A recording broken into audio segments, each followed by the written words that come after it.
I'm Lonnie Wongin, Commissioner of Veterans Affairs for 18 years. I spent just about 27 years in North Dakota Army National Guard. I retired out of Bismarck here and deployed to Iraq. That's about it for me. Dan Thorstad. Tech wizard.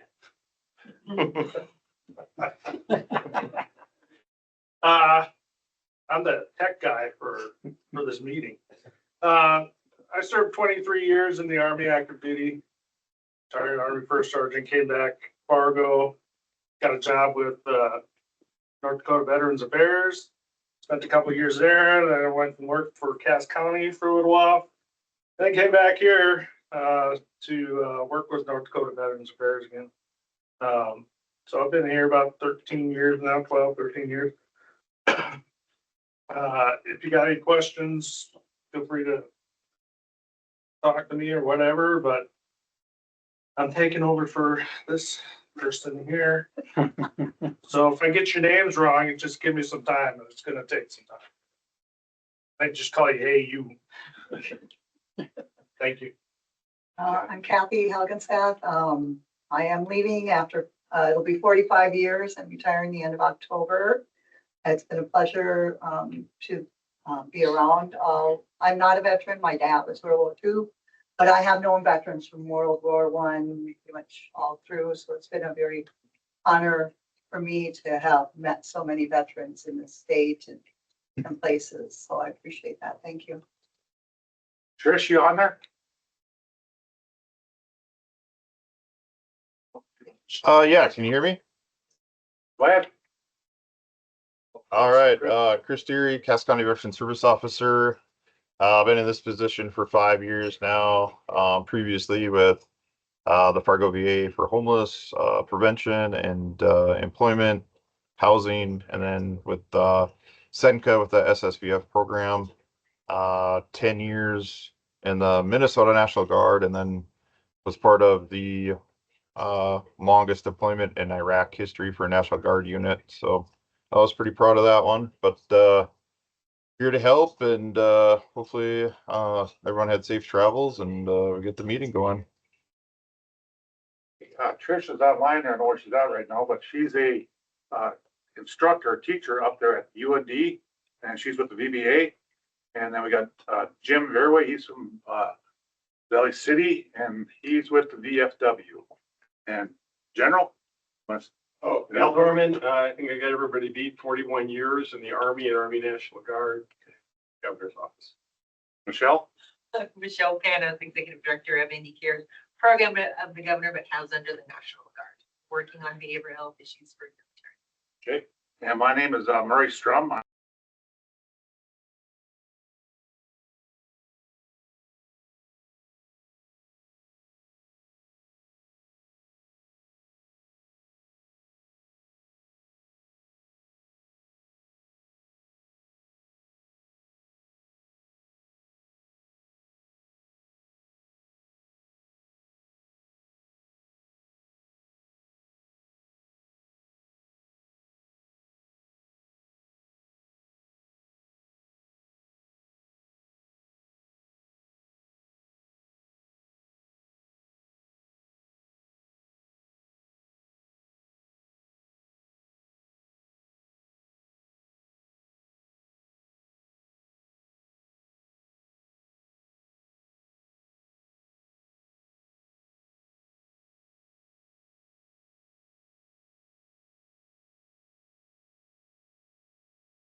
And she decided to step up and help us out as a part-time temp with our highly rural transportation grant.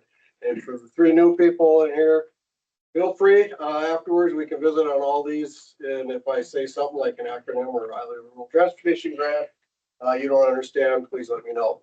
You don't have a copy back there? Yep, I've got, well, you didn't get one? No, I didn't get one. Uh-oh, That's okay, go ahead. that counts against me. Right now, we have no interns. We have a couple that we're trying to get through NDFU and hopefully a work study, but as far as our free volunteers, we're out of those right now. Next, please. This is state service officers, a lot of numbers, a lot of data here. I'd be happy to go over more detail, but today I'm just gonna go quick. The 8th quarter of the biennium, 3.3 million in retroactive payments and 398,000 in new monthly claims. That's the 8th quarter we got. Somehow in my math, we decided to have 8 quarters in the biennium. And then this is, we keep data of total forms and everything that our staff, the VSOs do, the veteran service officers. So we track all that by the quarter. If we go to the next slide, we should have our biennium wrap up. Nope, that's the next quarter, service officers.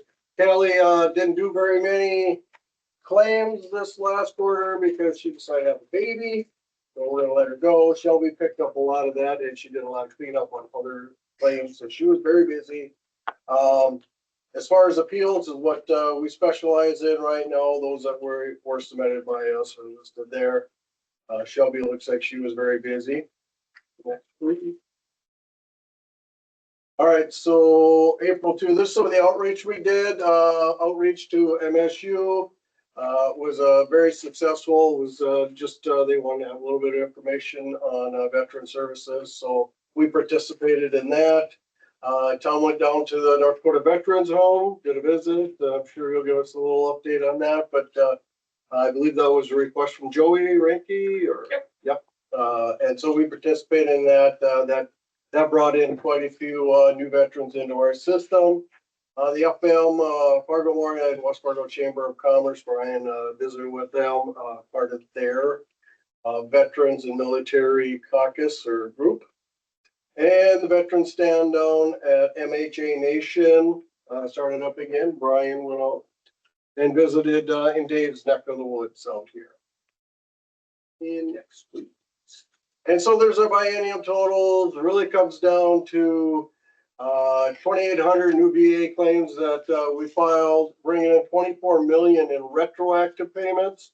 Retroactive means that that's checks for the past that they may have been due. And so that's paid directly. So in that biennium, 24 million extra and another 5 million in new monthly claim award. So that'll be an extra $5 million every month that comes in for veterans in North Dakota. And again, the breakdown of the claims and forms, everything that we do, we're keeping track of that stuff. Next. BSO training, our spring conference was in April, 52 in attendance. Our fall conference is planned for the Holiday Inn in Bismarck here, October 20 to 23. And I'll say again, you guys are all, if you're up here or want to come in, stop in and see what they do for training, feel free. That's you're more than welcome to come in. You can speak with the CVSOs if you'd like. Next, please. And this is, I'm kind of happy with this one with total of 14 new VSOs in the biennium because the last biennium we had 22 and 53 counties. You're replacing 36 in the last 4 years. That's quite a number of veteran service officers out the door. And saying a full-time person takes about 2 years to become proficient. I think Tom would agree with that. It's a lot of knowledge that comes in. So hopefully we can maintain some of these VSOs, which is veteran service officers in the counties. Burial memorial, these are our funeral honor coins. We got the breakdown now for, this is by a calendar year. This year's down quite a bit. Dave, you haven't been ordering coins from us, so. Slacking off. Yeah, you're knocking off, but our coffers are still pretty good. We're good for 4 or 5 years of purchasing coins. Actually, I've got them out for bid right now. And about every couple of years, we order about 5,000 coins I'd say about 3 years. I think it was 2022 last time we ordered. The funeral honor detail stipends are picking up now. There's more and more of the funeral honor groups that are becoming aware of it. Right now, we have 16 groups in North Dakota. That should be about 3 times that. They get that $50 stipend for conducting a funeral honor program if they're not getting reimbursed elsewhere. So we've expended $27,000 in that. And I'm still looking for the photo. For you guys that are new, Face of the Margraten. This is a cemetery over in Europe. We're still looking for Neil McIntyre to Williston, and we've got a lot of people looking for a picture of this guy. So I'm going to keep that on there until someday we do get it.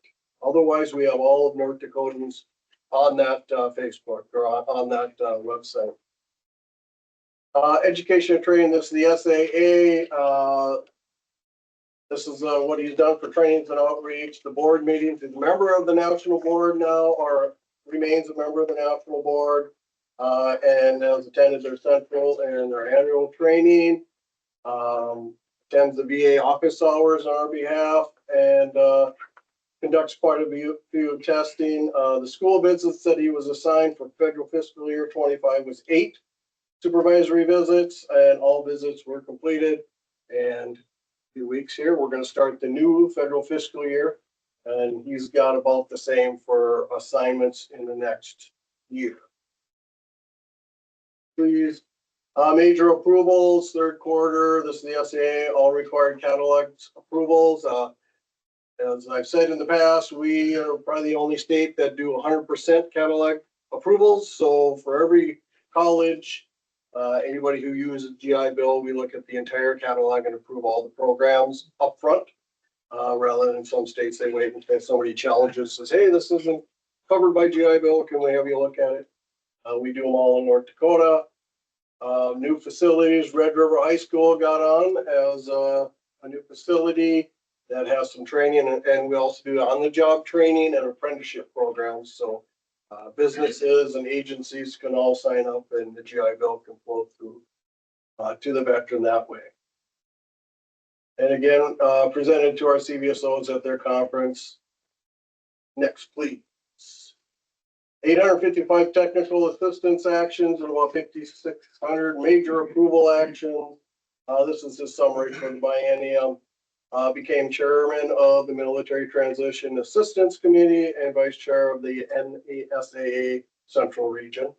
And I believe he's on the executive committee for the National Association, state approving agencies. And sorry, I did it again.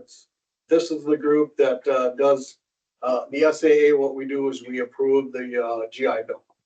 So when you go to schools, you got GI Bill.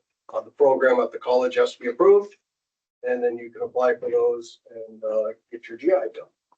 Next, please. Employment entrepreneur, veterans preference up a little bit from the past. 11 appeals requested, 9 of them determined that the agency awarded properly, and 1 was canceled by the applicant, and 1 sent to a hearing, and then the appeal was withdrawn by the veterans. So overall, good for our employers, and I think they're being trained well. We have some changes here this last session, so hopefully I can get some more training in. I'll be meeting with the State's Attorneys Association to go over some of this with the counties too soon, because some are still using the old rules, so we got to get them caught up.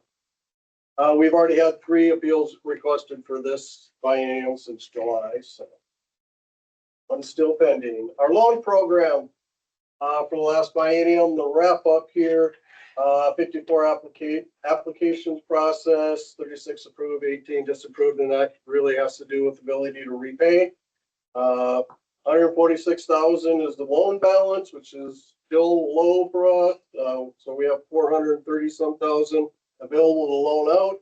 And I think we've had about 3 or 4 loans for since August, when the law came into effect where we can raise it to 8,000. So we're getting people are more interested in borrowing from us now. We're tracking if we're losing money or making money. And last biennium we made 35,000, and that's interest and investment interest. And then all we really write off is if we lose we have bankruptcy or someone passes away, we had one write-off due to death of $820. So it's good to see that for at least 10, 15 years, we've been going up and not losing money. So we know the program is still sound. Fund 410 is where we keep our money. The main thing about this is the post-work trust fund. I'll explain some of the post-work trust fund to you guys at some point here too, but the interest earnings out the post-work trust fund at the end of a biennium, which we just ended, gets utilized in the next biennium, okay? And it goes in the 410 account. Well, we got other things in the 410 account. And here's a breakdown of what we have as far as CDs. I've got 600 some thousand in CDs invested. 500,000 is that as a donation for the Fisher House. So that money stays in here and gains quite a bit of interest for us. And then 208,000 in cash. And of that, this breaks it down. Post-War Trust Fund, which is a fund from the Vietnam War era. It was for the bonuses for those service members, and they came back and to take care of them. When it was all said and done, there was money left over, and eventually Post-War Trust Fund was established. And so the interest earnings from the Post-War Trust Fund goes to the ACOVA, and the ACOVA decides how that's used. So that's 51,000 as of, I believe, 6/30 of this year. Impact grant, we also request from the Impact Foundation. This is a nonprofit that I set up back in 2008, I think, when we had a big dip in our ability to earn interest. And so that was to fill in the coffers. It's done well. So we get grants from them.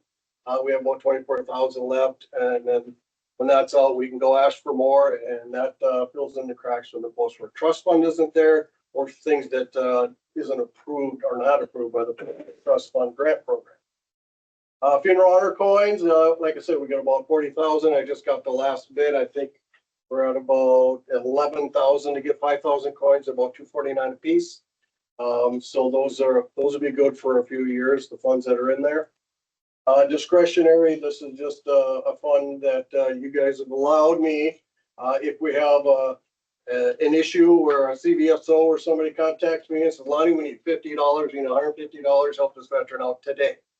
We can get an email, take your word that you know this person's a veteran, and we just take care of them right away. It's a discretionary fund. We don't use it all that much, but when we use it, it's an urgent issue. So it's kind of nice. We have $320 left in that. HBOT, hyperbaric oxygen therapy treatment. We have some $6,200 left in Post-Work Trust Fund to provide that to veterans in North Dakota. The problem with that is the local HBOT people love veterans, so they don't bill us very much. Please, you gotta send us your bill.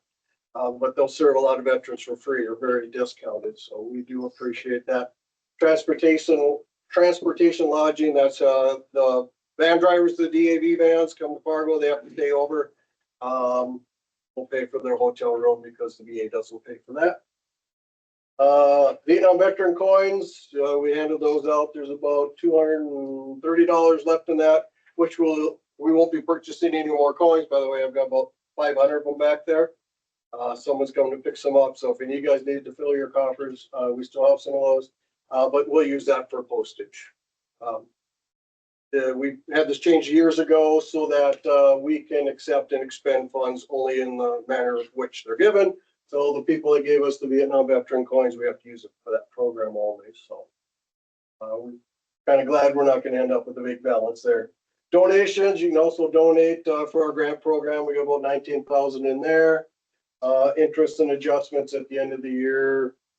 That was made up by Kathy there. We have to do a charge back and all these things at the end of the biennium. Next, this is our wrap up, 248,000 that was provided to the as income to the total last biennium. So we earned in 21-23, we used it 25-27, or sorry, 23-25. And the balance of the post-war trust fund, which we have no access to, it's the fund.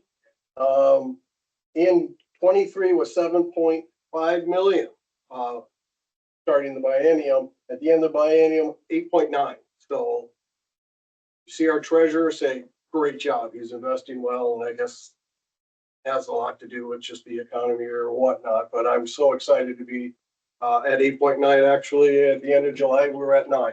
So first time we've ever been that high. Started at 4 million when I started. So we're getting close to where we need to be. License plate revenue, 45,000, and income tax check up 49,000.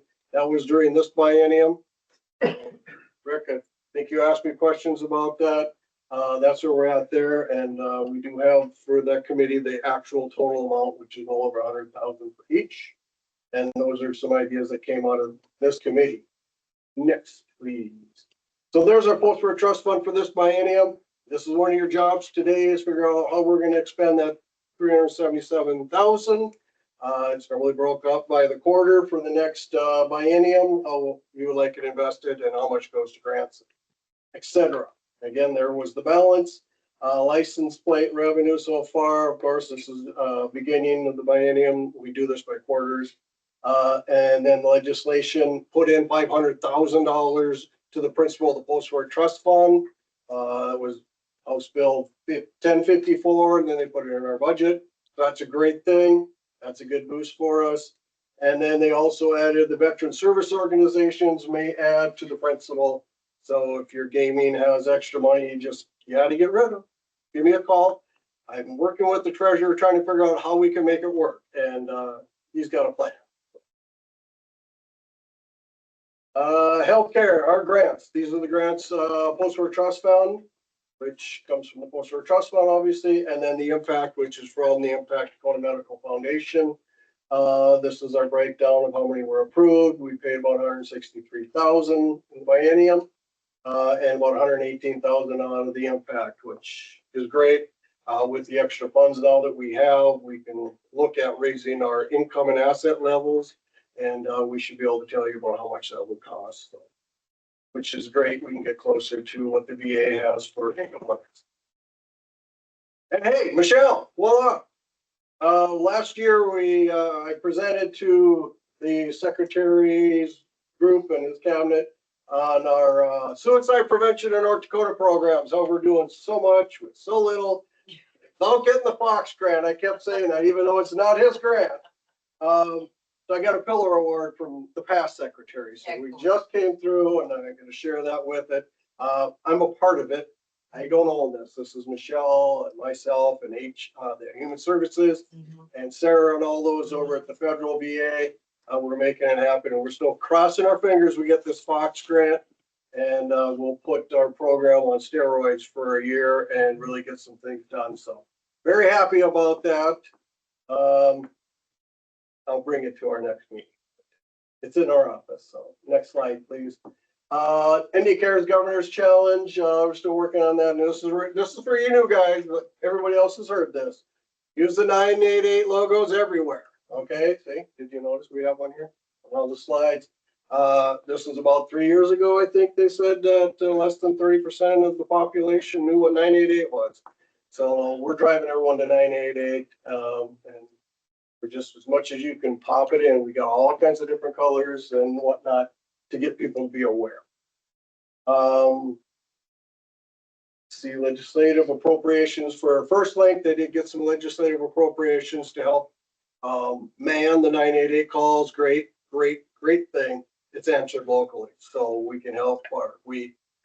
First Link can help you with your mental behavior health. They can also help you with rent. They can help you with any issues you have. They got the list of where you can go and what the eligibility is. So it's a great number because they answer 211 also. They tell that to other states and like, oh, that's a great idea. You just got to go to your state. I'm very excited about that for North Dakota. And Senator Kramer is still trying to make Fox grant priority for non-recipient states. 7 of us that have never received it, 7 states where nobody in the state got one. So I heard that from the deputy secretary saying, oh, he mentioned Kramer. Kramer's got a bill about this. So that's good to be heard on the national level that it's still, I'll say that's why it's held up and hasn't been awarded yet. Next, please. Fisher House. And I won't take anything away from our VA interim director. I'm sure hoping today he's going to tell us where it's going to be and that you got the land, but I'm not crossing my fingers or holding my breath yet. But we're in the land acquisition phase. We've got quite a bit of dollars already pledged and committed. And I think I have some flyers back there, October 4th, I think. We're having a first ever clay shoot. Corvette decided they do a clay shoot to get some funding for this, and we got some pretty big players coming. Actually, I think the Lieutenant Governor said she would come and shoot at this. It's going to be in Horace, my hometown, which is great. But it's going over really well, and hopefully it'll be an annual thing to keep the fundraising going for the Fisher House. Once that's acquired, then they have the minor construction. The VA takes care of clearing and grubbing, and the next year we do construction. So keep our fingers crossed we get that land done now. Next, please, legislative, some follow-up on the ARPA funding from way back when. Our transportation grant, we carried about 5,400 over finally. That's going to be depleted this year more than likely. That was that pilot program where we're picking up the veterans that don't qualify for any other transportation, and we'll be providing that study to our secretary and the VA Rural Health group that actually oversees that grant, and see if we can't get our highly rural transportation grant expanded throughout North Dakota. The Fisher House, we had two different bills, 500,000 each. We did pay that out this year during session. They wanted to see that money gone because it had to be committed or gone as far as ARPA is concerned. So we're happy with that. Next, please. And then the document scanning went, as far as I know, really good. There were some issues at the end with duplicates that they had to fix. But overall, I think it might be on another slide, but oh no, 860,000 documents were scanned. They got from the cemetery even, which only took half of the state cemetery instead of all of them somehow. But they've all been scanned, labeled, and the data migration is complete. So now we have more access to DD-214s and the other records throughout the state. And then the critters upload. Not sure if you even know what that is, Tom, but right now when you don't get a DD-214, it goes through an electronic. And so we get that where every week we can download those who are coming to North Dakota. Not a DD-214, it's a spreadsheet with all their data.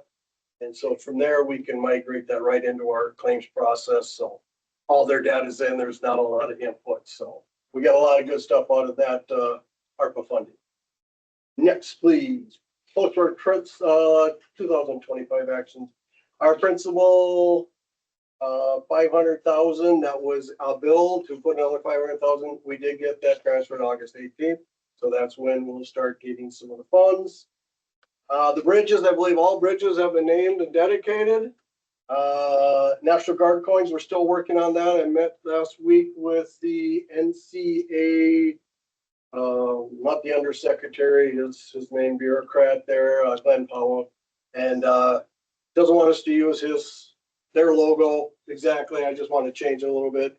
He wants something different because then they'll start getting calls. Go and get my National Guard. So we have to come up with something different. Homeless prevention grant. That's another big program for you guys to make decisions on today. We have a couple ideas on that, but it's $500,000 for the biennium to help veterans prevent homelessness or to transition out of homelessness. And it's basically you're just going to fill in the cracks and cover things that aren't covered. Basically, when I look at it, is this is going to take care of those that have barriers to housing. We can address that the VA doesn't cover or the SSVF doesn't cover. Next, please. Possible legislation next time on National Guard and Reserve Burial Medallion. Maybe we'll have appropriation for that. We thought we had appropriation, there wasn't. Bridges for the fall, and I'm sure there'll be some of those coming. Military compact probably coming back. Not sure about the tuition waiver. So for you guys, whenever I hear there's a possible bill that have to do with veterans, I put it on a list and share that so we can track it. So we are all aware. And then property tax credit, I'm not sure if that's going to be going anywhere with the governor's property tax initiatives anyways. So we'll see what the committee over here decides. And then if there's a claim agents, that's still pretty big in other states.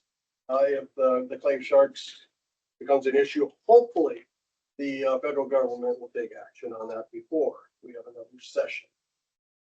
Transportation, highway rural transportation grant. Let's see, the grant's approved $1.2 million during that biennium. 4 replacement vehicles were replaced. 4 vehicles were replaced. The ARPA pilot, we spent of the 130,000 we had in the biennium, 125,000 was spent. We got a couple new DAV vans. One is also going to be replaced here in August, and we should be good for a few years. The VA has a VTS program, Veterans Transportation System, where they own vans and they own the drivers, so they can go all around the local area. So some of our grants that we have for that can go away, and hopefully they move some out to Dickinson and Bismarck so we can get that transportation done. But this is the breakdown of all the 5 transportation programs that I operate or are involved with. We have miles, we're just under 1 million, but I think, what does that work out to? About 2,200 trips across the state, something like that. So we are moving veterans to their medical appointments at a good rate. Next, our audit, the last audit that we had during session, no recommendations. We still have, and I'm going to keep this on here from 2017, hosting waivers for a couple of our items. That's our claims management and loan software. We're supposed to have some kind of hosting waiver. And they just don't, ITD just doesn't seem to get it completed. They changed the rules. But the last time we had a recommendation was in 21. So we're doing good with audits. Next, thank you. I hope you guys don't have any tough questions. I'll be happy to answer it on here. Full time. I plan to be with the Department of Veterans Affairs Subcommittee after this because we got a lot of big items to deal with. So I'll be there for you, and Dan will be with the appeals. He's got 4 appeals. If that was quick enough, yes, sir, Nick. So I got to spend a little time with you over the winter, so I appreciate that. The post-war trust fund, you mentioned that it can be added to, which I think was brand new this session, right? That happened this session. Yes. So that's fantastic. Are the only additions that can be made to it from the VSOs? Could a person donate to it, or? It's a good question. I haven't had my sit down with the treasurer yet, but that's what came up. Well, it says in the law that veteran service organizations can donate funds to the post-war trust fund or to prevent veteran homelessness. And so how do you track that when it goes through whatever? So he's working with the Attorney General's office also to interpret that. But according to the Constitution and the North Dakota Century Code, it takes legislative action to add to it. So the license plates and the checkoff, that all comes through legislative action. This is a new legislative action, so there's only 3 ways other than interest that it can grow. So Yeah, good question. well, thanks. Quick comment. I feel like it was a huge triumph, the party, you primarily, but getting that open to where it can be added to, because in the long run for our state, that's tremendous. And things like that benefit generations upon generations. Because yes, there are going to be some down years of interest gaining, but there are going to be up years of interest. So that's awesome. I just want to make sure it's good for the future. Yeah. Okay, so down to the tactical stuff, the vans. I think that there's no van in the Bismarck area anymore. Is that There's right? 2. Friends, 2 of them. There are 2 of them? We drive. But Burley County still manages those. Don't want to dwell on it too much, but I didn't get one out to Medora for the Veterans Day because I was told that the driver had retired or he hadn't been replaced or something. Is that, And more than one driver. It's all volunteer drivers. okay? I just didn't know who to contact. Okay, awesome. Yep, Burley County. Don't want to drag everybody too far down. There was a DAB van out in Golden. I think that got moved to the vet's home now. They have a DAB van there now. They're there, yeah, okay. Otherwise, I'd be Okay, great. good. I got a question, Lonnie. Yes, sir. Up in the north end of the state, like from Williston to Devil's Lake, Grand Forks, are they ever gonna get another van that used to come from Stanley? Pick up veterans to haul the Fargo? Stanley's not gonna do it. Williston can. They have to request one. We have, I think there's still two in mind. And one of them got, the one from Stanley got moved to McHenry, and then it got moved somewhere else because it's not being used. What you need is somebody who wants to manage it. And we had one in Williston, and they just got their own van, so we're not dealing with VA, because to be a driver, you have to go to the federal VA medical center to get your physical by a doctor who is certified to give a physical for a driver of these DAV vans. And it drives them nuts because they gotta go all the way across the state, and they're hoping just to drive back and forth to Minot for the training, so they said that we're done with it. But with the virtual world, the way it is, because it's not just a physical, it's driver training too that happens there. So we tried to resolve that, but then they just dropped the ban. Be happy to help. And I forgot to mention this Irvin Ellingson from Japan, World War II, died in a POW camp. The family is very good at, they're all over this. They're planning a big event for his homecoming. Coming back from Hawaii, where they've got his remains, June of next year. And they want to make it a big deal, and so we're helping them out on that. And so at some point, it's a VFW or Legion, the Legion down there is going to be the 501c3 where we can donate to cover things like if they need for tents or anything that they might need. I think porta potties and things for the public to be out at their farm for the interment. So they're going to bring them back, Airport and Hector, up to Dayton, and then they're going to bring them back home to the farm that he grew up on, and then go into from there. So they got a big plan in there, including as many as they can. So I think we should be a part of that. Lonnie, was he one of those that were interred at Punch Bowl? Yes, they moved them from Japan, quite a few of them to the platform. That's why when I thought it was Oklahoma or something, but no, he was a POW on my age. Back then, they're like, no way we'll ever figure this out. Back to the bands, I just wanted to say from the Bismarck area here, and we cover out into Steele and pick up Jamestown and Belleville City all the way to Fargo, but we need drivers, am I right? We need help. There's a lot of times we don't have a driver, so we can't get them there, and that's a sad thing. So you guys provide a stipend to them that's not allowed? Oh, that's not enough. We get You give them a stipend, right? we do. Okay, yeah, we started offering a stipend from the ARPA, which I think is about done. The only one who took advantage was Pembina County Van, and that kept them going. So getting that stipend helps, but yeah, who wants to volunteer? Well, I would like to just say for all these organizations that are here, if you could portray that in your Bismarck area on up to Fargo, who we pick up, it would sure help us to get drivers. It would sure help us. And I realize if you're from Valley City, you'd have to drive back to Bismarck to get the van, so that wouldn't work. But we could sure use some help with volunteers. And that's the same thing with Harlow's bus system, the school system. You know, drivers are hard to get. We donate the vans. DAV pays for about half of it, put their big stickers on it and give them to the VA. So it's not a DAV exclusive. So any organization can help out. It's all service organizations. VA owns them, and when they're done, they give them back to Lonnie for Lonnie to figure out what to do with it. Got a couple. Someone's looking for a nice 2005. Worth about 1,200. I have no idea. Honey, I got one more.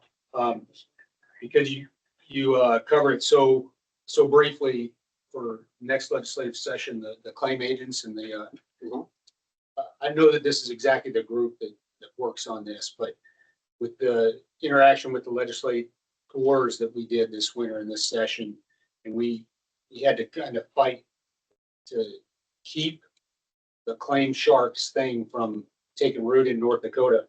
I came out of that with the conviction that the only way for us to truly protect people from those people like that, and some of them are veterans saying, hey, just pay me 6 months or 2 years or whatever, and I'll help you get it.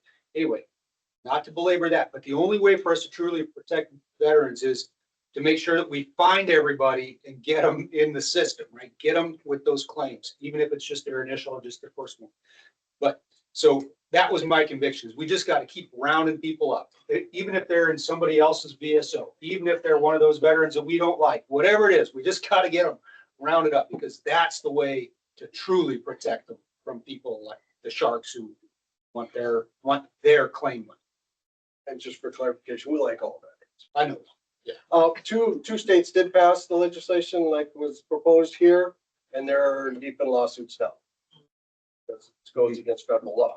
So I'm glad we Yeah, we have dodged that bullet, but it'll come back. They're building up. I appreciate your help this last session. You did a great job. Going once? Thank you, Mr. Chairman. Lonnie? Those I just don't know the funeral honor coin program. We give every fallen soldier that gets buried a free coin. And then if the rest of the family wants another coin, that's the one we charge for. That's the one that's funding the coin program. He stopped in, he says, I know there's 7 bridges they're talking about naming, if he's on that group or rest, but there's at least 7 bridges they want to name next year. He brought it up to us. The National Guard coin, I want to know more about that too, because I need one of those in my collection, so. Well, we'll see when you die. Okay, when I die. Put on your gravestone. Okay, that'll work too. At least I can see it from someplace. All right, up next, we've got the governor's office, Al Dorman. I'm ready to get moving. I got a new hip. I thought you were getting old. You got I'm it. getting old too. Well, thanks. We're gonna go from a well-constructed professional presentation to the rambling thoughts of a retirement eligible bureaucrat. But I'm Al Dorman. I'm the Chief Operating Officer for Governor Armstrong. We're a small but mighty office, so even if we have fancy titles, we still have a portfolio. So right now, after Danny Hopkins left, I'm the portfolio holder for Veterans Affairs. Also have the National Guard. That's kind of weird at times. And Highway Patrol. And really today, I want to talk a little bit about ACOVA governance, the changes that were made with Senate Bill 2025. Some of my initial thoughts about that going forward, and then stand for any questions or concerns or comments you guys have. As you probably are all aware, I don't know how many meetings we've had since the end of the legislative session, but 2025 changed the governance structure of ACOVA. And now the ACOVA is an advisory board to the governor. The governor appoints the Commissioner of Veterans Affairs. The ACOVA still appoints the board for the Veterans Home. So this is a bit of a change. Lonnie and I go back a ways, and Lonnie knows that I've been a proponent of the Commissioner of Veterans Affairs being in the governor's cabinet. And you wouldn't have to change the governance structure for that to happen. Our cabinet is not codified. And I just think Veterans Affairs is so important, is that they should be in the room with the rest of the cabinet, especially when there's cross-cutting initiatives like the suicide initiative, which has happened even without the commissioner in the cabinet. But even, when I see a audit finding from 2019, and you're not the only ones that have a horror story about NDAT sometimes, but I made a note on that because there's no reason why those waivers shouldn't have been done a long time ago. So when I look at the new governance structure, for me, the con is that it was done without input from the veterans. And I can tell you, I'll be totally honest with you all, I was approached early in the session about doing exactly what happened, and I said, you can't do it.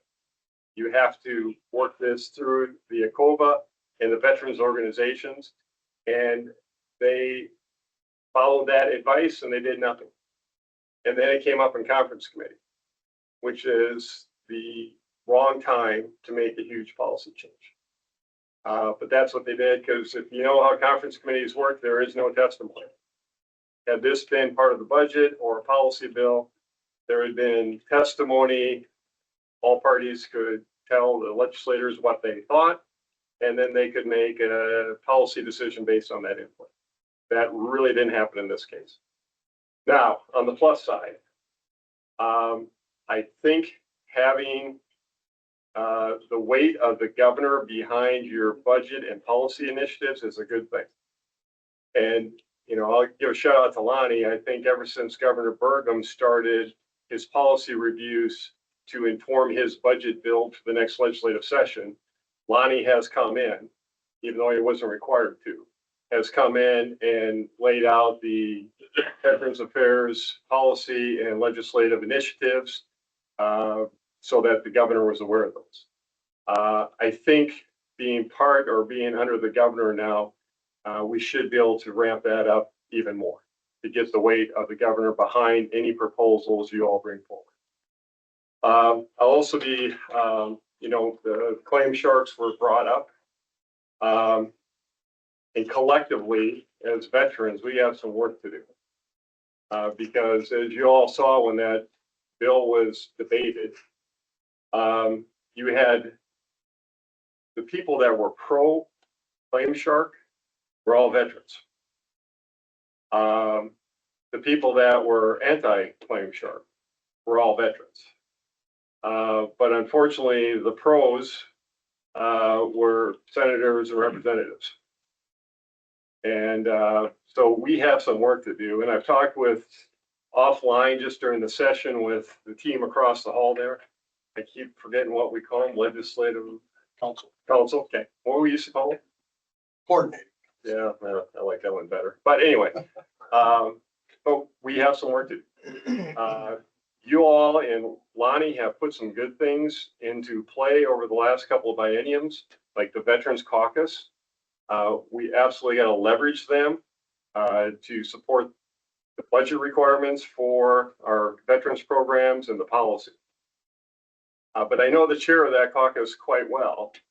And, you know, when I posed the question, are you guys serving as a clearinghouse for all things veterans and military? The answer is not yet. They're not quite there. That's a challenge I've given to them because some of these things, like some of these bills that have been debated when we have veterans versus veterans, not a good look. And can we, and I know the history of that, Lonnie, I mean, kind of got the rug pulled out from under you, but, you know, can we get a joint policy recommendation together that is supported by the governor's office, by the ACOVA, and by the Veterans Caucus within the legislature? Because if we can do that, and that shouldn't be that heavy of a lift, we can do that, then we can get one bill forward that everybody supports. And if you know politicians, pretty easy to support a bill for veterans.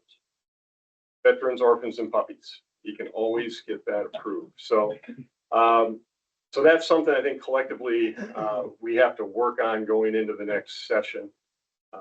So again, I think there's some goodness, and what happened in 2035, it just was done the wrong way.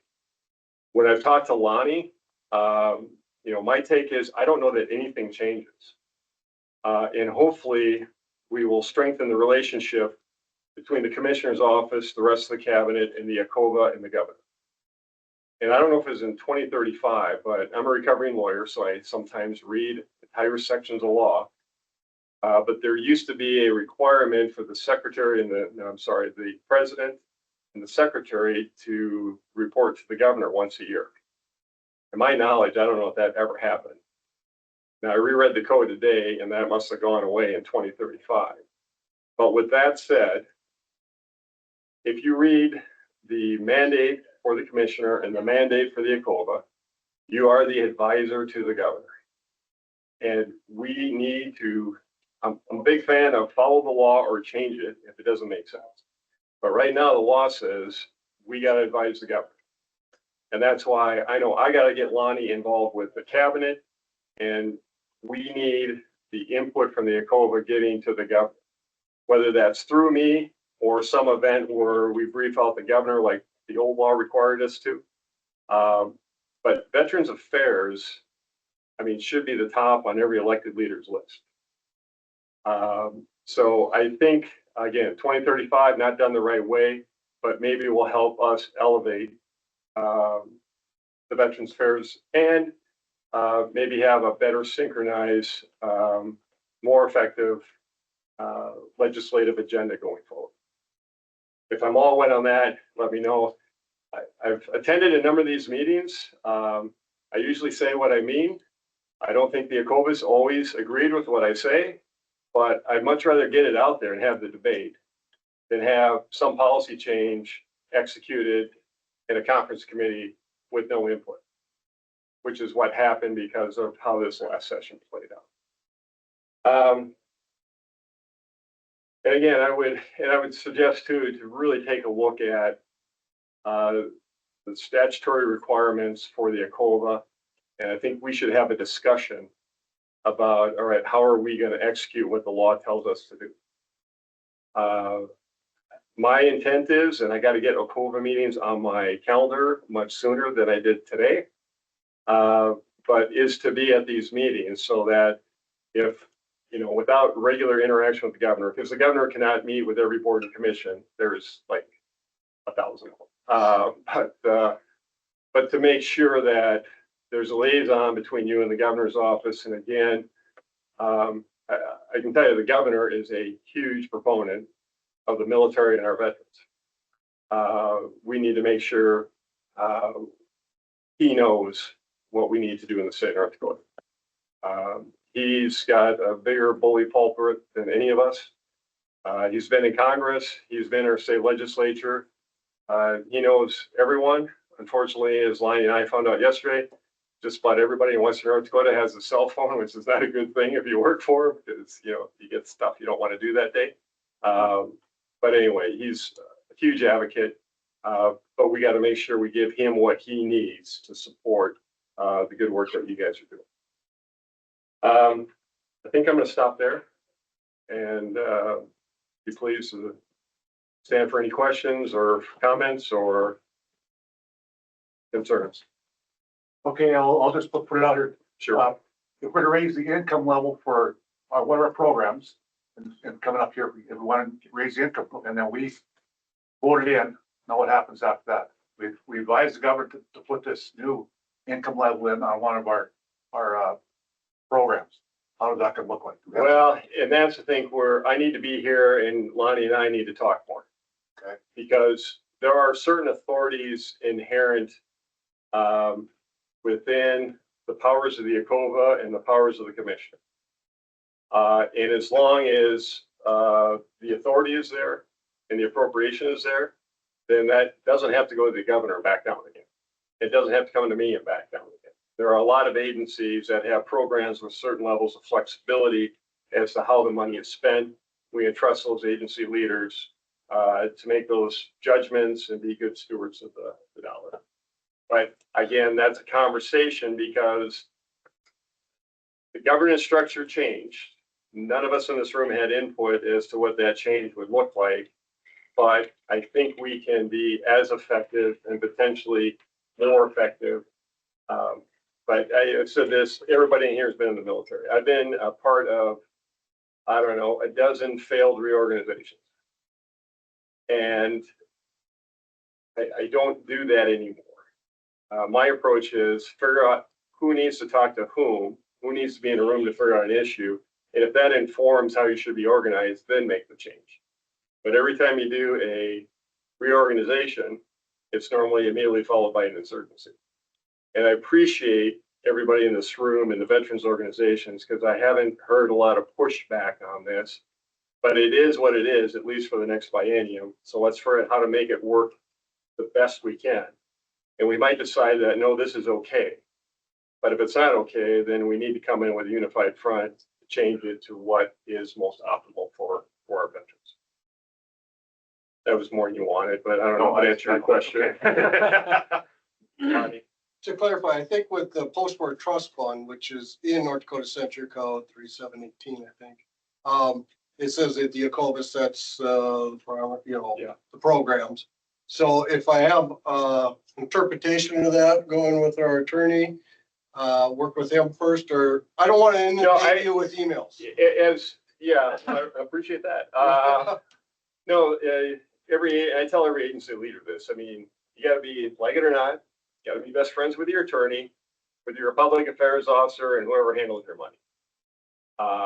So if it is something within your authority to do, then you do it.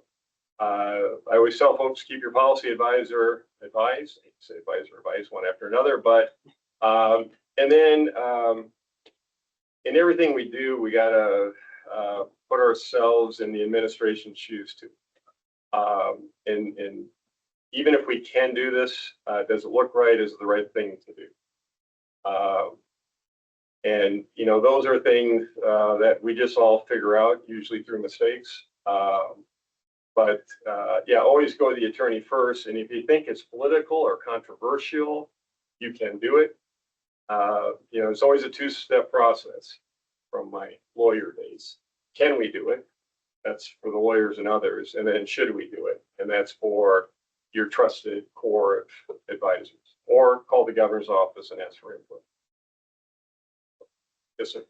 Sir, I appreciate your insights. You know, kind of being new to this side of service, my thought about the governance change in the bill is that in the state of North Dakota, at least for the foreseeable future, we're fine because we're a pretty patriotic state with pretty patriotic people who would like to rise to the office of governor of the state. But what happened, small thing, and this is on us now, there are now two entities instead of just one entity. That guy as an individual and this committee as a committee. And so we just have to be sure that we keep ourselves aligned as we take issues to the Capitol. And then your input about how to do that amongst us and amongst the Veterans Caucus and all that kind of stuff is good insight for us to employ. So I don't think there's a current crisis. There's just a future reality that the environment might be different, which we know in human society it will be. The environment will be different later. That's not right now. Yeah, well, I guess one of the main antagonists is no longer in the legislature, but there's some folks that had concerns that I consider friends, good legislators. We got to repair all those relationships because they should be our advocates. In the Veterans Caucus too, some of those, you know, the co-chair is not a veteran himself, but he has an Air Force base in his district. And I know from a National Guard perspective, and I think even on some of the Veterans Affairs initiatives, he's often the prime sponsor. So we want to keep those folks in the camp. But again, with that, and I was totally with you all on the plane shark thing. But again, we had this optic of veteran versus veteran, and we gotta fix that next session.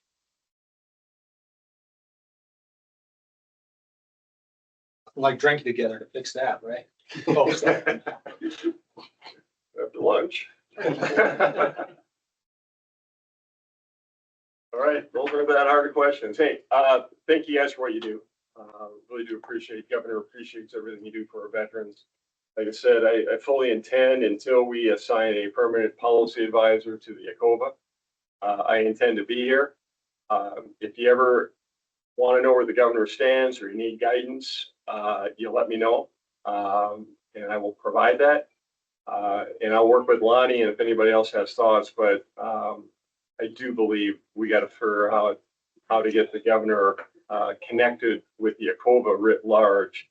And then, like I said, make sure Lonnie is looped in with the rest of the cabinet. We're doing cabinet a little bit different. I'm not doing weekly cabinet meetings where everybody says how awesome they are and where they're going on their next conference trip. We broke it down into sub cabinets, but some of those sub cabinets probably be appropriate to add the Commissioner of Veterans Affairs to. But Lonnie, you and I can have those discussions. So, okay, thanks everyone. I wish I could say it today, but I'm trying to fix TRICARE with Michelle. So I'm meeting with the Vice President of TRICARE and Well, 20 minutes, I better go. So anyway, thanks everyone. Thank you. Thank you, Alan. If you got a card or something, I'll take one as a commissioner, if I get a hold of you or something like that too, so. Yeah, whenever, that's. Every time I get a new job, they give me 500, and when I retire from that job, I have 499. So, I always had one of Danny's in my little case. I apologize. Yeah, Lonnie can get you my contact information, and next time I'll bring a bunch of cards, because I actually have 499 left for this year. Thank you, Al. All right, do we have Dr. Andrew Stasko online? Is that right, Stasko? Stasko. Yep. Okay.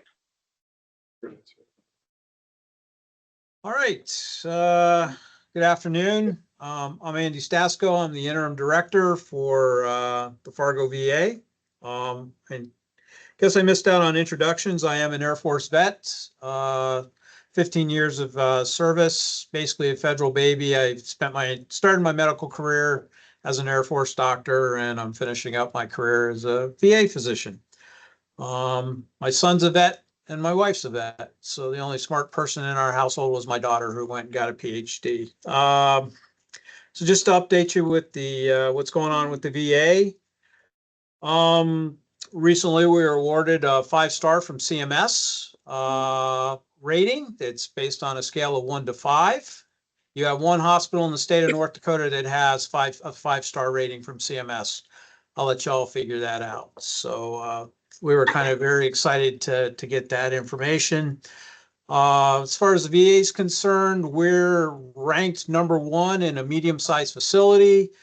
And, we're like #1 in cleanliness, #2 in responsiveness for staff, but we tend to be #1 in quietness of the hospital, communications about medicine, #2 for shared decision-making, and #1 for discharge information that are given to our vets as they leave. So we're very proud about, our ability to do that.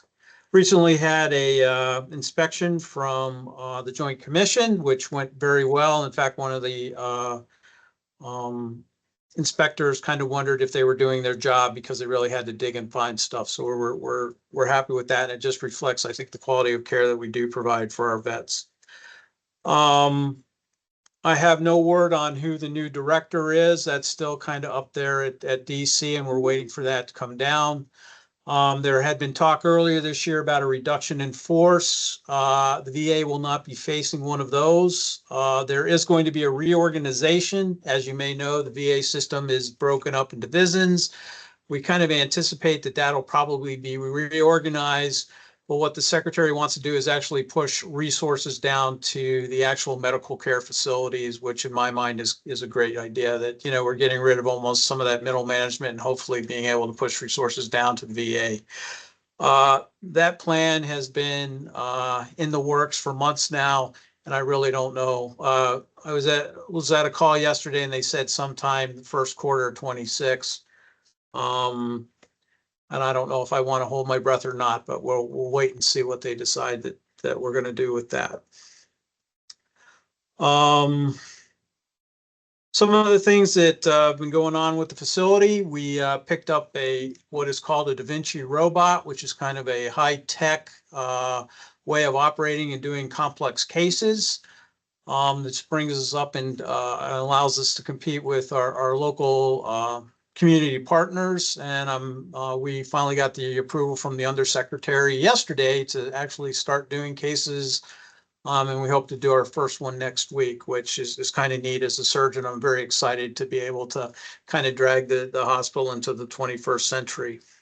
We've got various CBOC expansion projects going. Fergus Falls, we moved to and opened our new facility. We moved last week, and we're fully open for business this week.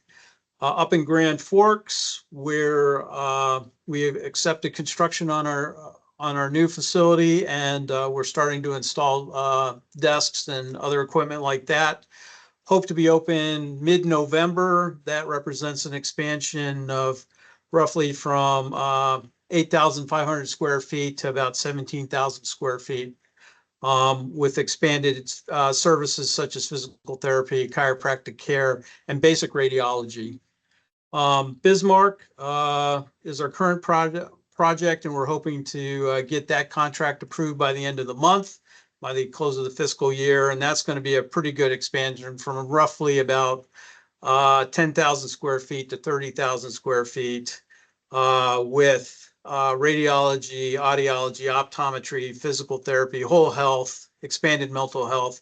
And one thing that we're doing with these new expansions in our C box is actually we want to have multi-purpose clinical space where we can get specialists out there to actually examine the veterans and stuff like that. So be able to kind of go with a hub and spoke kind of model where we've got specialists that will come out to these places and examine the vets and stuff like that, and take care, kind of meet them at their home place.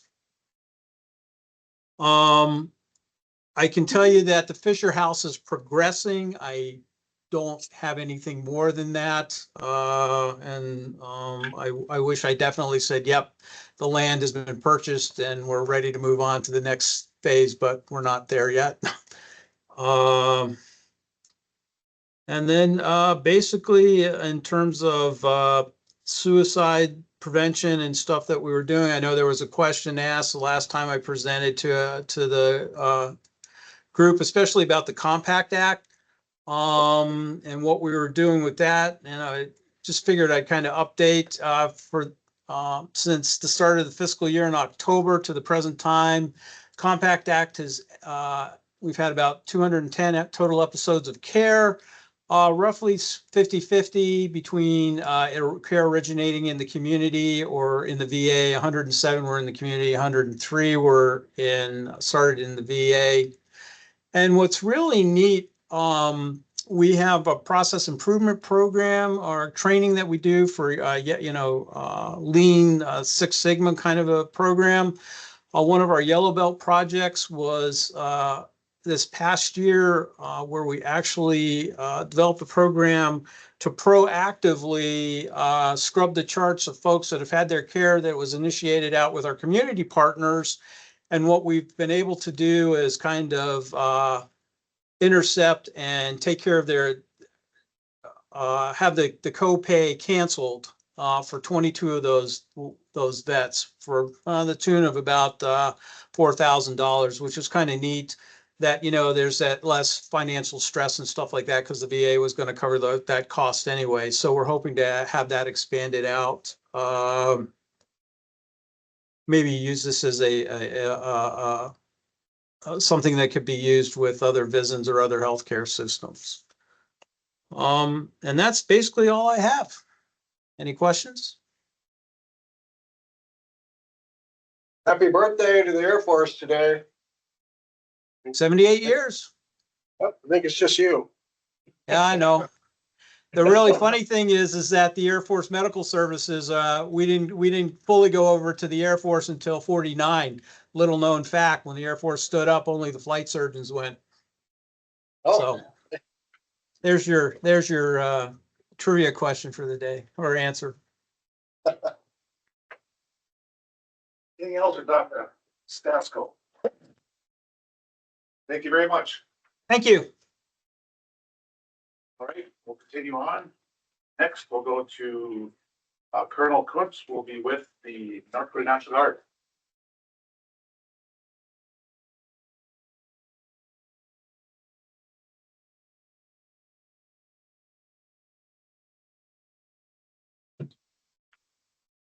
Hey, good afternoon, everyone. As mentioned in my introduction, I'm Derek Kuntz. I'm the Director of Strategic Plans and Policies for the North Dakota National Guard. General Johnson sends his regrets. He's in Africa this week. General Huber's in South America. So I think you guys got option E or F, wherever I fall in, but appreciate being here and talking to you guys today. So kind of just kind of give you guys a general update about some of the things that we're up to now.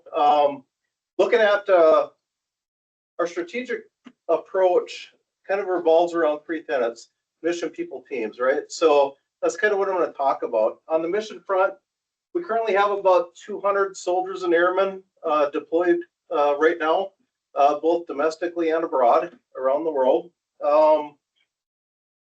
We're working on, obviously, as mentioned, fiscal year 25 is coming to a close here real soon. So we're closing out this year, getting ready to ramp up next year. FY 25 was pretty difficult for us as far as the budget piece goes. As most of you are tracking, we spent the entire year under a continuing resolution. With that, no budget being passed. Everyone remember like Budget Control Act and sequestration from a few years ago that was enacted? Well, some of the ramifications of a continuing resolution were pulled back in funding. So it was difficult. We had to make a lot of tough decisions. We had to reduce some staff in certain areas, which hurt overall. But one good thing is we didn't take a big hit in readiness. So we're able to get soldiers to school, get them trained. We were able to do missions. We're able to make sure that we're drilling 12 months of the year. There's some states that had to cancel drills in September. They just basically ran out of money. So we're very fortunate that we're able to get out ahead and we had a good plan and we're able to kind of navigate that stuff going forward.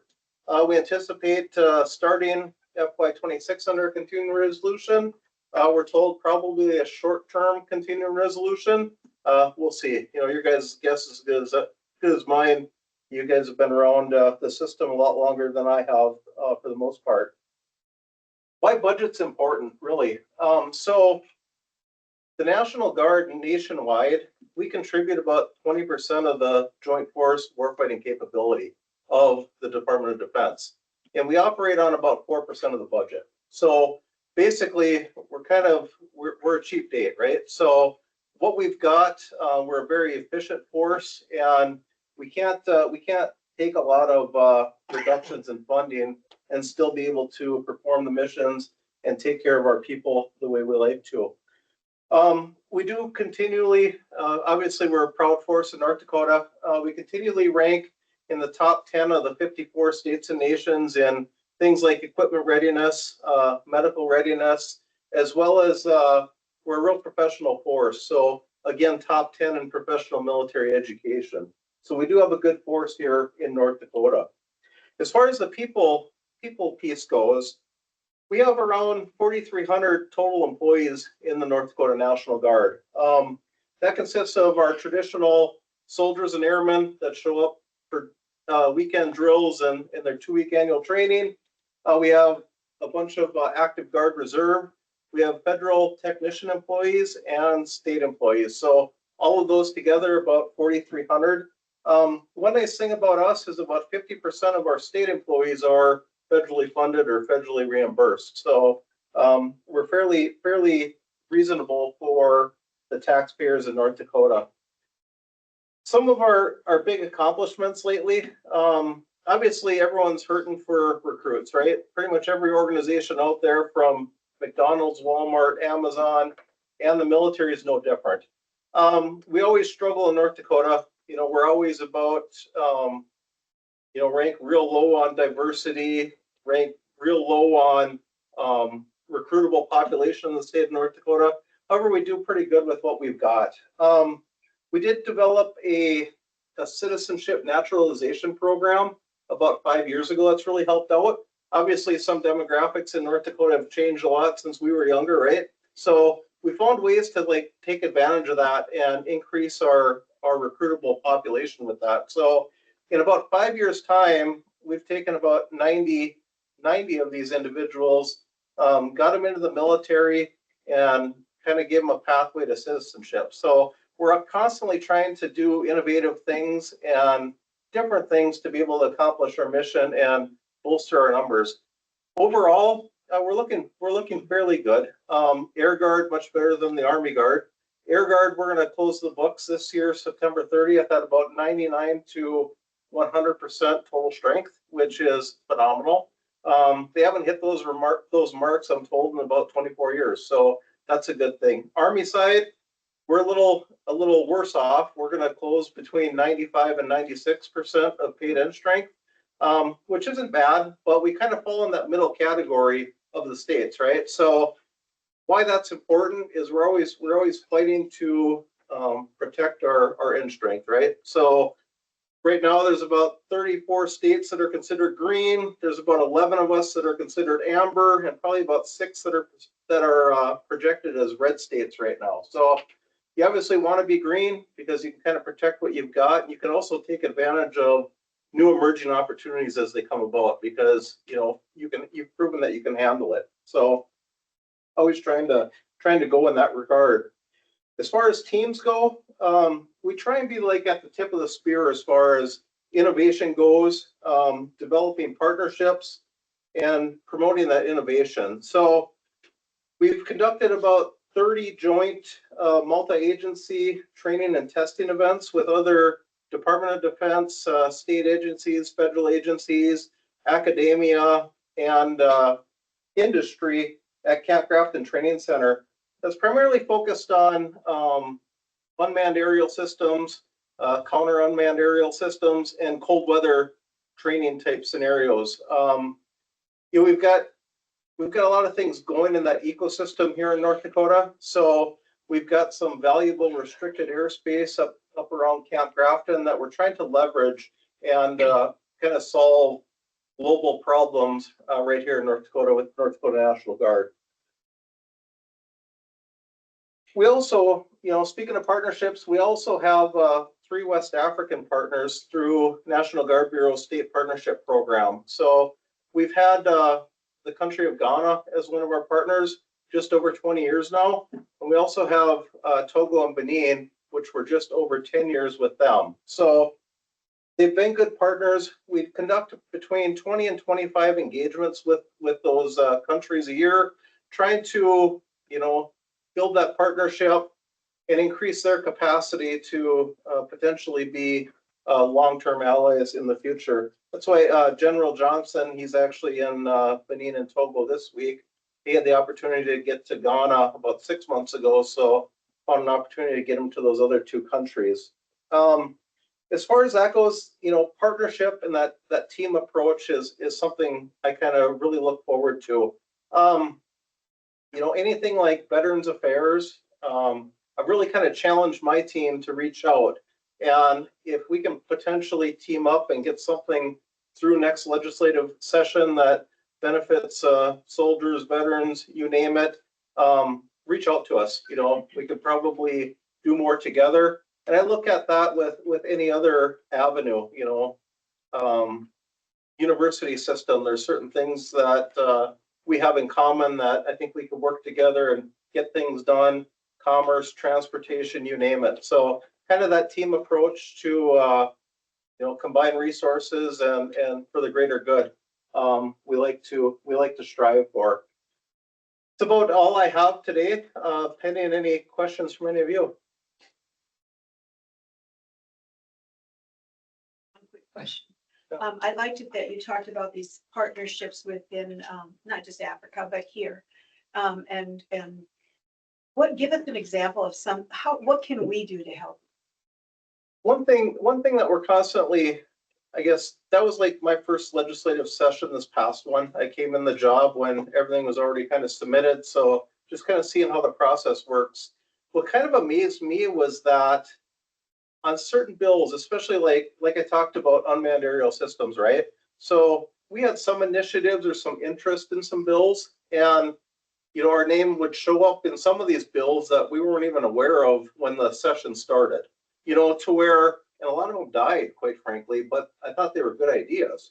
That had we known that, had we reached out to each other and talked prior to, we could have probably both combined forces and pushed it through the session, no problem. However, they died. So things like, there's certain things that like Michelle and I know most of you probably know Jay Sheldon, work with them, right? So Jay and I work very closely together in the J5, so if there are things that different veterans organizations are working on, please reach out, because maybe it's going to benefit us, or we can help you guys develop that and push it forward.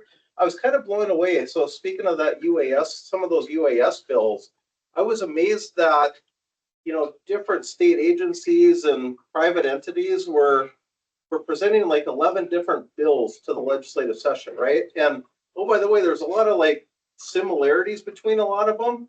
And I think that's why they failed, you know, and I was like, good God, why didn't these people like talk to each other? Because they kind of all want the same thing, right? And we could probably find efficiencies with that. And I was kind of amazed that there wasn't like some sort of clearinghouse at the legislative level that was like looking at that and could, you know, maybe do some link analysis and help it out and make it more efficient. Does that make sense?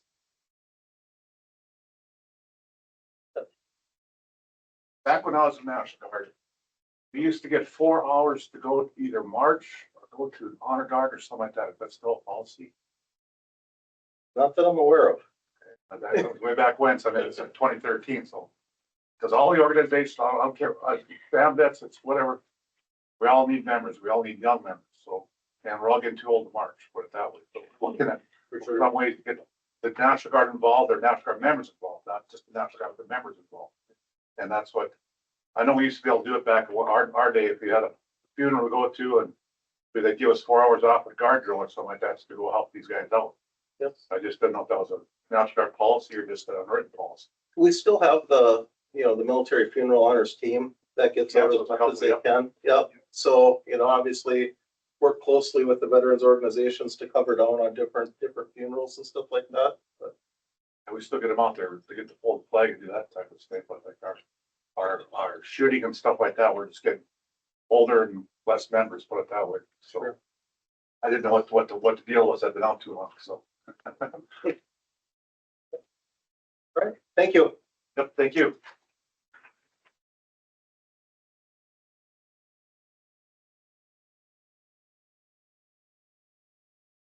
All right, next we got up Michelle. And he cares. And just a forewarning question, is there someone at MD Cares can help with these drivers? Like a. Well, we're going to talk about that. Okay. Well, that was a good.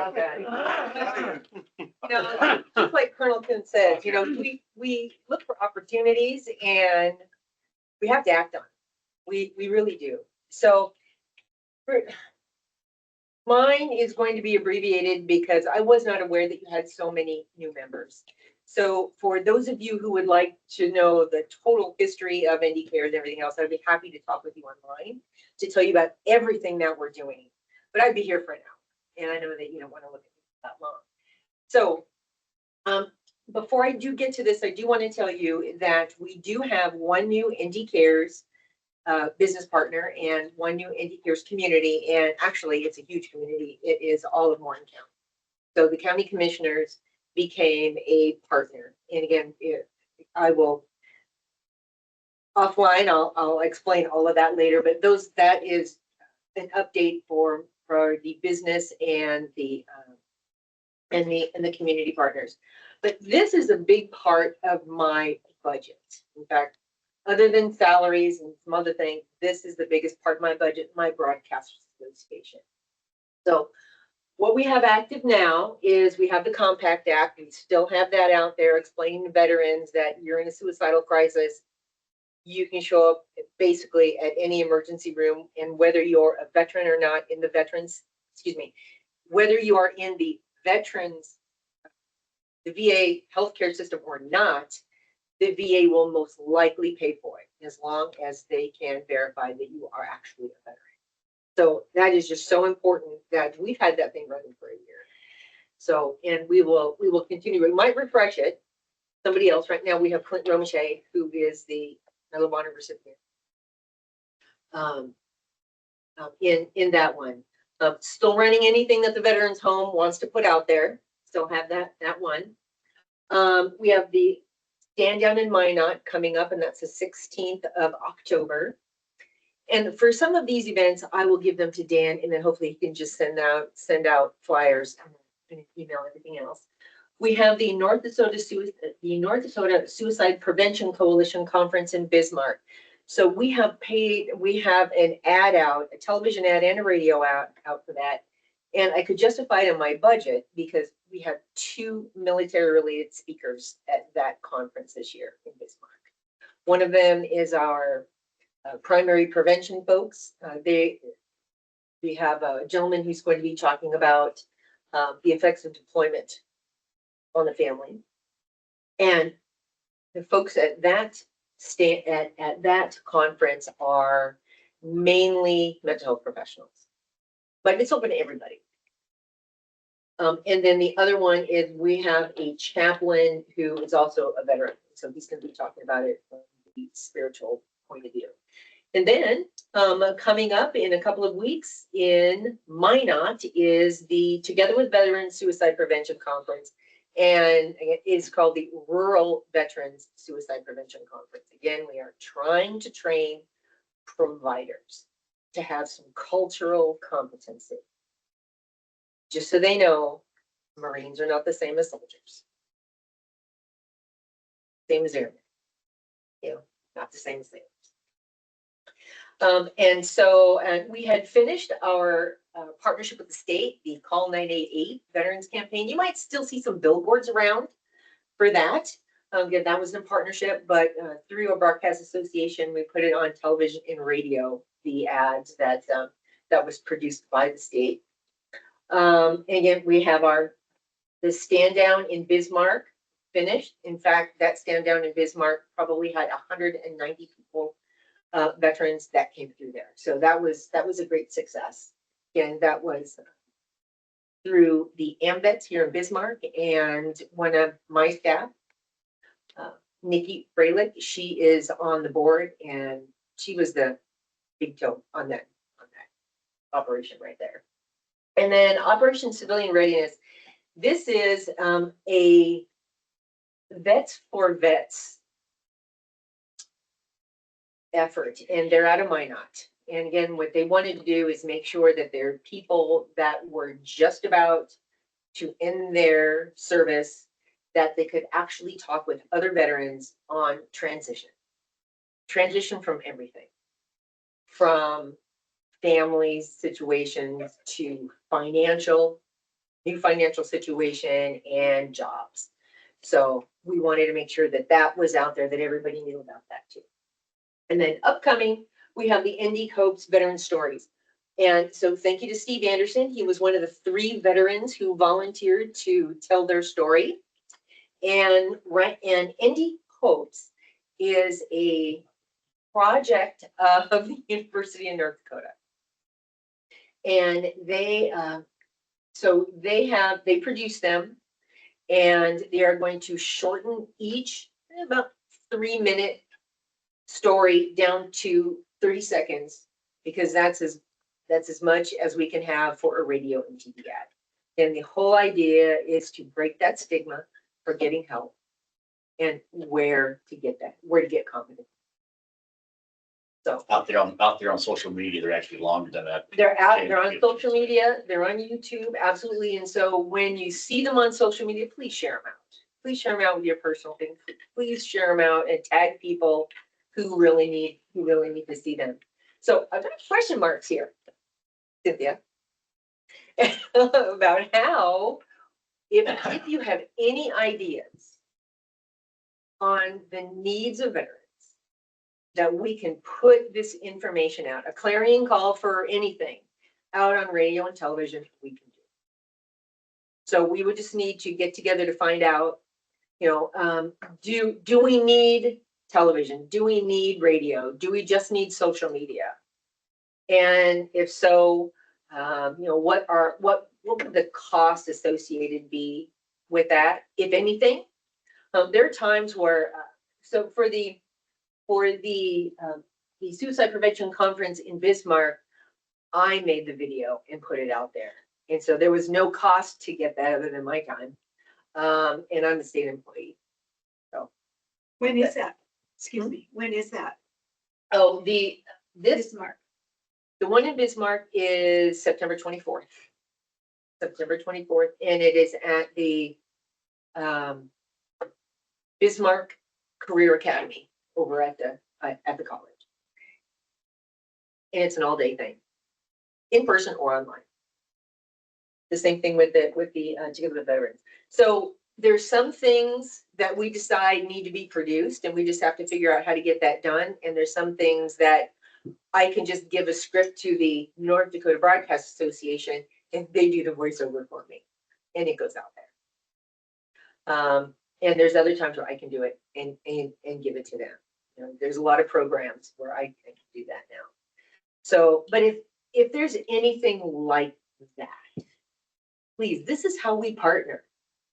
I pay for this contract yearly and I can put as much stuff out there. I've got so many things running and they have not told me, stop, you have too much. Not yet, at least. So it is at no cost to anybody here to have information put out there through Indie Cares, through radio or television. So we can definitely help in that regard. As long as it is military, veterans, families, or survivor related, we can do it. So next slide. Thank you. Sorry, a long time there. So again, we've got some paid social media advertising as well. Instagram is brand new. So we can only do so much on Facebook. There's only a certain demographic that's on Facebook. X has some younger and different users, and Instagram is even younger and different users. So we just needed to make sure that that we just diversify that information out there. So again, all the things that we're putting on television and radio, they eventually end up here, or they start here and they end up there. So we really want to have, we just want to saturate the airwaves with. Next slide. Okay, so another big project that we have going on is in military culture training, like I had mentioned, for providers. So this is the one that the NGB pays for. So any mental health provider doesn't really have to be a mental health provider, but the 3 tiers, tier 2 and tier 1. Tier 2 and tier 3, excuse me, really get into the nitty gritty for mental health providers. But the very first one, tier 1 military culture training, anybody can take. But again, the NGB is paying for it. For professionals, it comes with CEUs. And we started off kind of slow, but now we're going very well. So we've got 275 that have done tier 1. And once you do tier 1, it's pretty, it's not an hour program. It's several hour program. Then if you are a provider, then you're on a directory. And so if a veteran or a family member of a veteran would like to see a provider that's military culture trained, you can go to their directory and you can see where they are. And they accept TRICARE.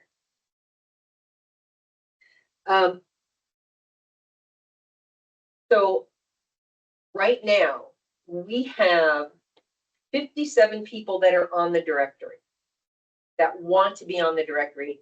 We're going to be reaching out to a lot of these other ones if they are providers, because again, there's other people who can take it that may not necessarily be a provider, but if they are providers, we definitely want to reach out. And this is a project that I'm working on with Ann Stark again, who is in behavioral health division. Next slide. So one of the other partnerships that Indie Cares has is with Psych Armor.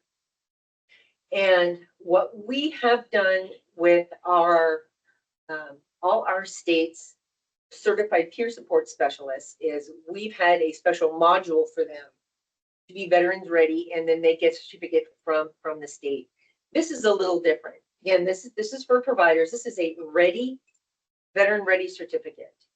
And so you take all of the classes free through Psych Armor.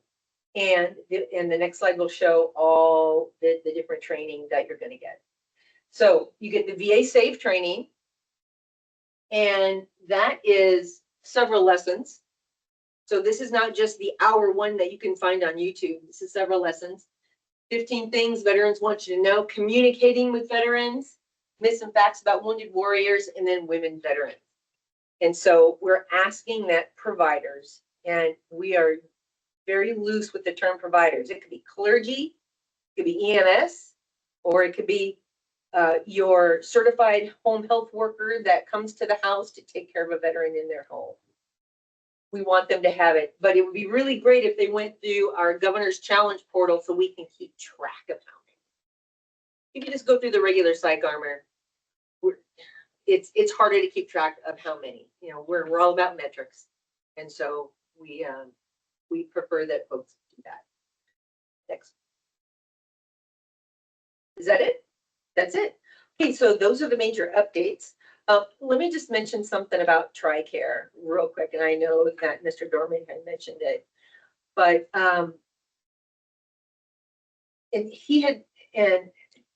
one of the wins that I think that we got, because it's been very frosty when we talk with with TRICARE, where we explain all our problems that we're having, and they say, yeah, we'll get into it, and nothing ever happens. Norman calls it the frozen middle. And so one of the things that came about in the NDAA is that, well, they will do a study. The Defense Health Agency will do a study to find out how many TRICARE providers there are in the state, and then make a determination. Well, the problem is that they're going to use the directory as a data point in that determination. Well, if the directory is wrong, then their analysis is no good. So, and it's just not the number of providers, it's the number of providers that have availability in a reasonable amount. So you could have a provider that, sure, I take TRICARE, I'm full. My patient panel for TRICARE is full. Or yeah, we take it, 3-month wait. So that tells us we don't have enough providers. So one of the things that we are really trying to get TRICARE to do is to clean up their directory. And they're working on it. They really are. The handoff from one provider or from one contractor, federal contractor, to the other did not go so well. But where does that then leave the folks with TRICARE? Not necessarily the people who've already had it or who are on it, TRICARE for life, TRICARE Prime, that's fine. They have no problem. It's the new people who are trying to do that. So that's why we are in continual talks with TRICARE to make sure that we have enough providers. And how can we expand the number of providers? To expand the types of licenses that the Defense Health Agency accepts to be a provider. It's narrow. So that's one of the things that we're working on. You stand for questions? Where's your office at, Michelle? It is at Frame Barracks, Building 30, second floor. Thank you. Yeah. Great, thanks. Thanks.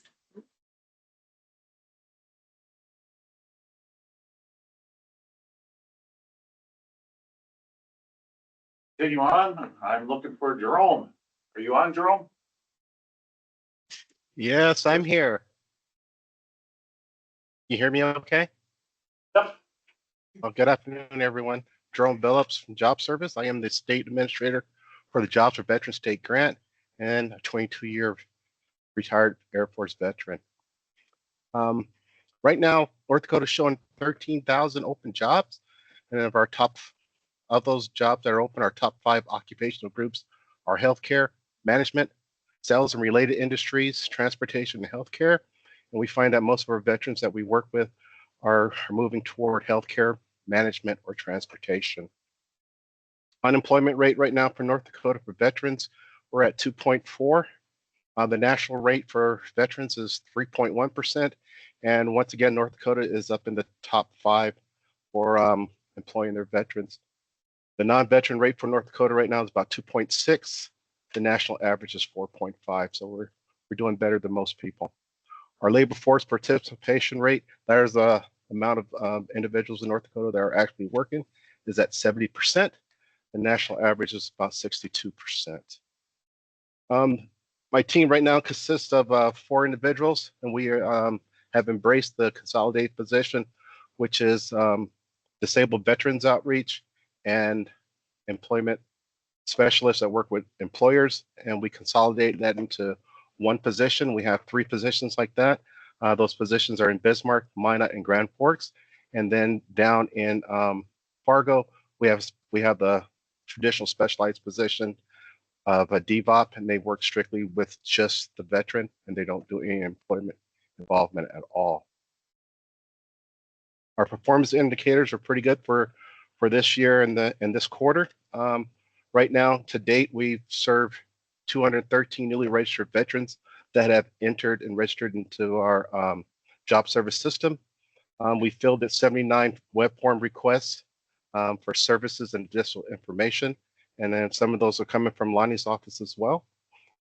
Our individual career service rate for veterans is at 157 veterans that we served, and we're ensuring that each veteran that we see does receive individualized career services to get them going to where they need to go. Our performance indicators, as I said, for those 157 veterans that we actually receive services from us, and we rate them as they exit our program. So second quarter after exiting our program, we're at 60% of those are still employed. 1 year after they work with us, 59% of those are still employed as well. The average earnings increase for veterans for a quarter after leaving us is $8,900. We've got several multi-industry job fairs coming up in the near future here. 3 of them are this month. We have one that's going on right now in Williston. Devil's Lake is on the 10th of this month. Minot will be having, well, these are all past. Minot had one on the 9th, and Devil's Lake had one on the 10th. Grand Forks has one coming up on 30th of this month, and then Fargo next month will have another one as well. Special project we have going on right now coming up. We have a upcoming webinar, Veterans Employment webinar called Beyond the Uniform. And they're going to be speaking about bridging the gap between the uniform from service to community. Got more information coming out that in the near future as we get closer to that date to have that. And that's going to be projected to be delivered on the 6th of November. Short and sweet. Is there any questions at all?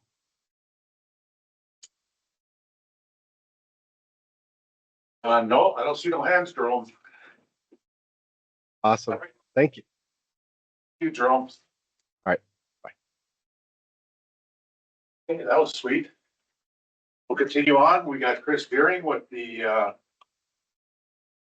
Association of Counties. Yep. Can everyone hear me? Yep. All right. I did send some stuff over. But yeah, mine probably won't be as sweet as Jerome's, but I'll try my best to get you guys going. I know it's a lot of work here. So I had about 10 things here, or 8 or 9, so we'll just go through those quick. So we've been seeing, I know it came up earlier, 988 since its inception in July of 22. It's had a reported 68% increase in contacts. That's calls, text, chats, and things like that. We've been working really hard with Lonnie and the state to get those signs up, and we have one in our office and on our bottom of our emails and things like that. So it's thank you, Dan. It's really imperative that we start and I'm waiting on data. It's really hard to get data. I had some from a couple years ago, but usually in our area it's those winter months that they have seen some increases and things like that. Of late we've had some veteran incidents, and some unfortunately are suicide related. So we've been making lots of calls to the police and to the sheriff's department and trying to help with those veterans. One unfortunately is in his files listed as suicide by cop. So that one's been kind of hard to get family or someone over there. And we recently got some VA assistance with that. So it is really imperative that folks and veterans alike can use 988, and it's definitely a good way to take care of our folks. We use it quite a bit here, so as long as we keep pushing folks over there, I think we'll be fine. But it's the yin and the yang of that. I mean, suicide rate with veterans now is according to the VA today was at 17, and that was has gone down. But a lot more people are using this, so hopefully we can kind of even that out. And 17 is too many. Obviously, we're gonna get that to 0. Next there, excuse me, flu shots are out and about now. So I know in Fargo anyway, you can literally stick your hand out the window, show them your card and get stuck and then drive off into the sunset. So, if folks want, please reach out to me, but Fargo, the CRRC, Dickinson, Devils Lake, Bismarck, Grafton, Jamestown, Minot, and Williston all have flu shots available, and I can get those times if anyone wants to reach out. But it's definitely a good thing to do that. Had a meeting this morning regarding this, but Habitat for Humanity is looking for a veteran home candidate. So if you know anybody, family has some kids, it's between that 50% and 80% medium rate. And we can work with, his name's Pete Christopher. And we could try to get folks, it's quite a lengthy application, but here we all kind of took the course on how to help the veteran through that. And they're just looking for somebody, and they would own the home and pay the mortgage and pay the taxes and that kind of stuff. And then there's some sweat equity involved. But it sounds like a real good thing if we can get the right candidate. I know in the past too, we've had something called Keys to Progress, and that's for transportation. This one is similar, but it's for housing. They haven't had a candidate since 2017, it sounded like. And I actually spoke to her on the phone the other day. So they still have the home and she's doing great. Just had some travel questions, but definitely something to look into. If you need any assistance with that or know any veterans around, please send them our way. From my email the other day too, we had claims were up last fiscal year, 6,600. Lonnie had the North Dakota stats, which is good, and these are just the federal ones, but they had 2.5 million claims and the approval rate was just about 62%, giving out $1.3 million dollars in benefits to veterans and their families. So we'll keep at it. And 62% is not bad. Obviously we want that a little higher, but veterans are getting their benefits, and the PACT Act is really something that is helping all of us around our counties here. We had Tamara Edie come in the other day too for CapTel. So if you know anybody, this is a free service and it's for veterans and non-veterans. So she'll actually go into your home, hardwire in the phone, and it's for hearing, or you can read the text and things like that. It's a pretty slick program. Actually, no strings attached or anything. We've had positive feedback on this. It's about an hour of kind of learning, but she'll go into your home for you, and they're North Dakota wide, so all 53 counties. If you know any veterans, please let me know or I can share that. But it's a federal program. All she gets out of it is a thank you, and the veteran can communicate with family or whoever they need to do. But it's a really, really great program. This one here, last couple of weeks ago, I got an opportunity to go to the shelter. It's called Homeward Bound, and they're looking for adopters for pets. I took this one here, this little guy. He's already on the list here, but it might be a good friendship here. But veterans get 25% off for adoption fees, and I know a lot of veterans are probably kind of living alone or those winter months, so it may be a good option. So I just threw that out there. 25% off is about $175 or so to kind of wrap up all the fees and put your name on the list, and maybe find a dog. But they do have cats too, but just something to think about out there. Yesterday was the first day of this Fargo eligibility enrollment office, so they extended their hours till the afternoons too. So it was like from 1700 to 1900 or something like that. So they're just trying to get more folks into healthcare, and they're doing their job and stuff too, but they have kind of some limited hours as well. So they're just trying to expand those things. And then too, last week we had a stand down at the Broadway Square.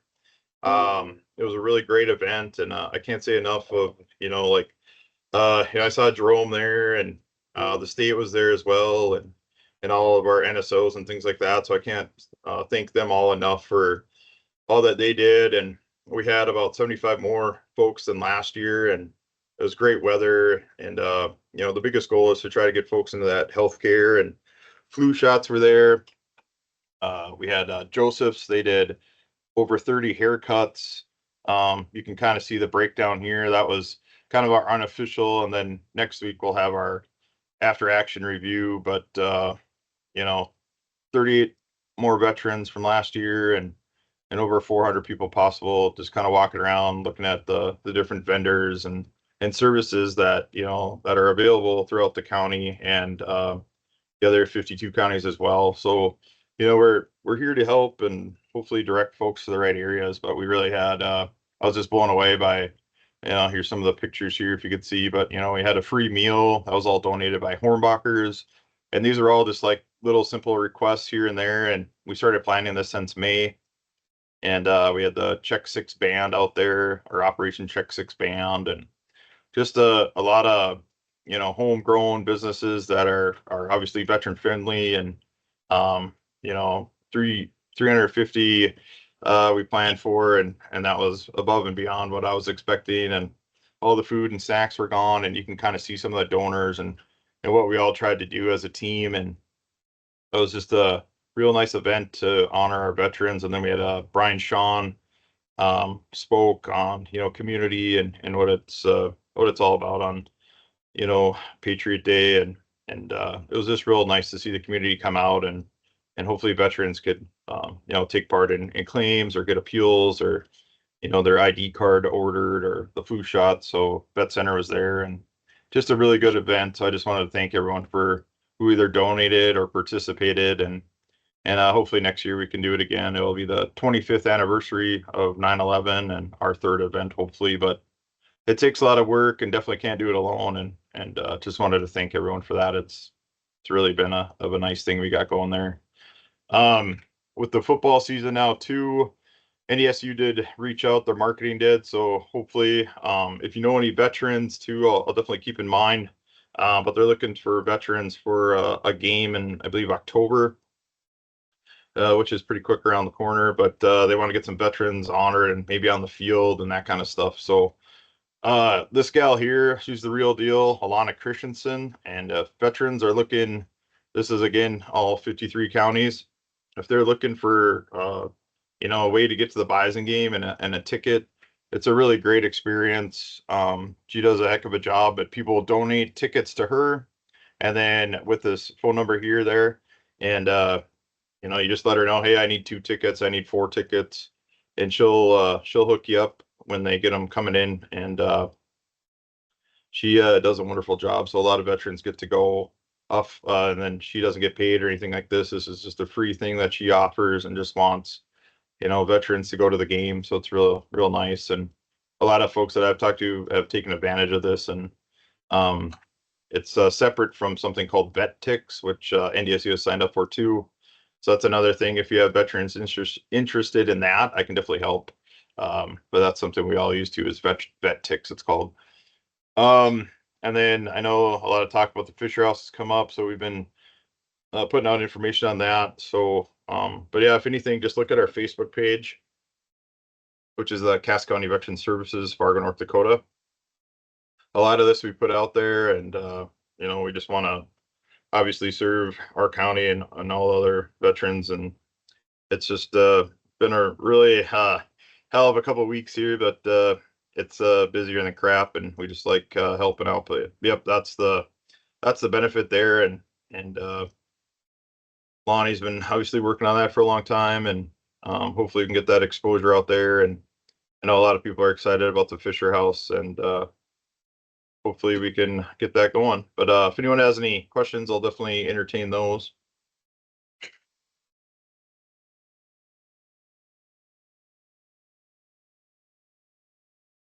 I see no hands up, Chris. Wow, just knocked it out of the park today, huh? So, well, that's great. But no, as usual, thank you for all you guys do out there, and it's real nice to see everyone come together and keep doing our jobs here, and hopefully we can get some vets housed pretty quick here with the next couple things on the agenda. So thank you. Hey, Chris. And I don't think Tom come on yet, has he? Nope. Okay, we'll move on to Dane with the Evansville. Excuse me, Chairman. Yes. Could I just say that I need to leave at 3:00 and it is 3:00, so I am going to miss the subcommittees if you get to those. And I want to apologize because I know we have two people on the committee that I'm on.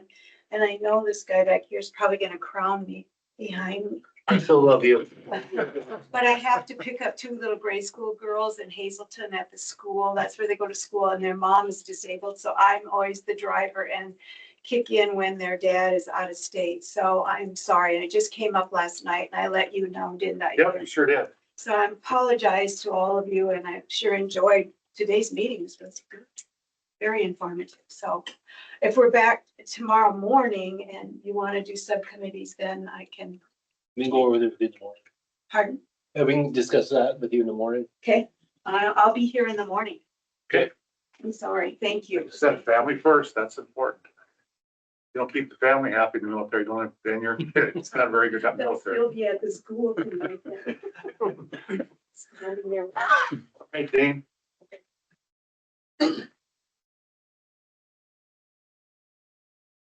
Good afternoon, everybody, and I will start off thanking you all for your respective service.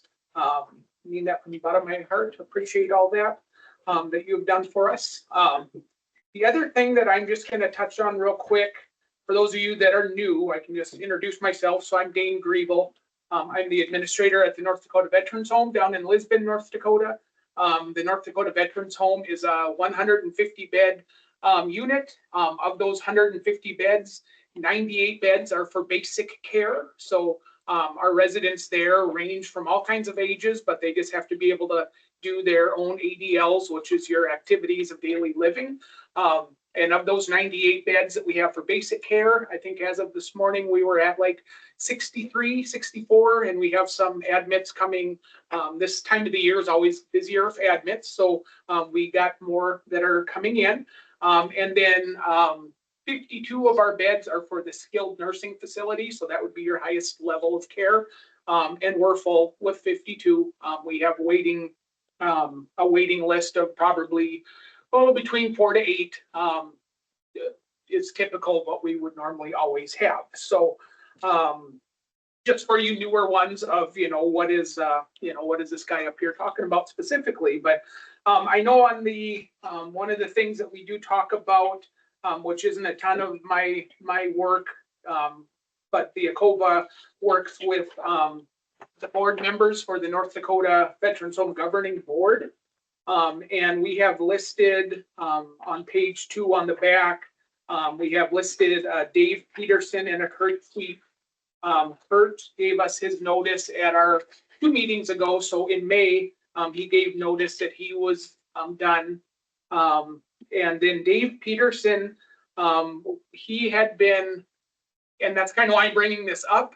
He had been at one of our ACOVA meetings. He had been nominated to be on the North Dakota Veterans Home Governing Board. And I never got any contact information on him, or how to even get a hold of him. Eventually, Lonnie did just give me his email. So I got response back from him email wise, and he is not, does not want to be on the North Dakota Veterans Home Governing Board. And I don't know if we remember who nominated him, but I'm just trying to say this as politely as I can, but he just wasn't real. He kind of was like, how did my name even get involved with this? So whether or not, if anyone remembers, he just wanted to know, and I just feel I owe him that. So he just said, could you inform me how, when, and by whom nominated me for the position? And so I just said, I have a ACOVA meeting this week and I will be able to get that information. I will try to get that information for you, but I know it's just kind of been a little bit of a revolving, I don't want to say it's been a revolving door, but we've kind of had multiple spots that we knew were coming and going back and forth. So just to bring that up, and that can be talked more about later on. So, but I will tell you specifically just about what's been going on down in Lisbon at the North Dakota Veterans Home. So we are highly regulated, as is any hospital. We heard the the guy from the VA, and he had Joint Commission. Joint Commission comes to a healthcare facility every 3 years and does a survey. We are not Joint Commission accredited. Most skilled nursing facilities aren't. So we have the state, the North Dakota Department of Health and Human Services comes once a year for a survey. And then the VA also comes once a year separately for a survey as well too. So July 15th through the 18th, the VA was the first one this year, and they always come about that time, springish into the summer. So they were here the 15th through the 18th. And they look at everything from life safety to how we're charting to the, care that we're giving to, to our residents. And we really, VA wise, we only had 4 deficiencies, which was fantastic because typically they're always going to find something. And I'm not going to go deep into them, but none of them had to do anything with the actual physical care that we give. Our first one that we got was they wrote us up because we had a fidelity bond through the North Dakota Insurance Reserve Fund that covered that we've had for years and years and years. I've only been there for a year and a couple months, but they've had the same fidelity bond through the state for years. And this bond covers all of the residents if they choose to have an account, like a savings account with us. And not that we keep their money there on site. We obviously keep it at a bank, but this fidelity bond, $2 million worth of coverage, covers anything if there's theft or embezzlement, anything like that. This same bond, paperwork, everything, my first year of the survey, we turned in last year to them. Absolutely fine, no problem. This year, the surveyor looked at it and said, you need to have a surety bond, not a fidelity bond. We went back and forth. We said, we've never been questioned about this before. It's always been good.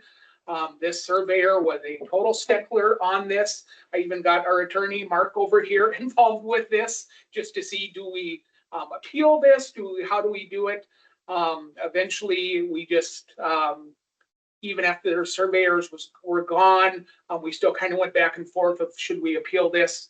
We're not going to appeal it because each year when they come survey you, they could look at it and say, because how one surveyor looks at something and decides compared to how someone else looks at the regs and decides, obviously it's different. We had never been cited for this before. So we are just going to be getting a surety bond through Valor Insurance. So something that we didn't necessarily budget for, but we will go through and get the surety bond. So we were cited for both in our skilled nursing facility for that and in our domiciliary. So they do them, technically they're 2 different surveys. So they wrote us up twice on it. That was the only deficiency in the domiciliary, was just this surety bond, and it was worded the exact same as what they hit us for in our skilled nursing. So again, it has nothing to do with the care. It had always been good before. They're making us do something different. So that's fine. We'll get that going. So the other one just had to do with charting. We had one resident who had lost a lot of weight because of the diabetes medicine he was on, which is a GLP-1, so like these Ozempic drugs now. So he was using it for diabetes. He had, I don't want to say significant weight loss, but he had enough weight loss where they were looking through it. Wasn't charted correctly. It was obviously helping with the diabetes, but with the weight loss, it wasn't charted correctly. So they didn't like that. Third thing was hospice care. We had one resident who was on hospice care at the time. And when they came, we didn't have a quote unquote policy that if we had to change psychiatric meds with somebody on hospice care, that we were informing the person on care and the family. We do all of those things, but they didn't like how it was written in our policies. So we've updated our policies, and that's good. The very last one that they got us was for years, the North Dakota Veterans Home would get cited for not having a mental health sharing agreement with the Fargo VA. And really that just is an agreement that we could bring our residents up there. We bring our residents up there regardless, but we would have a cost sharing, so we would know what the costs are going to be broken down. We finally got that into place a year ago, so we didn't get written up for that. So yay, everyone's excited. Well, this year they wrote us up because we had one resident in our entire facility who got dental care at the VA, here in Fargo, or not here, this is Bismarck, so in Fargo, who was getting dental care there. And the surveyor looked at it and said, well, where is your sharing agreement for, cost? I have one person that we didn't have. So we have in Lisbon, we have 3 other dentists just locally, and we have agreements with 2 of the 3. And really, the agreement just shows this is how much it's going to cost. And we have probably 15 residents who go to them. And the one that's the busiest, we don't have a contract with. No problem with any of those, but this one resident who goes to the VA for some dental care within the last year, we didn't have a sharing agreement, so they cited us for that. So now I have to go through, request a sharing agreement, which the Fargo VA is probably going to say no, just because it's one person, and then we'll go back and forth. So in the next calendar year, if I don't have that one person going there for dental care, they probably won't write us up, because last year we didn't have anyone, we didn't get anything. So that's just kind of how the survey process goes. It's a great thing that we do. Surveys are wonderful to make sure that we're giving the right care and the proper care, and we have the right ratio of employees and residents, all of those things. But just some of and you guys obviously all have served, so you kind of know how things go. But so we did have those 4 small things, but the win out of this whole thing was none of this had to do specifically to the care that we're giving to that resident. Fantastic results with that. Then August 4th through the 7th, the North Dakota Department of Health and Human Services came for their yearly review. And this is the best news I can give you. We had 0 deficiencies. So everything was fine. They go through all of your life safety stuff as well too. So are you doing your fire drills? Are you have backup power? Do you have all those things? Everything came back wonderful. So very, very happy with both of those results. And if for those of you who've been here, you know that we had built resident garages and storage units down at the vet's home. And we finally got those done, and we were able to let our these are for the basic care residents. So we have 14 garages right on site, and then 8 individual storage units. We charge $40 a month for a garage, $20 a month for the storage unit. I mean, they're all good size. So we're not doing it to make, a whole bunch of money or anything. It's for the residents. We got them all, they're all full, which is wonderful. So we went around, this is probably, I just have to share the story. I know you guys are tired of sitting, but we went around and gave out the keys and garage door openers. And when I went to one resident who got an actual garage and to put his car in it, and I gave him the opener, and he looked at me and he said, what do you have there? And I said, this opens the garage door. And he said, Dane, I've never had a garage before. He didn't.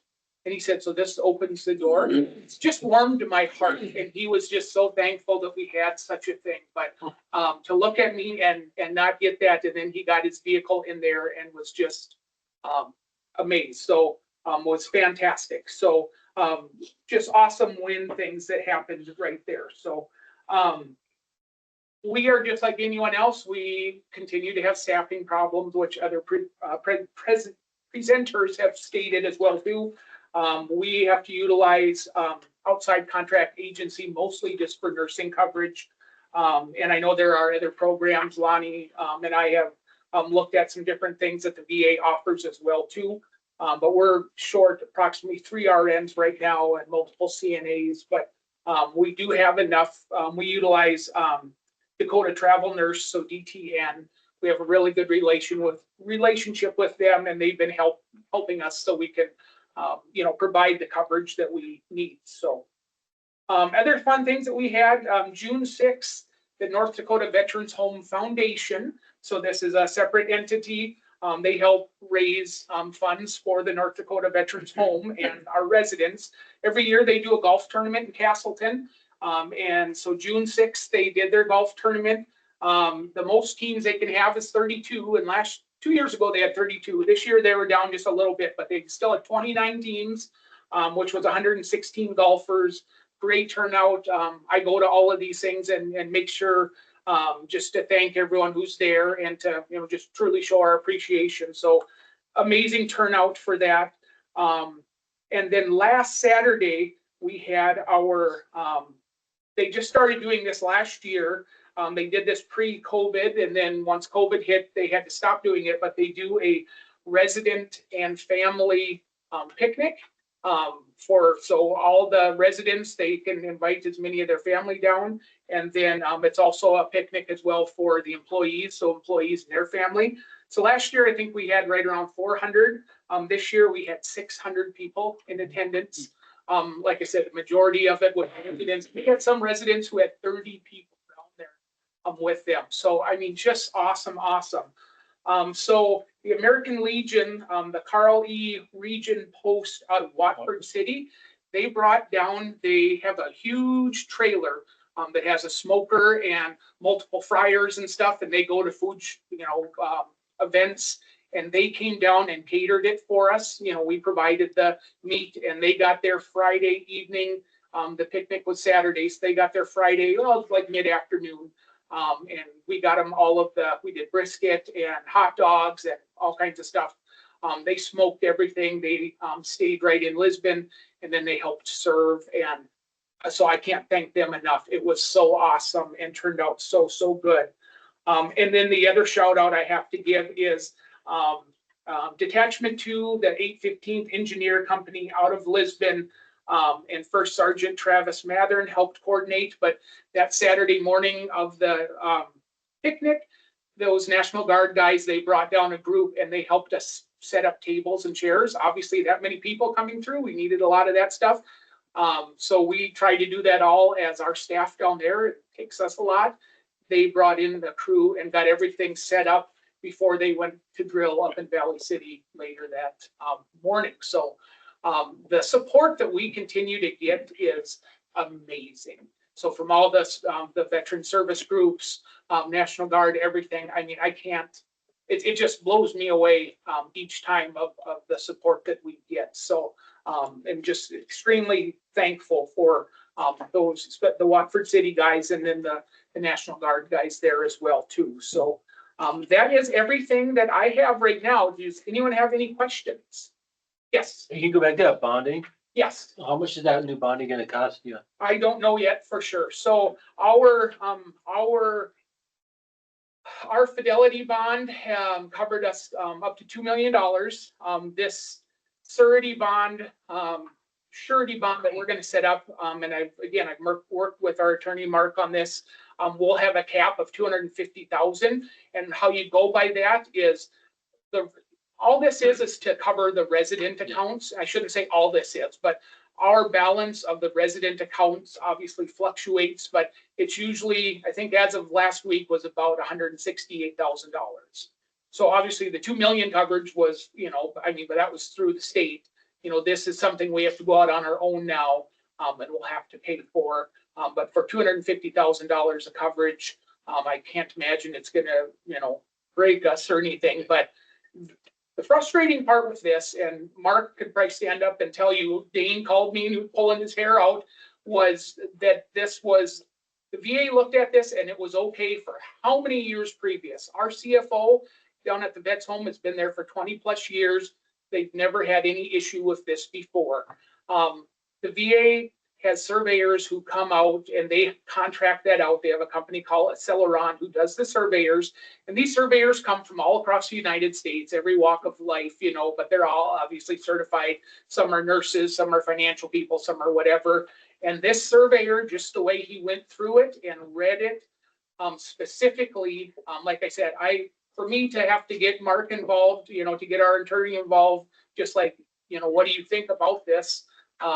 Was the frustrating part. Like I said, from a standpoint of how much is that going to cost us yearly, I don't know specifically. I can't imagine it's going to be horrible, but we certainly don't need $2 million worth of coverage. We just need enough to, cover what would be in there. But that fidelity bond is a blanket coverage, which I get. And he just said, how do you know individually, how would you divvy that out if something were to happen and you had some fraudulent things? So a surety bond, which is still going to be blanket coverage. That's the thing that You know, I could stand here and I know it's been a long day and everyone's tired of sitting, but the frustration level was just like, really? So, that's where we're at. So instead of having to possibly fight this each year, fine, we'll get a surety bond. So, Mine was older, but $100, $128. yeah. So I mean, yeah, I had $100,000 surety bonds. That's what it was. so like I said, I can't imagine it's gonna be, you know, big thing, but I mean, obviously we go, you know, every 2 years and we have to submit our budget. I mean, not that this, again, is gonna be enormous, but we didn't budget for it. But again, I can't imagine it's gonna, you know, break us or anything, but it's just the frustration with some of those things, but we'll do it. So, I would just add, we did, I was also in discussion with North Dakota's risk management. So we are also going through the state's preferred vendors for the insurance, trying to get it at or the bond, excuse me, but at the most affordable rate and still meet the coverage requirements. He also kind of questioned whether or not it was necessary, but again, I think we made the right decision and better safe than sorry with these. Yeah, covers everything. It's good. Yeah. And this one, I think, specifically focuses on covering the residents if there is some loss to their funds due to mismanagement. Not saying that that would be the case, but if there was some mismanagement on the state's part. So I think that was kind of the discussion, at least from my side, to risk management. So. any other questions for me? Okay, thank you, guys. Okay, thank you, Dane. Or it lasts today. Yeah. So if I'm correct, we need 2 people for the governing body then, right? Is that what you? Yes. Okay. All right, and next one, we've got CAEND, Andrea Olson, has been discussed. There she is. Good Andrea or afternoon. Can you hear me okay? Andrea or Andrea? Andrea. Andrea, okay. Yeah, perfect. Thank you so much. I look forward to visiting with you folks this afternoon. Lonnie, am I good to just kind of dive in and talk about community action and SSVF? Yeah, please do, and I'll fill them in on the reasoning. Okay. Okay, fantastic. Well, good afternoon, everybody. Thank you very much for having me. This is my first ACOVA meeting, and I'm learning all kinds of great information. My name is Andrea Olson, and I'm the Executive Director of the Community Action Partnership of North Dakota. I will take just a quick minute to talk about community action, and then I'm going to talk about our supportive services for veterans families program that we administer statewide. So community action agencies exist all across the United States. We have about 1,000 agencies across the state. We're represented in 99% of America's counties. Here in North Dakota, we have 7 community action agencies that collectively all serve all 53 counties across the state. And everything that we do is all about helping people, changing lives. We offer a series of programs, like our weatherization program is all about helping energy efficiency in low income homes. We have the Sportsmen Against Hunger program, which is all about providing sources of protein into low income homes. And we also have programs like VITA and Head Start. So lots of great work that we're involved with. Across the state. And since 2012, community action agencies in North Dakota have been administering supportive services for veteran families. More commonly referred to as SSVF. So SSVF is a program that is funded by the Federal Veterans Administration. It's a grant that I get every year from the federal VA that allows our community action agencies to provide services to veterans and veteran families who are either experiencing homelessness or who are on the brink of homelessness. And we work with these veteran households to make, our first priority is making sure that they have safe and stable, secure housing. Each year, we serve about 300 veterans statewide. I will say that we do continue to see an increase. In 2024, we served 362 veteran households. And so far in 2025, we've already exceeded that, and we're at 382 veteran households that we've served. But we can help these households with a variety of different things, which is all mandated by the federal VA. I don't get to pick and choose what we do and what we don't do. I follow the federal guidelines, but we're helping these folks, secure, safe, and stable housing. We can help people with rental assistance. We can help the folks with security deposits, help with utilities, moving expenses, those sorts of things. Everything that we do in SSVF is all about helping the veteran enter that realm of self-sufficiency, enter the realm to maintain their housing. We have intensive case management that we offer with each of these veterans, where we work with them on employment issues. We work with them on financial counseling issues. Just a plethora of activities that's really designed, like I said, to help the veteran family reach that realm of independence and self-sufficiency. So Lonnie, I think I'll stop there and I could turn it over to you unless there's more questions right now about SSVF, but I would defer to your guidance here, Lonnie, on how to best proceed. Okay, so the reason I asked Andrea to present today, and to clarify and make sure you guys heard this, you serve all of North Dakota. You have how many people, and how far would somebody have to go to get to one of your service providers in the state? Yeah, we have a central location in each of the major cities across the state, and then each of those major cities serves the respective counties.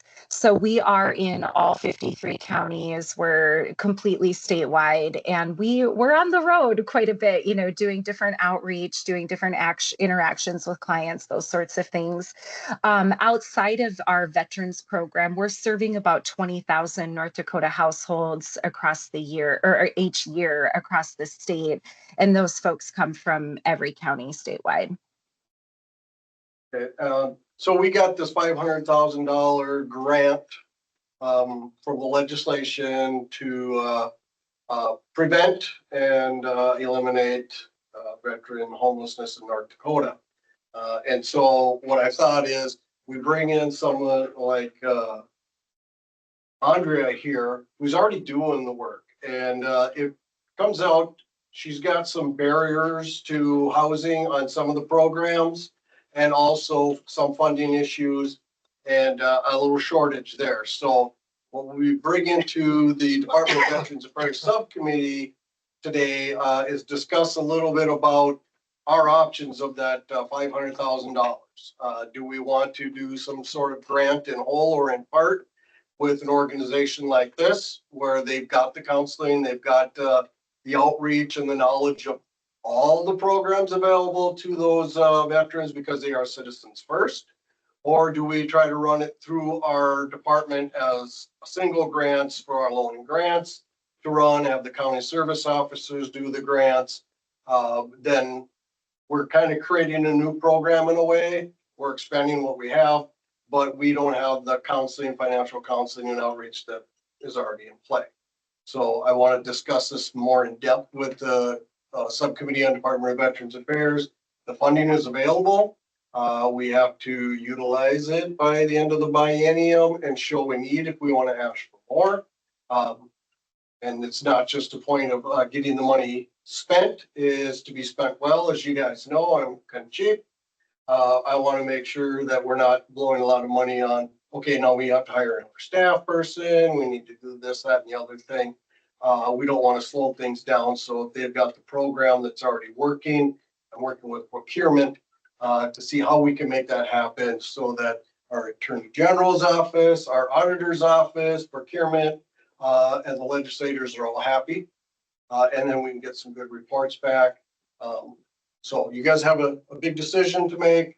And so that's why I wanted Andrea out here, because they do work with, and clarify that you do work with the federal VA, with the HUD Bash and all those good programs. So it's not like, okay, you come to me and I can help you with this one thing. They're helping a veteran go from, at risk of homelessness or from homelessness to housing. And they can use the HUD Bash, they can use all these other programs. And when there's a barrier that HUD Bash and others can't pay for, or it's a barrier to housing this veteran, then this grant can hopefully step in and we can make it happen. So that's why after this, whoever is appointed to the Veterans Affairs Committee today, we have to have a good long conversation on how you'd like to advise the committee here to utilize those funds. So that's why Andrea is here, so she can answer Trish's questions. Got her I hand just up. have a quick question on if there has been any identification of gaps that you have in your program right now that you could share with us. Yeah, absolutely. Thank you for the question. And I want to be very clear, like we are definitely not trying to duplicate anything that's happening in SSVF. We are trying to fill those gaps, and trying to meet those deficiencies and help folks where we can't help them with the funding that we get from the VA. So we would definitely see things like hotel and motel stays especially if a veteran presents in homelessness on a Friday, it gets incredibly tricky with all of the paperwork that has to be done. So we'd be looking at extending hotel and motel stays beyond the 60-day cap that we can do with the federal funds. We'd be looking at things like providing rental arrears assistance. That isn't something that we can do with the federal funding, for example. And I'm not saying that we would pay the full amount, but for example, we had a veteran present yesterday at our Grand Forks agency, and they owe $4,000 in rental arrears, and they literally cannot get housed until that $4,000 bill is settled up with their previous landlord. And the federal regulations just don't allow us to do that. We would also be looking at things like transportation support, whether it's rideshare services or helping with, modest car payments. Vehicle insurance and registration fees is a barrier that we've seen quite a bit. And I know you folks have been talking about transportation throughout your meeting today. It's just critical. It's critical in the state of North Dakota. We also see a lot of requests that we can't help with related to emotional and support animals. Like a lot of landlords will charge rent deposit, pet deposit, pet rent. We can't touch any of that with federal funding. um Things that would also be like health and medical related, and again, nothing that's already offered. We are really already very well connected with our veteran partners. We work with Chris's VSO organization. We work with the HUD Vash folks. We actually meet with HUD Vash every 2 weeks, review who they're serving, who we are serving, and how we can better work together. We've also talked about other justifiable housing stability costs, just real world barriers that our folks have faced. Court-ordered fines and judgments, those can be very tough to posing a barrier to housing stability. Purchasing of emergency supplies, we're really not allowed to do that with a lot of our federal funding. So those are the things we would want to do with the state funding.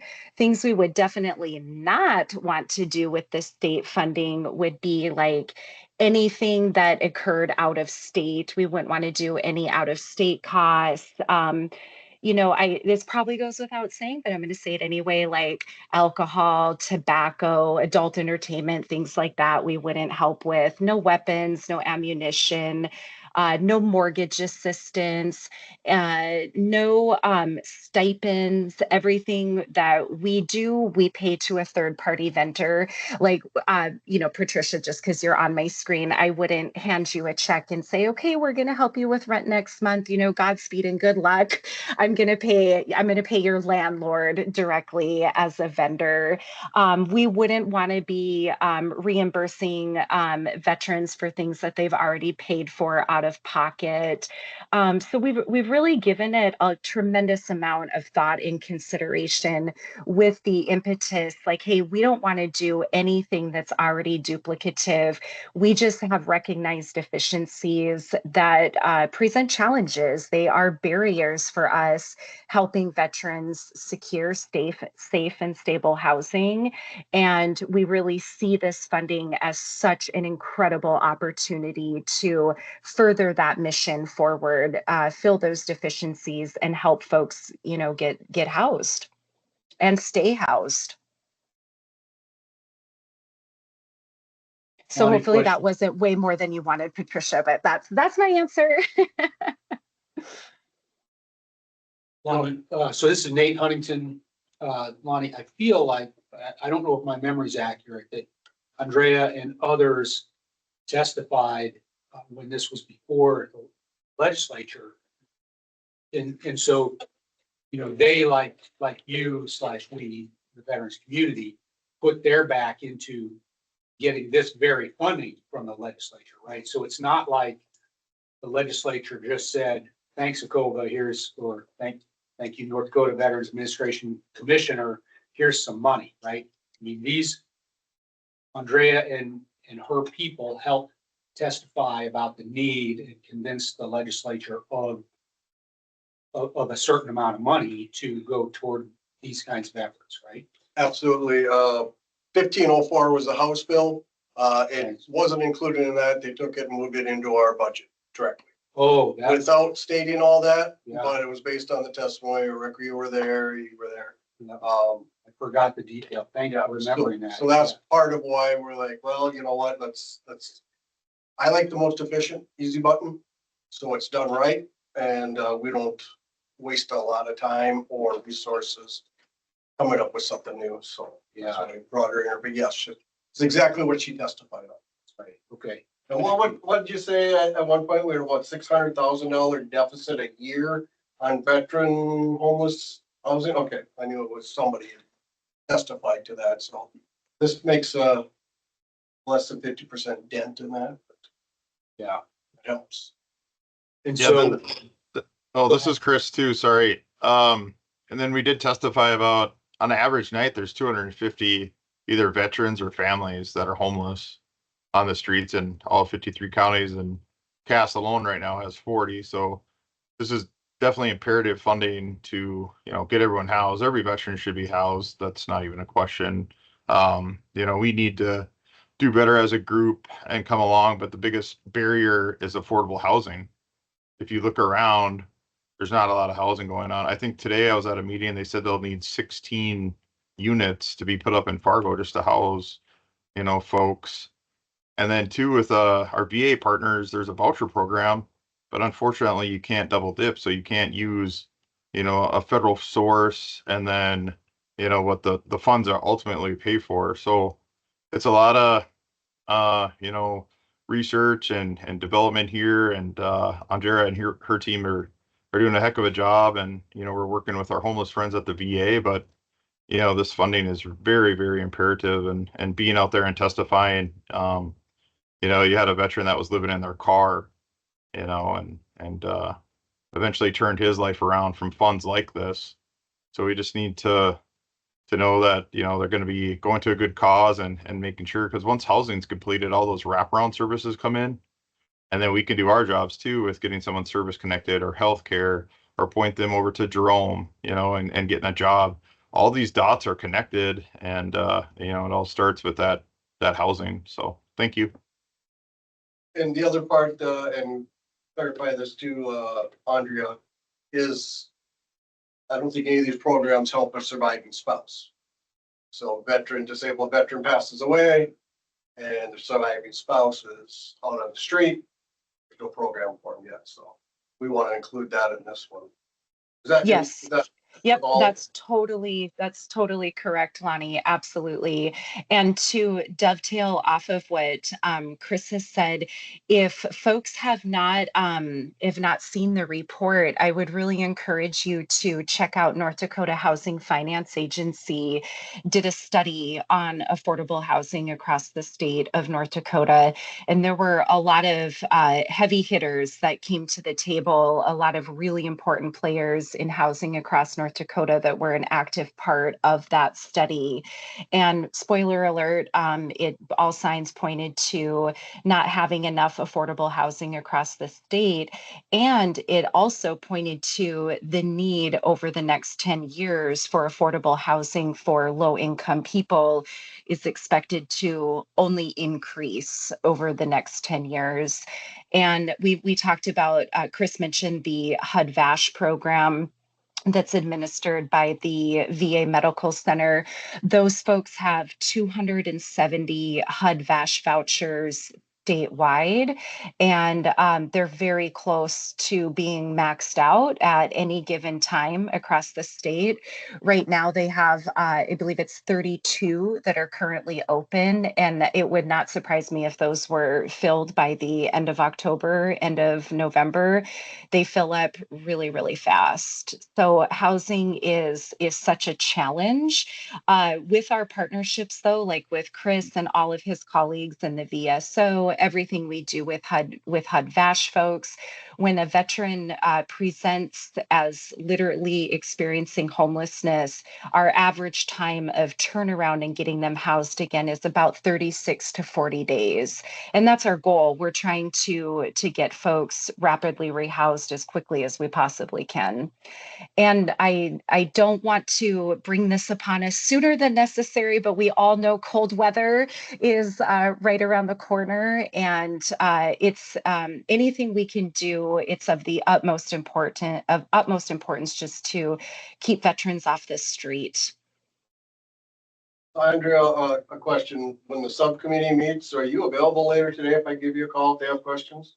Oh, absolutely, 100%, absolutely, no problem at all. I've got one more question for the whole group.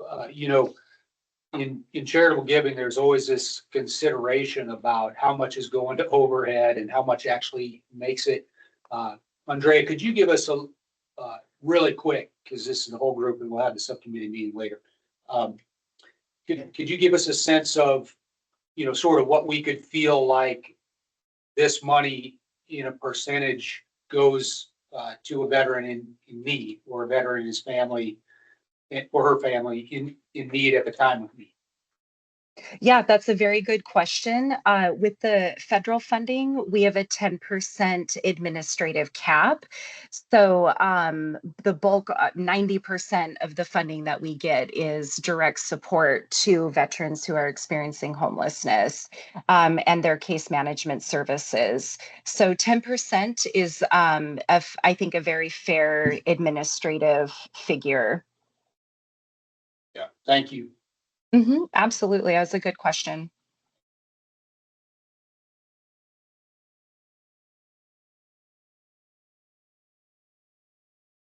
Any other questions for Andrea?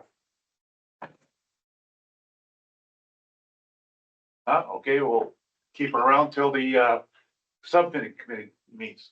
Thank you, Andrea. Thank you very much. And last but not least, we got Mark with our open records meeting laws. Woo, they're lighting things up. Very exciting topic today. Mark is the one that gives you spanking. Well, now.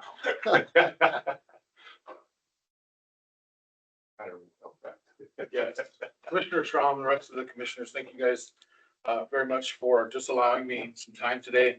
I'm gonna pass around a stack of business cards. He mentioned that he didn't get one from Mr. Dorman, one that you probably want. I'll pass around a business card you probably don't want. So feel free to take one if you want, or don't. I won't be offended, I promise. Or at least I won't tell you that I'm offended. My name is Mark Openshaw. For the record, I am your Assistant Attorney General, both for ACOVA and also the Veterans Home has been discussed earlier. Just a little, I guess, salesmanship for me and my job. Being the General Counsel Division, represent a lot of state agencies. I have the two I mentioned. I also have the State Historical Society, 3 other education departments, the State Board of Public Education, the Teacher Licensing Board, and the Career and Technical Education. And I just got the Children's Cabinet as well, which is really exciting. So as you can imagine, I cover a lot of different things. I do wear a lot of different hats. One of those happens to be open records and open meetings. About a year ago, I stood in front of you and gave this presentation. Some of you may remember, some of you may have been asleep, and I know some of you are new. So I'm going to go through this relatively quickly. Some of this will apply to you personally. Some will only apply to those folks who handle the meeting notices, for example. I will pause at certain times to kind of highlight the things that I think might be the most problematic or where we could fall into trouble. But other than that, my goal is to be about 30 minutes. So hopefully I don't keep you too late for what you've got next. And definitely, hopefully I don't keep you late from the bar that is calling everybody's name already. So I apologize to the slide clicker. But we've got 50 or so slides. I'm not going to spend a lot of time on them. Let's go to the next one. Every time you get a presentation from someone like myself, you're going to see this sort of disclaimer. This presentation itself is not legal advice. If you need legal advice on especially open records and open meetings, I would say funnel that through Lonnie. It's how we've kind of handled that in the past. And I will give you that for those specific situations. This is really just an educational tool. So let's go next. Oh, before I move too far, I want to say hello to Trish Hodney, a professor of mine. So hi, Trish, good to see you. Hi, Mark, good to see you. Blame her if I don't do well. It's all her fault. Here are the goals that I want to have, and I've provided the slides in the PDF form to Lonnie, and he can distribute that if you want to reference these later. There's way more slides than I care to cover. Really, if you're familiar with open records and open meetings, you've been an ACOVA member for a long time, I hope this is a good refresher. If you're new, I hope that I put some thoughts in your mind, things to keep in mind as you go about your business as a new board member. Welcome to those folks, by the way. Next, please. The open records and open meetings laws stem obviously from the North Dakota Constitution and then are expanded in Century Code Chapter 4404. This is something I have highlighted on my favorites page. It is something I look at all the time. I hope you don't really ever have the need to look at that. There's also a large library of North Dakota Attorney General opinions and Supreme Court cases that then interpret it for us. So if you run into kind of an interesting situation, odds are one of these has kind of dealt with that, and I can get a really good answer on how to proceed, even in some of those really funny gray areas. Next. There is administrative code. I don't believe so. Not with the open records. Okay. Yeah. Curious. Not with the open records, only because there's no agency attached just to that. Okay. So some I gotta deal with those all the time. So. yeah, some admin rules may deal with it, dealing with their specific agency, but not with the thing in general. For open records, we have to keep in mind what is a record. We are a public entity, whether you're a ACOVA or you're the Veterans Home, we can just check that off. And then the last one here is public business. So we need those 3, I guess, ingredients to make an open record cake. Next one. A record is really any recorded information. You can think about this however you want. It would really include anything other than really your thoughts or impressions. So if you've been taking notes today, congratulations, that's an open record. If you sent an email to Lonnie about public business, that is also an open record. A text message, video recordings, lots of different things are going to qualify as records. Next slide. A public entity, I think we've covered ACOVA. When you're doing ACOVA work, when you're wearing your ACOVA hat, we're a public entity. Look on the next one. Again, if you're really curious about the stuff, feel free to dive into these slides more on your own. Public business, this one can be a little bit stickier. I like the underline, the performance of the public entity's government function. So what is your government function? And if you're working with inside that, you can assume that you're dealing with public business. When you see the word including, this means including but not limited to anything you have supervision, advisory powers over, or you're expending public funds.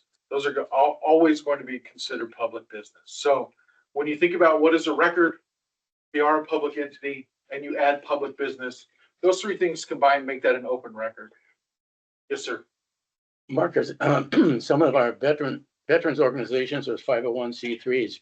Any of their meetings and stuff, are they fall underneath this open records? No, because they wouldn't be considered a public entity. Yeah, it's a good question, though. Again, you need to meet all three of those ingredients, if you will, those elements. Thank you. Yeah, next slide. I've got two examples here. The first one, we can't see very clear, but this is a Teams message, which is our internal messaging system between one of our attorneys and our paralegal. And she says, can I use this chat for my open records presentation? Right? She says, sure. Any idea, is this an open record, you think? Can this be something someone requests and we have to give? Absolutely. The Attorney General's office is a public entity. This is a record, and we're discussing public business, our open records training.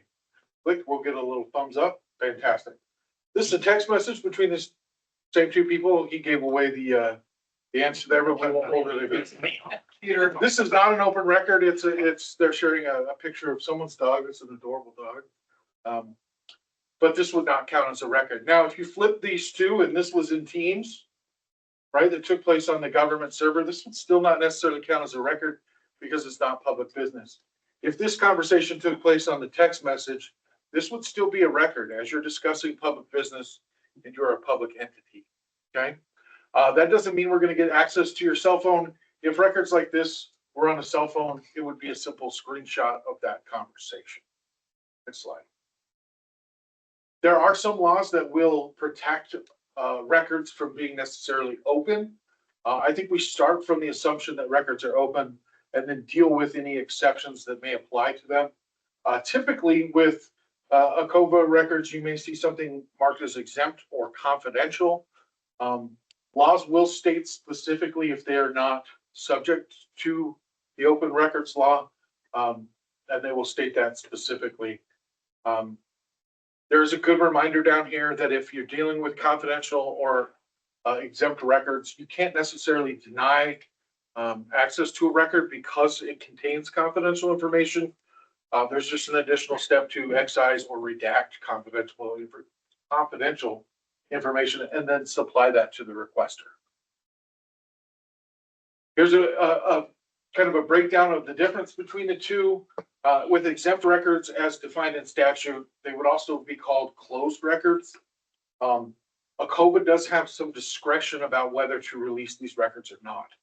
So that would take ACOVA action to release an exempt record or exempt information, but they can, at the discretion of the commission, be released.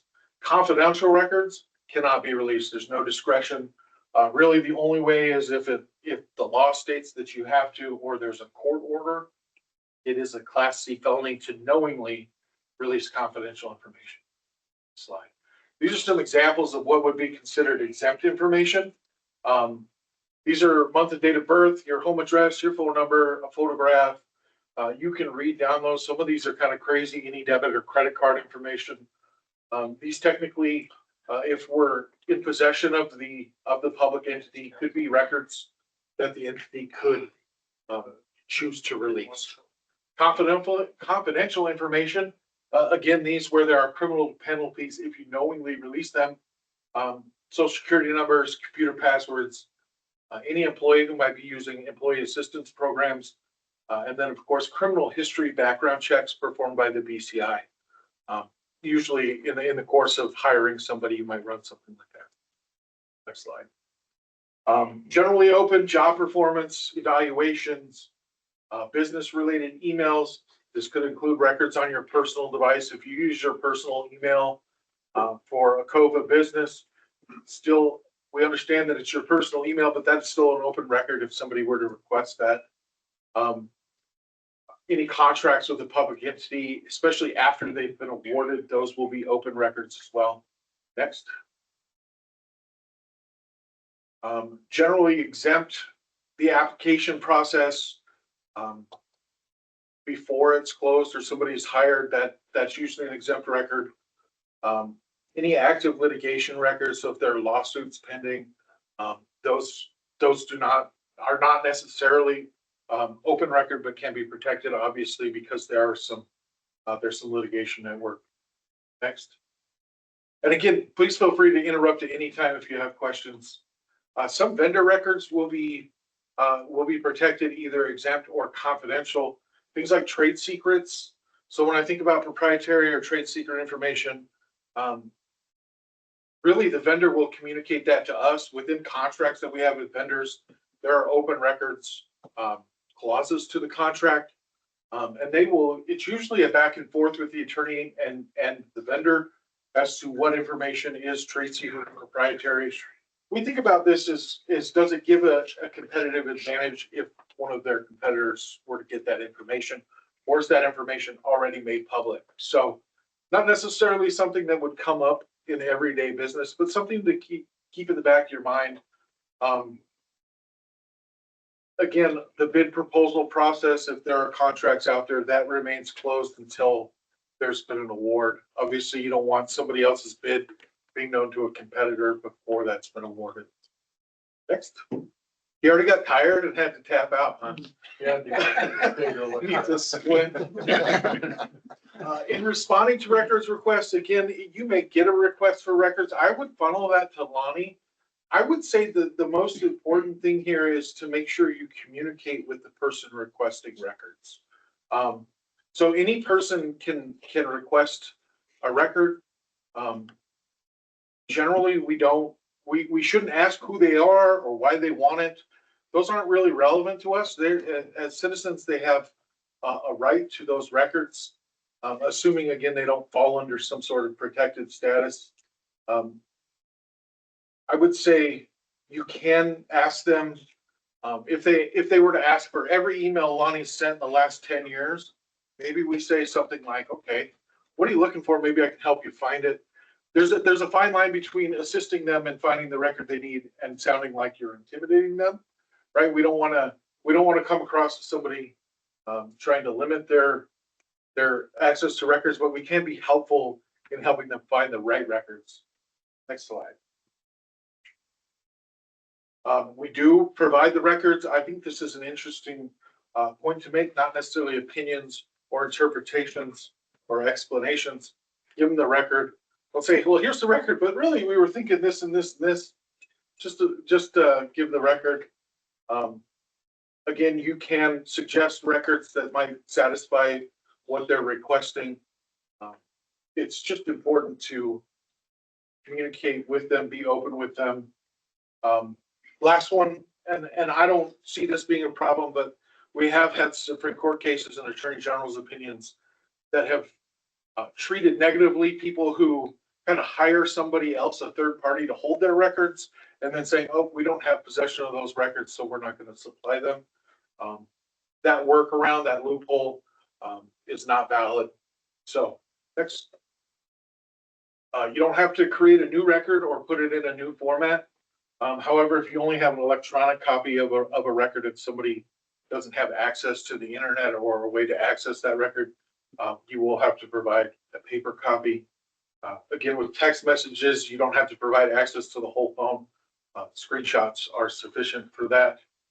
If we do deny, we have to give a legal reason for denial. And usually that's in writing, and that includes if the record is just not something that we have, it doesn't exist.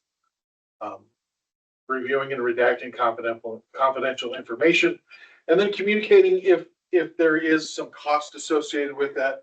So if we go to the next slide, I believe it talks about cost. Okay, we'll go here, but I'll come back to the cost in a moment. If you do have, I know Lonnie has like a lot of meeting minutes and agendas available on the website. Instead of printing that out or attaching a PDF, you can refer them to the website, and that is a good legal response to a record request. Hey, it's available here. However, if they don't have internet access now, we need to provide a copy. A reasonable time, and I've dealt with this in multiple attorney general opinions that I've written myself. We're looking for responses in hours and days, not weeks. So when it comes to a response time, communicate to the requester if you're going to have difficulty, whether it's with staffing problems or the amount of records, or let's say they want some of Lonnie's emails, but Lonnie's on vacation. Communicating that time frame that you're looking at really helps alleviate a lot of heartburn when you get to the back end where they're now frustrated with not getting a record. Next slide. The basics of charging. So here there are some charges with 25 cents per copy per page. If they're asking for hundreds of documents, you can tell them, you can estimate a cost and require payment up front for that before you go through the work and the time to compile records. Usually the first hour is free. After that, it's $25 an hour. So sometimes you can get, even with estimating costs, you can get requesters to limit or be more focused on the records they actually want. If you do have to mail things or make color photos and maps, you can charge the actual cost of what those are. Again, a good thing to communicate in advance. That usually alleviates some heartburn. If somebody gets the records associated with, then a $50 bill that you want them to pay, that's a little different. So always communicate. Access to electronic records. So if you attach a PDF to an email, that's usually free. Here's an example of the template we have, and I have some resource pages on the backside.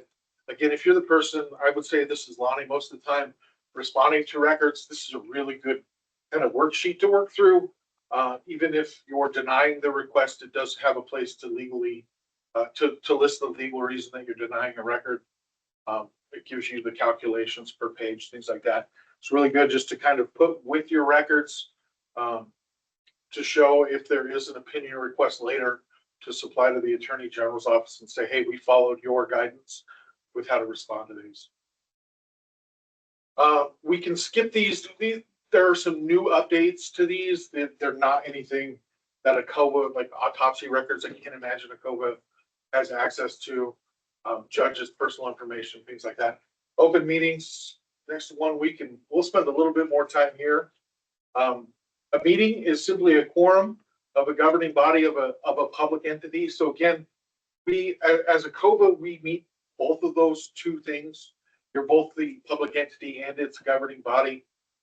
So we have the public business and a quorum are going to be really our triggers that are going to either keep us out of an open meeting or kind of trigger those requirements. Next one. A quorum is simply half the members or more of that governing body. I like how Chairman Strom asked at the beginning, is that a quorum? We got the thumbs up. That means we've kind of satisfied that requirement for an open meeting. I will say in your committees, that number shrinks, right? If you have a 5-person committee, 2 members is not an open meeting, 3 members would be, right? You've satisfied that quorum requirement. Next. Meetings can happen kind of anywhere. So for you new members, this is the part where you kind of keep this in the back of your mind. I think of chance social events or happy hour at the bar. Remember, those quorum numbers are still going to apply. We don't want to have to notice every time we have a social meeting. So if you are in numbers that would satisfy the quorum requirement, the one thing you want to keep in mind is to avoid talking about work, right? Shop talk, public business is what we want to avoid. There are some exceptions, again, kind of chance social gatherings. Notice here it does say where no public business is considered.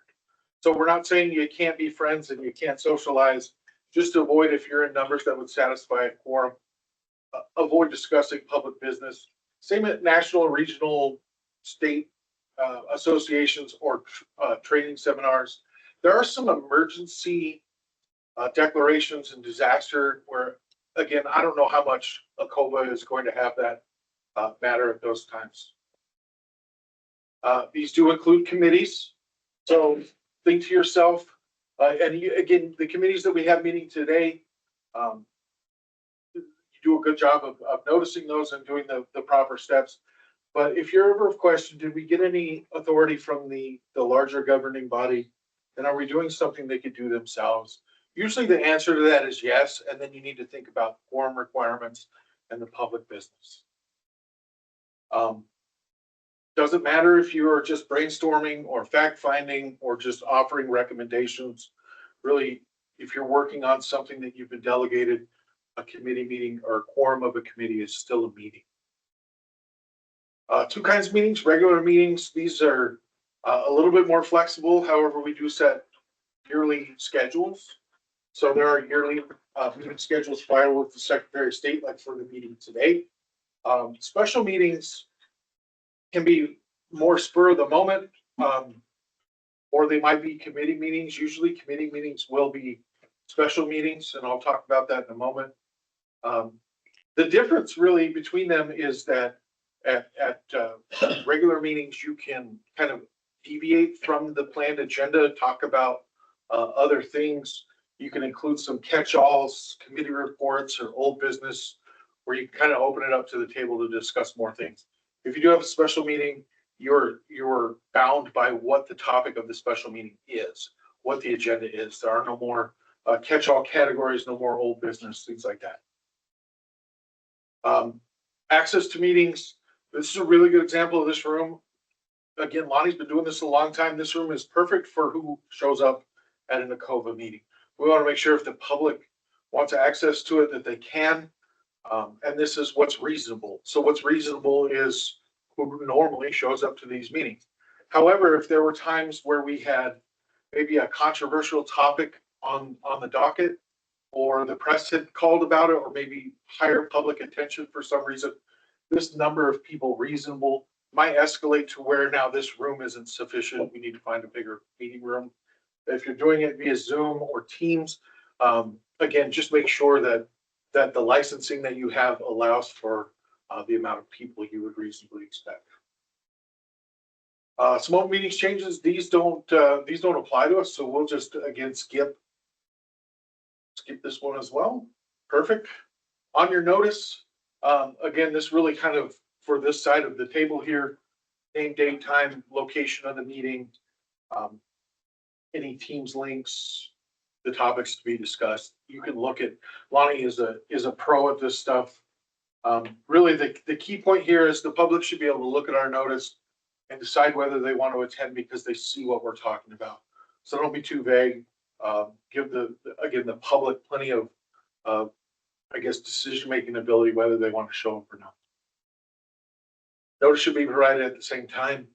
Again, we'll work through some of these really quickly. Next one. Notice should be posted at the main office, outside the door. Again, I'm going to look at Lonnie's a great example. If you look outside the door, it is posted there. It is also posted on the website. If there are people who request it, they should get it as well. With special meetings, there is a newspaper requirement, so you would notify the newspaper. They don't necessarily have to publish it, but because special meetings may take place really quickly, notifying the newspaper is seen as kind of counteracting the quickness of it, where you couldn't necessarily get notice out, to the general public. The meeting minutes, again, this side of the table, this would contain all the members who are here, when the meeting was called to order and when it was adjourned, the topics discussed, descriptions of motions made, who seconded those motions, and what the result was. For any non-procedural or substantive vote, there should be a roll call. The minutes should also list who the individual members and how they voted individually. Some common violations. This is one, again, for the new members and for the old members. This is a really good reminder because we don't necessarily equate this with a meeting in our mind. But Lonnie may send out a group email saying, hey, the meeting is at this time. Here's some documents for everybody to review. That is perfectly acceptable. What is not acceptable, or what could be a violation, is hitting the reply all button. Your like spidey sense should tingle before you hit that reply all button. At that point, if you start discussing public business, now you've essentially created a meeting over the internet. So, replies, just reply to Lonnie, don't reply to the group, don't spark the conversation. We do have some attorney general's opinions that have found kind of these group emails sparking a meetings violation. So just be wary of that. I do try to BCC everybody, so you're blind copied, so you can't accidentally reply. That's just kind of a safe thing, so don't take offense if Yeah. you don't know who all it went to. I just don't want that to happen. And another thing I tell people, I think the blind CC is a really good idea. Also, you can include at the bottom of your, of the email, please don't respond to this, or please don't reply all, in order to not violate open records and open meetings. They don't read that. They don't. If it's longer than a paragraph, yeah, I don't read it either. Right? I'm truthful. I get them back all the time. Jesus, people. The last thing I will note is if you use track changes in documents, SharePoint or a G Drive is kind of a shared hub for people to comment on documents and things. We don't have specific Attorney General's opinions that address this or Supreme Court rulings yet for those. However, they are, again, things kind of like the email where we could easily see this being considered a violation. So I don't have direct guidance for that, but it would not surprise me if we did get an opinion request for a G Drive, that would be considered a meeting. So there's my advice, not advice at the same time. Next one. Bar, yeah, you're late. I'm almost done. Where are you, Dave? You're late. I am. Again, I think this would apply to the members more than the folks that do notice. Sometimes there is some, let's see, we try to avoid an open meeting by holding smaller meetings. We would call them serial meetings, or calling other members to see how they're going to vote, called straw polling. If you take those kind of combined together, cumulatively, they would qualify as a meeting. So these are good no-nos, things to avoid. My mom always told me when I was a kid, avoid the appearance of evil. We want to avoid the appearance that we're working around the open meetings laws. We want to look like we're on the up and up, because we are. So just again, avoid these things. If you're going to meet with small groups that would ultimately make a committee or make the ACOVA meeting, let's save that for meetings or do a special meeting in order to, again, inform the public that you're having that discussion. Mark, I got a question Yes, sir. on that previous slide where you had the straw polling item. Yeah. A couple of boards that I've been around for organizations, there's an awful lot of that straw polling. And so in a business entity, is it okay, or is that just sort of normal practice? And then what you're talking about here is don't do that when we're talking about open meetings, right? Yeah, so I couldn't speak to the business world, what's allowed outside there. I will also say that I'm not coming around and I'm not checking, I'm not out there enforcing this. Where you would see a problem with these things is if somebody said, I know you're doing this. I am going to ask the Attorney General for an opinion on whether you broke the open meetings laws. And so if that did come like a violation, an opinion request came to us, we would then rely on your facts and determine if this occurred.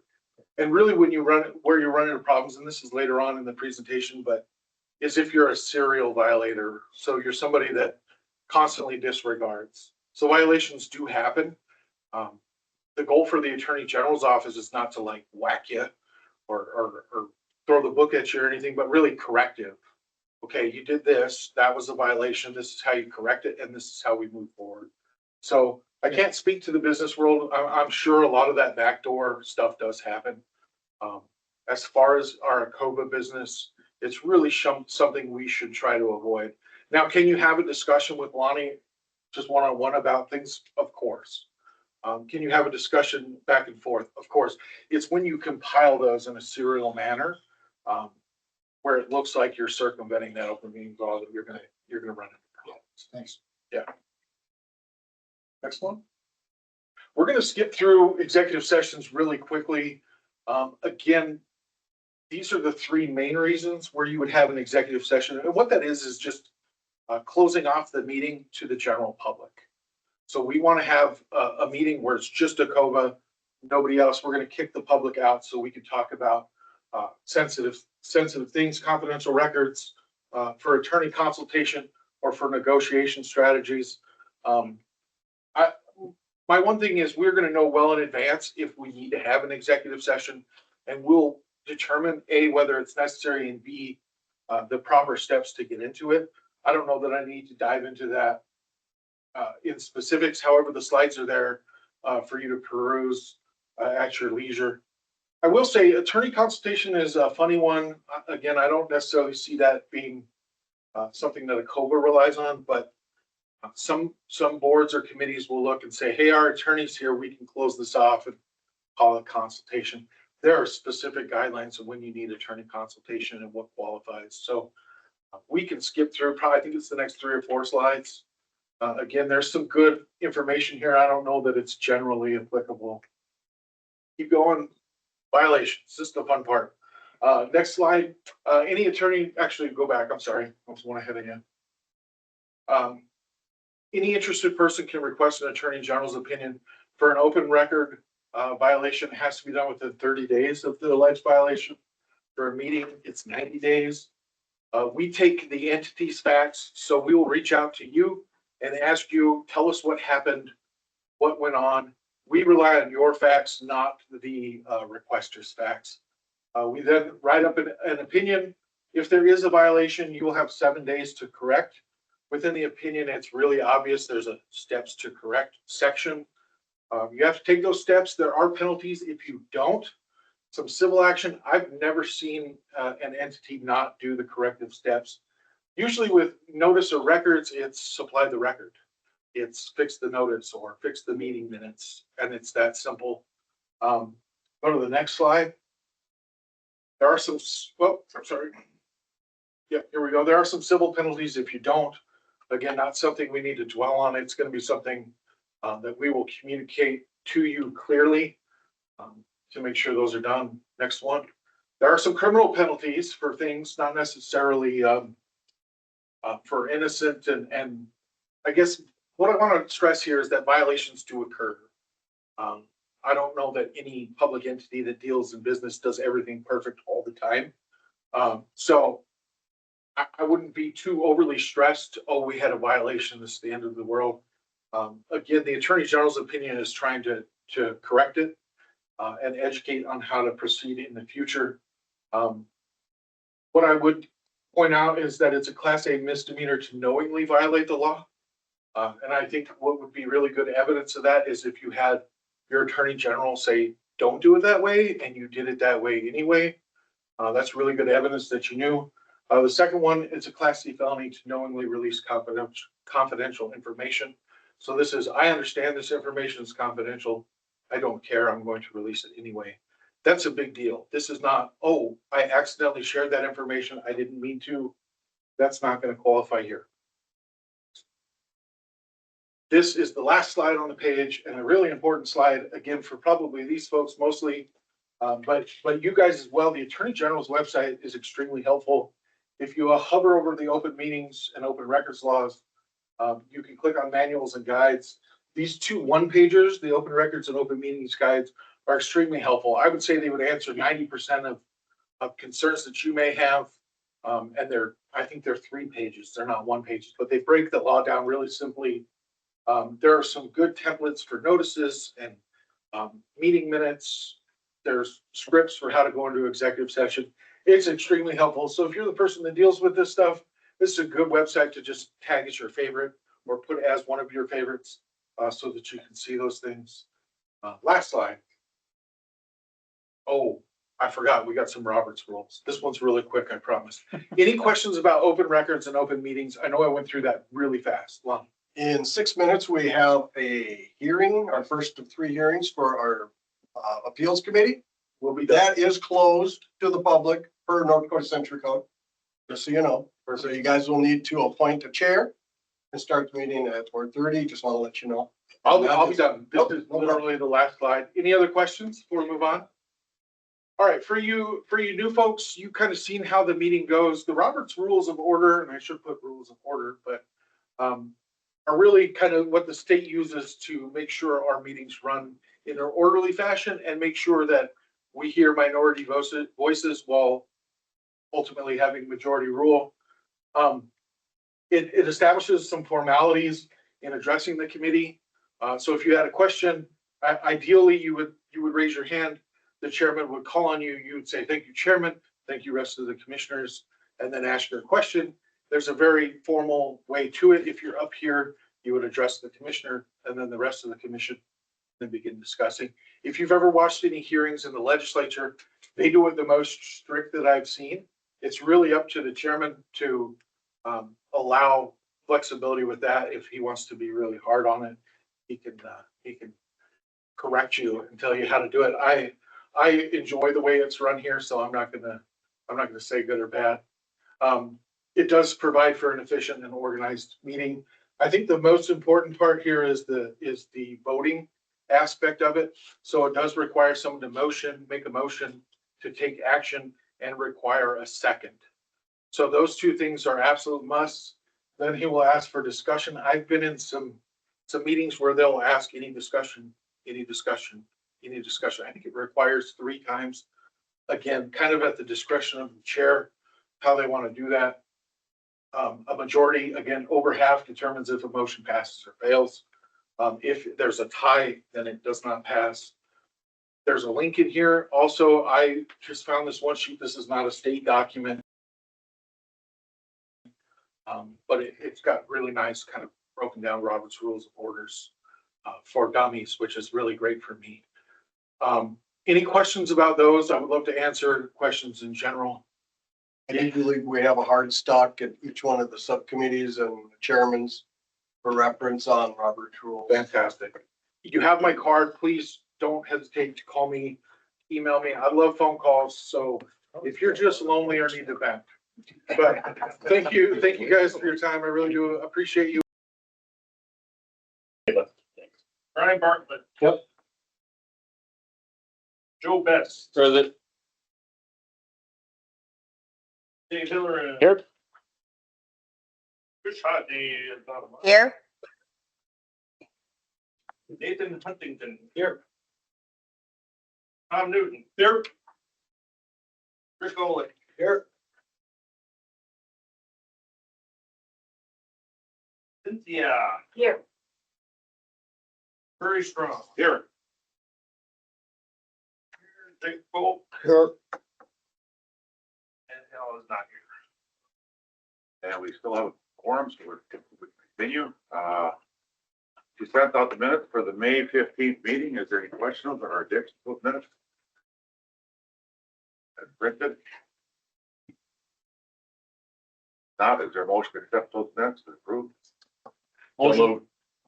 Second. Motion made by Jacob. No. Oh, Steve. Who? Okay. Wait. Motion by Steve, second by Brian. All in favor, say aye. Hi. Same sign. Motion carried. Time and place of next ACOVA. Kathy's retiring November 15th down in Fargo. So we could have a meeting the 13th and 14th. Or the 14th and the 15th. Whatever we want to do. It's just an idea. In Fargo. That way, if anybody wants to attend Kathy's retirement, we should be right there. Also, football game that day, 15th. Oh, okay. Is it? Bison game in town? Yeah. 2:30. You're gonna be busy. I'm gonna be busy that day. I checked already, so I was looking. Oh, okay. So Murray, were you just proposing the 13th and the 14th? Yeah, That works for me. I was talking to, like I said, we could get down there, we could attend, they want to attend the Friday, on Saturday of Kathy's retirement, we could do that. I will be out of town. I'm returning on that Thursday, but don't move it for me. I mean, I'm on a 10-day trip that I'm coming back from, so. Be a 9-day trip now. Come back early. Yeah, you tell that to the flight from Portugal. How much you? That'd be a good excuse not to be the meeting, at least one day. So if we wanted Trish there, then it could be following. Yeah, Friday. Were you thinking Friday, Saturday? Or Thursday, Friday? When is the retirement party? On Saturday, 15th. Is there any reason not to do it Friday, Saturday? It worked for me, I guess. I just didn't know about the help. Hired help. I need some more comp time anyway. It's it's in Fargo, which is nice too. We'll be home. If we're gonna stay for that anyways, then it would cover the room for Friday night for those that are coming from across the state.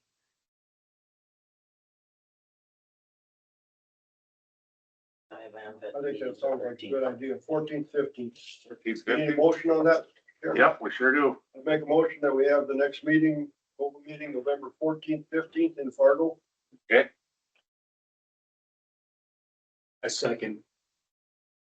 Got a motion by Rick and seconded by Nathan. Any other discussion? Same hours like Friday afternoon, Saturday morning? I think that's perfect. Okay, all those in favor say aye. Aye. Opposed, same sign. Motion carried.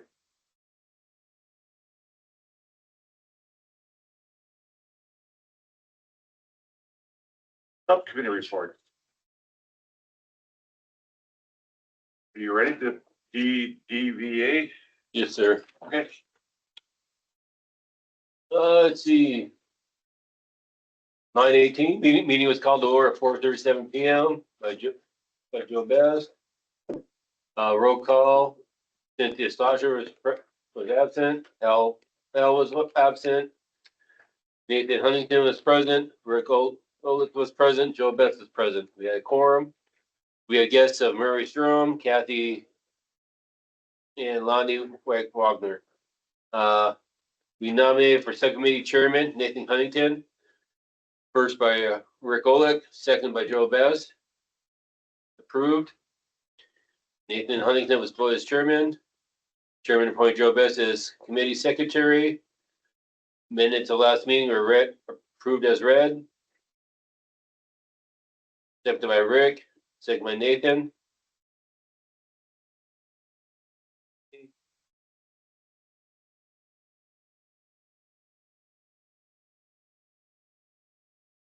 View of 410 funds, balance of $8,992,466. $8,992,466.95. Reviewed balance of fund found acceptable. Discuss policy addition changes, loans, policy 200, 230, 231. Review approved to amend policy 200, 230, 231 from 5,000 to 8,000 as recommended on 15 May 2025. Review of NDVA budget 2023-25 budget status stayed within our budget. Turned back $47,663.73 into the general funds. 2025-27 final legislative budget still being adjusted. Will be reviewed next meeting. At time 5:15 p.m. yesterday, we completed line on V6 and moved to recess until 8 a.m. to confer with Cynthia Slosher on the rest of the item items.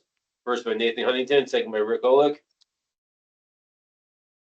19th September, resumed 8:10 a.m. Homeless vets funds, $500,000. Utilized in order to administer homeless veteran services. I'll refer to Lonnie of that. He has that typed up. We can go read that across the board. If you pull that up, Lonnie. This is the point at which the committee needs to present this motion in order for the whole committee to Correct. approve? If you like it. All right, so I'll stand up and I think I'm gonna come up to the front of the room so I can point at the screen if required.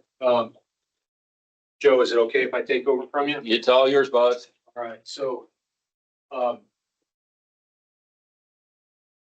think the heavy item for our committee this meeting is to bring to you all this motion.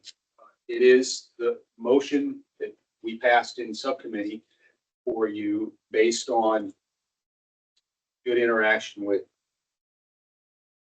Bonnie and team about how to administer the $500,000 one-time fund that the legislature provided to deal with veteran homelessness. So for sure, you may have additional questions, which we've likely touched on or could be even new. So we would expect it. You might have some things to ask. But, so I'm just going to read our proposed, our motion for you so that you hear it all together. So the motion is, in order to administer homeless veteran service one-time funding to prevent homelessness and or becoming homeless, we recommend the following parameters. Partner with Community Action Partnership North Dakota and administer in-house by NDDBA to serve all 53 counties and tribes of the state of North Dakota to ensure low administrative costs, to provide counseling services in conjunction with monetary grants and maintain good records to identify program successes or weaknesses, using policies already in place by the NDDBA for housing needs, and to offset previous use of impact grant funds. The limits of grants shall match the current caps in policy 403, which is the post-war trust fund policy. This shall become policy 903. ACOVA appropriates the NDDBA the full amount of the legislative appropriation of $500,000, which is not to exceed 50% of total appropriations before the end of the first year. This shall be reviewed at ACOVA quarterly meetings.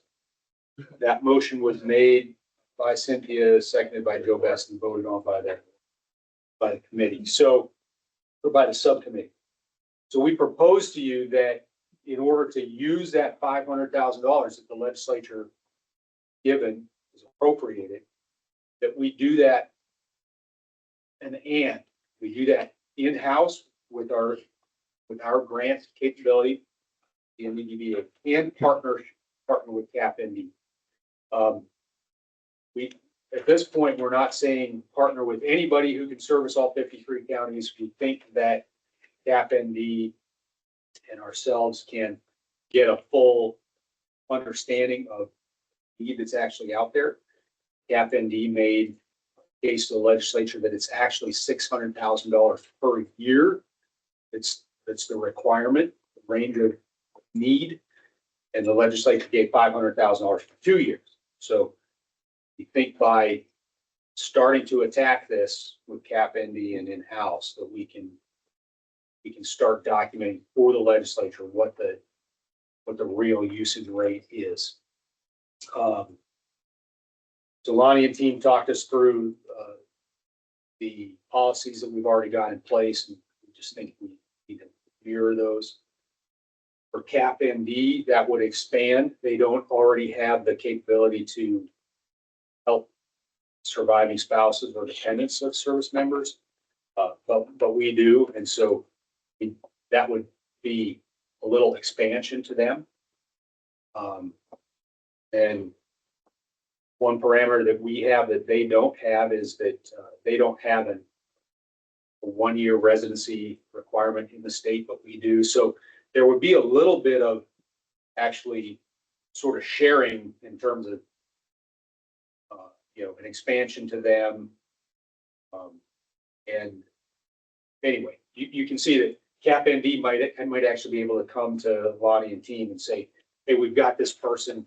They do have the 1-year residency and allocate us some money. So anyway, I want to stop there. Maybe I've generated additional questions, but the committee would like to, or the subcommittee would like to field your questions.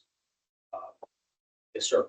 So, CapND has a requirement, they come to us and with their documentation of what they need, and then we decide if we're going to fund that need. Is that the way you're going to handle the program?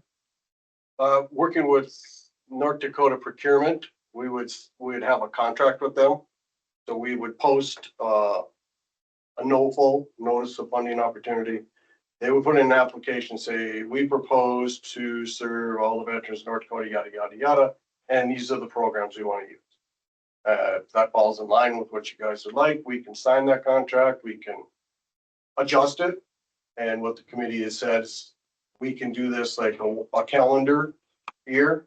And we could also have the option of ACOVA making amendments to that. So you like what they're doing in a certain area, great. If you don't, or if you want to add something to it, you can do that.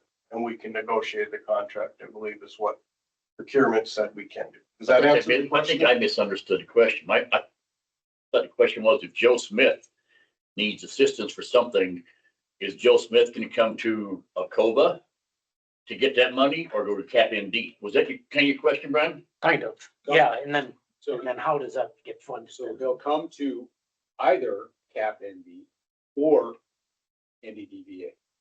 Okay. You asked if he goes to CapND and they say yes, does CapND come to NDDVA? Right, yeah, that's what I was wondering. Is how The answer to that is yes, via having established a contract. So if I understand what you're saying is we say, okay, you get $100,000 or whatever amount you get for up to June 30th, right? For the first calendar year. Yeah. For the programs that they listed, and we would provide them those funds, they would have to provide us with full detail of how those were spent. So someone comes to them, they take care of it, and we don't have to write a check. Okay. They come through our program, we pay the vendors.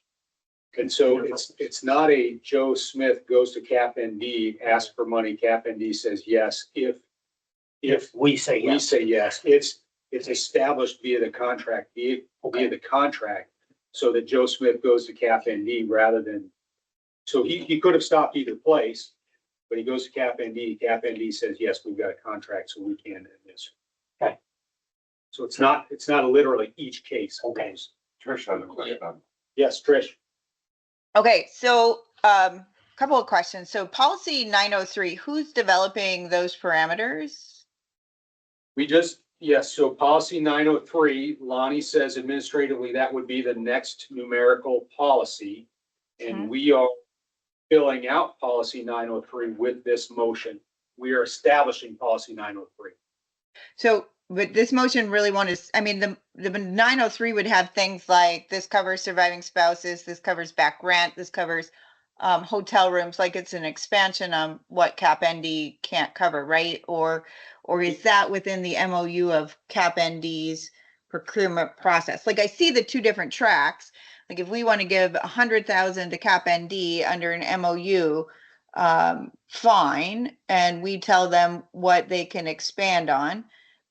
What they're already doing, spend it on that. Plus, here's the things you can do outside of the grants you already have that we would like to see within that 100,000. But then can we also say, we don't want you to take 10% admin fee on that. We want you to only take 5% because the state's not going to like you taking 10%, right? Like, can we negotiate that within the MOU? That's that. And then if we're going to allocate the other 150 for that second half of 250 into this policy 903 that is going to be administered by the department, then we need exactly what that would be eligible for, right? Like, okay, here, so it's already sort of drafted, or no, this is 403, but it would be 903, right? Like it would have things that it could be used for in particular. And I say this because we had appeals, right? And one of our appeals for a loan was somebody that needed back rent paid, and that's why they were applying for a loan. Well, that wasn't a good reason to apply for a loan and they couldn't qualify based on their credit score, but they could be homeless based on that. So this would be a grant that maybe they could qualify for if their income met it, right?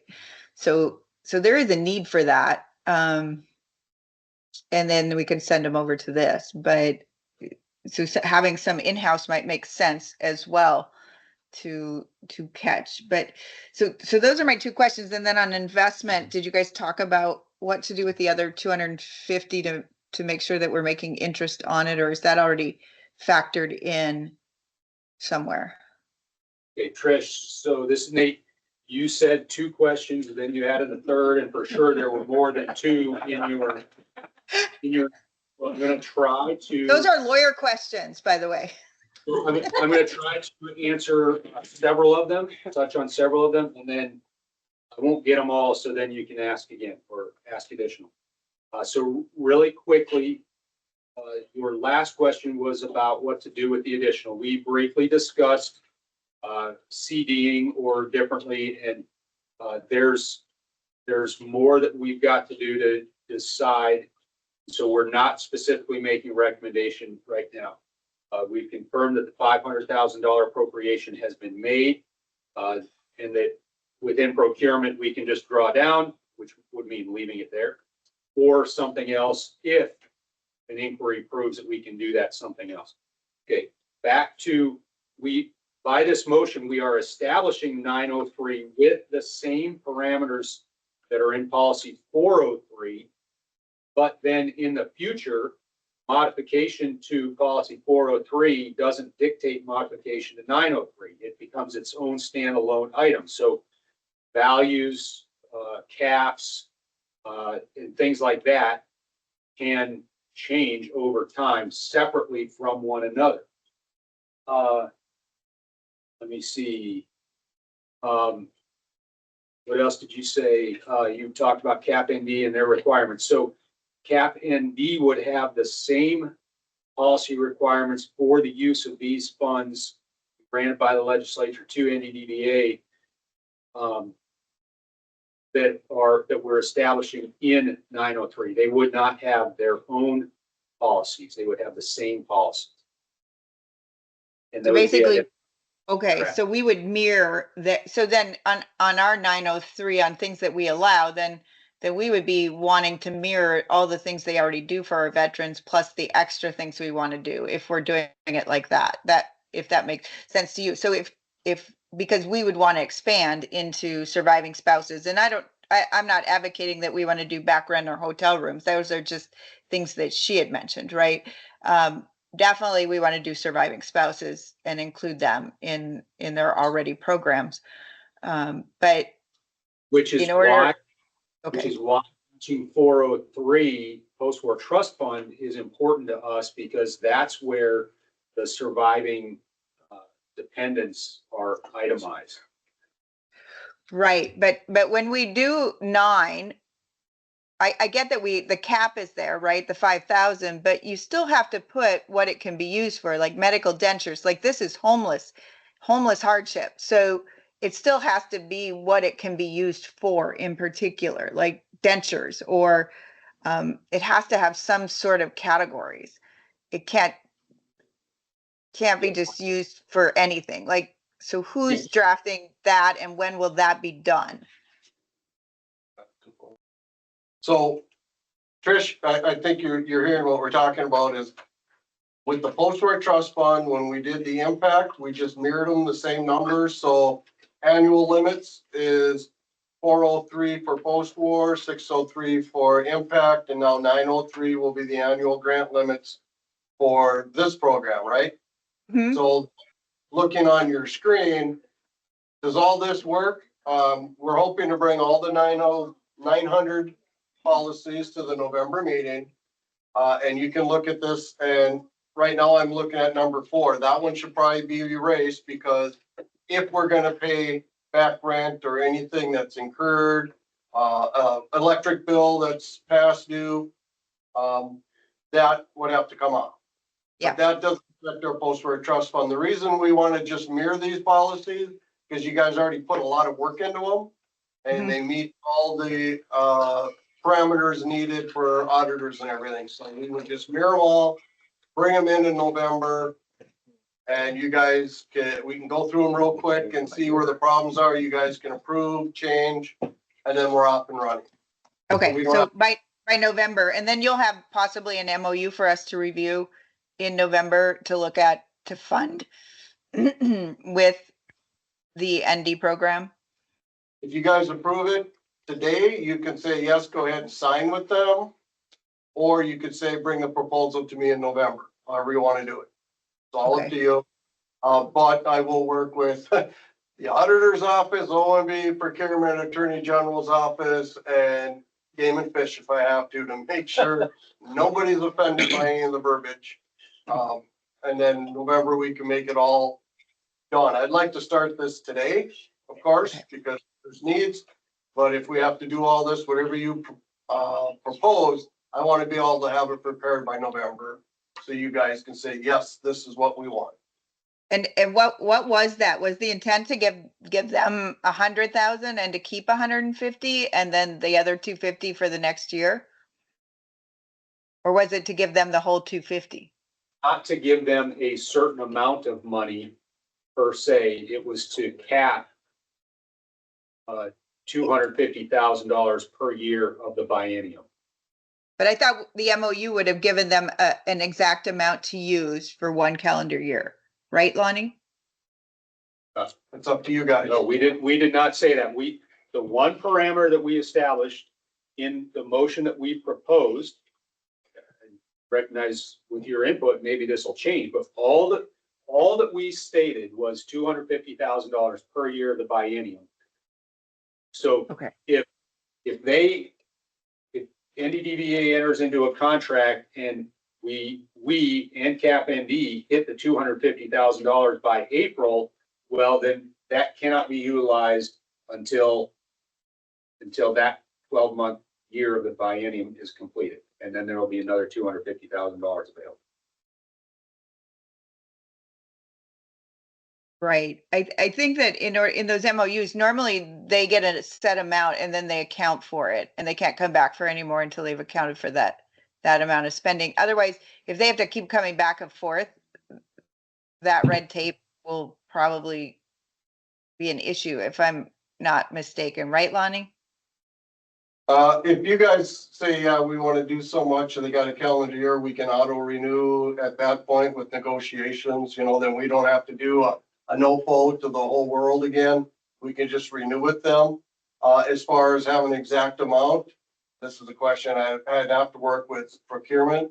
All I need is for you guys to give me the direction and I can work out all those details, and have it in place, in November. But if procurement says we have to have an amount down there, then we'll put an amount down there, but it's really what your wishes are.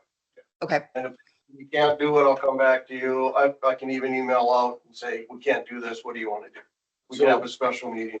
So our committee didn't spend, or the subcommittee didn't spend quite as long as we are right here, Trish, on this point. But as a group, we did come to the conclusion that we just wanted to cap the $250,000 per year, so that there would be money for over the whole biennium.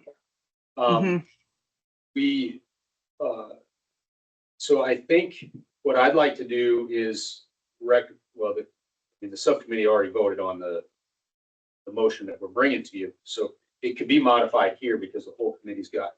But my recommendation would be let Lonnie start working through that, and then if we have to, we can come up with that number.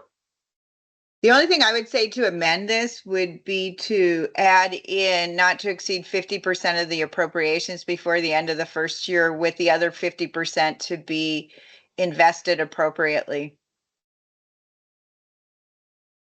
Like CDs? Whatever, So that- yeah, invested appropriately based on, because The remaining. so 50%. that they have permission to invest the other based on auditors or treasurer's recommendation, or however we do that normally.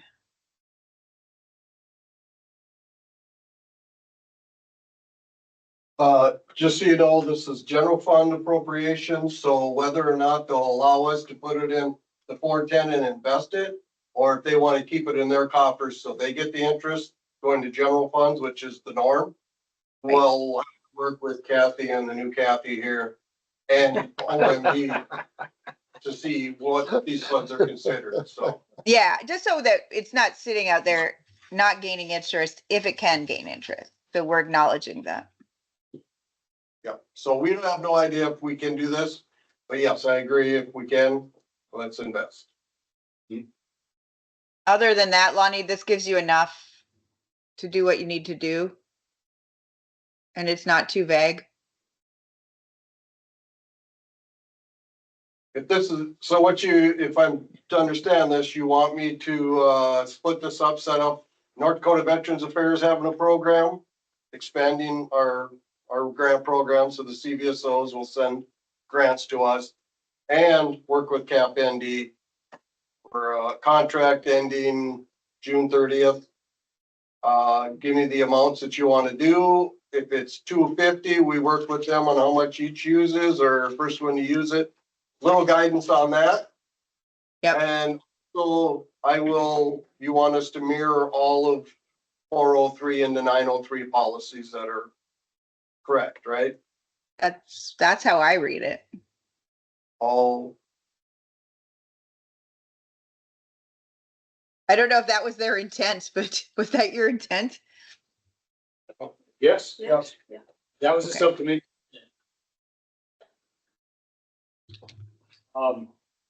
Now.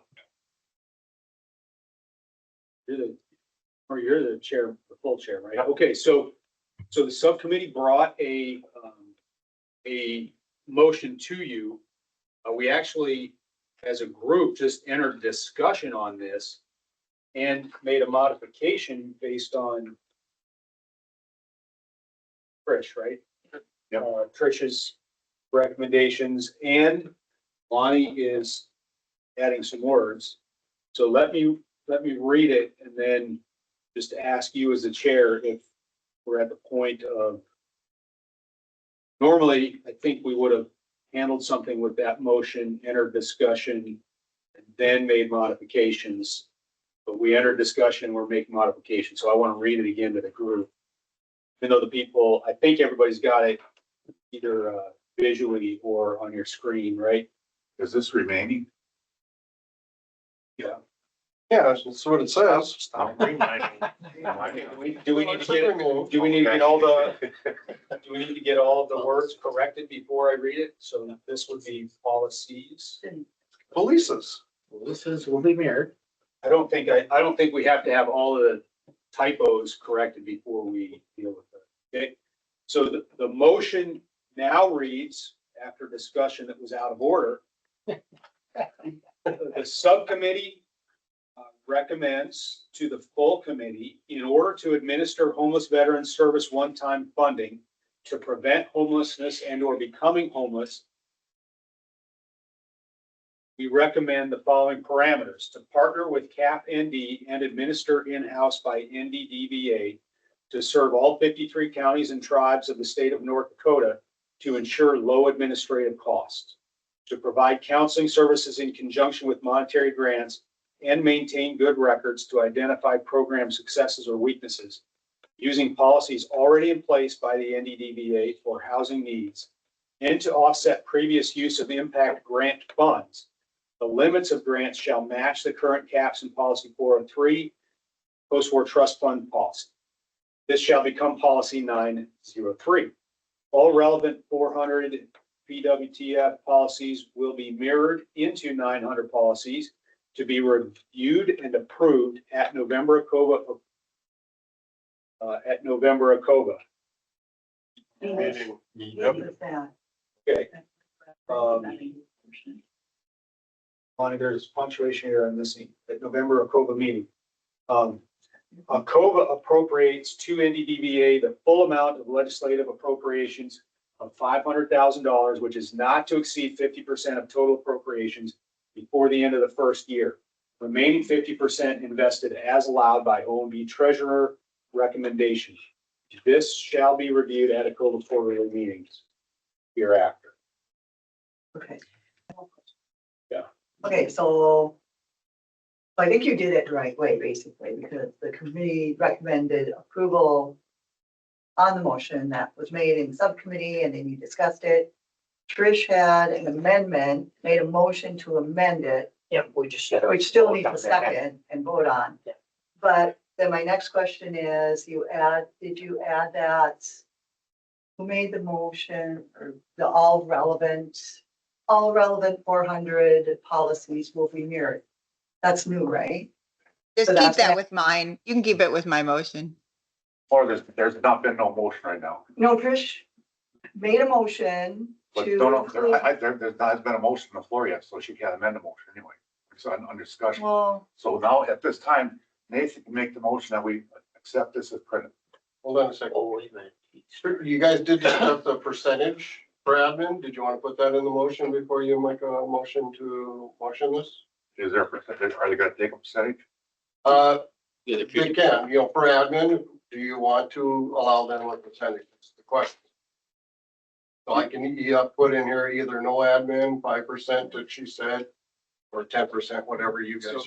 So, Mr. Chairman, are you permitting us to continue discussion, developing this motion? Yes, there's no motion on the floor right now. Yeah, you did that in your subcommittee, so Yeah. we have no motion going on right now. Trish, do you need us to state, a 10%? So Lonnie says that that's appropriate. and Well, that I is- would say that we don't want him to take 10%. I would say that we want to limit them to no more than 5. And if OMB says that they can't even have 5, I just think that the legislature will not be happy with us if they take 10% off of our 500,000 to run their program. OMB procurement said 10% would be expected. I know. I'm sorry, an admin fee would be expected. So if you guys say whatever, OMB procurement's gonna be okay with it. I think if they can agree to 5%, not 10% for their admin fees, since we're handing them money for our veterans, I'd prefer that, but If we're going to discuss what CAPND will or will not be able to handle, then in order to get this motion, then I don't think we've got any business carrying forward with this motion. We know what Andrea told us yesterday was that their administrative fee is 10%. You know what Lonnie's told us, that OMB thinks that it's appropriate. They recognize that there will be an administrative fee.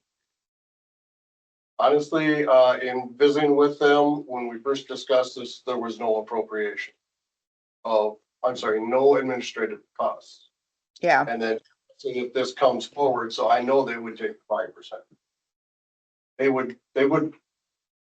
would consider no percent. Administrative fee to get the money to help the veterans, because it's coming from it's coming from the state. I think that They'll take anything. Well, can we leave that up to you to get the best rate?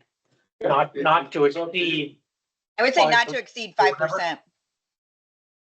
However you That want to would do be it. my recommendation. Okay, so I've worked in the 501c3 world just a little bit, and I know that, I mean, people doing work requires overhead costs. I mean, there's no two ways about that. I don't know if 5% is fair or 10% is, no, I do know that 10% is fair. That's what Andrea said yesterday. I don't know if 5% is, and you just stated that they probably take 0. But Well, we can- they're not writing the grant for this. So Or we recognize the work that goes into administering things. right. They already have grants, and so they're doing the paperwork. This is just enough funding for those that don't work. So, honestly, their heart is into, we just want to fill the cracks. We want to take care of those that they can't take care of through the other programs. I think 5% should cover them. I mean, if they already got grants to take care of their office personnel already, giving them another 5% just to help out with the low overhead, I think should be more than appropriate. Plus, in the end of the year, We can adjust it. you guys can adjust it. You can say, no, we can't do it anymore, or raise it. Is It's all on you guys. Is that a Whatever you want. 5% one-time fee then, or is that a? Oh, it's only on what is spent. So Only what is if spent, they, 5%? They use 5,000, they get 5% of that. Okay, so up here with the phrase to ensure low administrative costs in parentheses, Lonnie, please insert not to exceed 5%.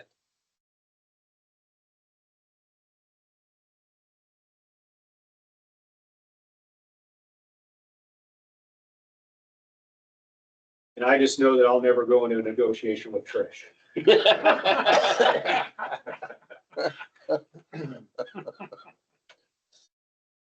I'll put expenditures so that like it's not, if we give you 100,000, you take 5% off the top. It's what you expect. Okay, put close parentheses there, please. But listening or, paying attention, Trish, and listening in the room, I think that 5% is the right number. I would have used the 10% that was previously stated, but I'm fine with that, Mr. Chairman. Back to you. You want to make this motion now? Question about, in November, we come back to this. If they come to us and say that 5% ain't covering their expenses, can we up that to 10% then to help them out, or is this? Just 7. What? Just 7%. 6.5, 6.5. We start there. Yeah. If I'm understanding this, you guys are gonna give me permission. Yep. To take $250,000, negotiate with CAPND on an amount that they run through their organization at not to exceed 5% of expenditures. Okay. With a contract ending and can be renewed June 30th of 2026. At the same time, we are going to take policy 403 mirrored into 900s. Okay. And we're going to bring that to you in November, which at that time, CAPND should already be up and running. We will bring that to you guys for approval, right? Yep. And you guys will say, these are the parameters to work with, start your homeless program. Or do we start the homeless program and fine tune it in November? That's the question I'm at. Okay, And then we revisit. do I need to put it into this motion? Because I want you to get started with the homeless program in accordance with 403, and then we look at it again in November. I don't want us to wait September to November to have done anything other than your negotiation with CAPND. You could do it as this is, and then do another motion on developing policy 903, and then I think we need to remove that previous vetting. So we could pass this the way you want. To begin, I put something on here that we will begin immediately of this date with policy 903, right? And then next, we can go over that policy and you guys can chop it up and say, yes, this works or doesn't. How's that sound? At the November meeting. No, right now. That way we can start. And then the rest of them we bring to you and adjust by that. Okay, so do we need to insert that here, or we just, the chair is gonna, big chair is gonna take up another motion after this?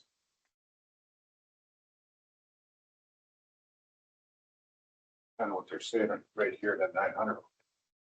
This line right here is got exactly the same right there. 403 become 903 and we'll review it for that.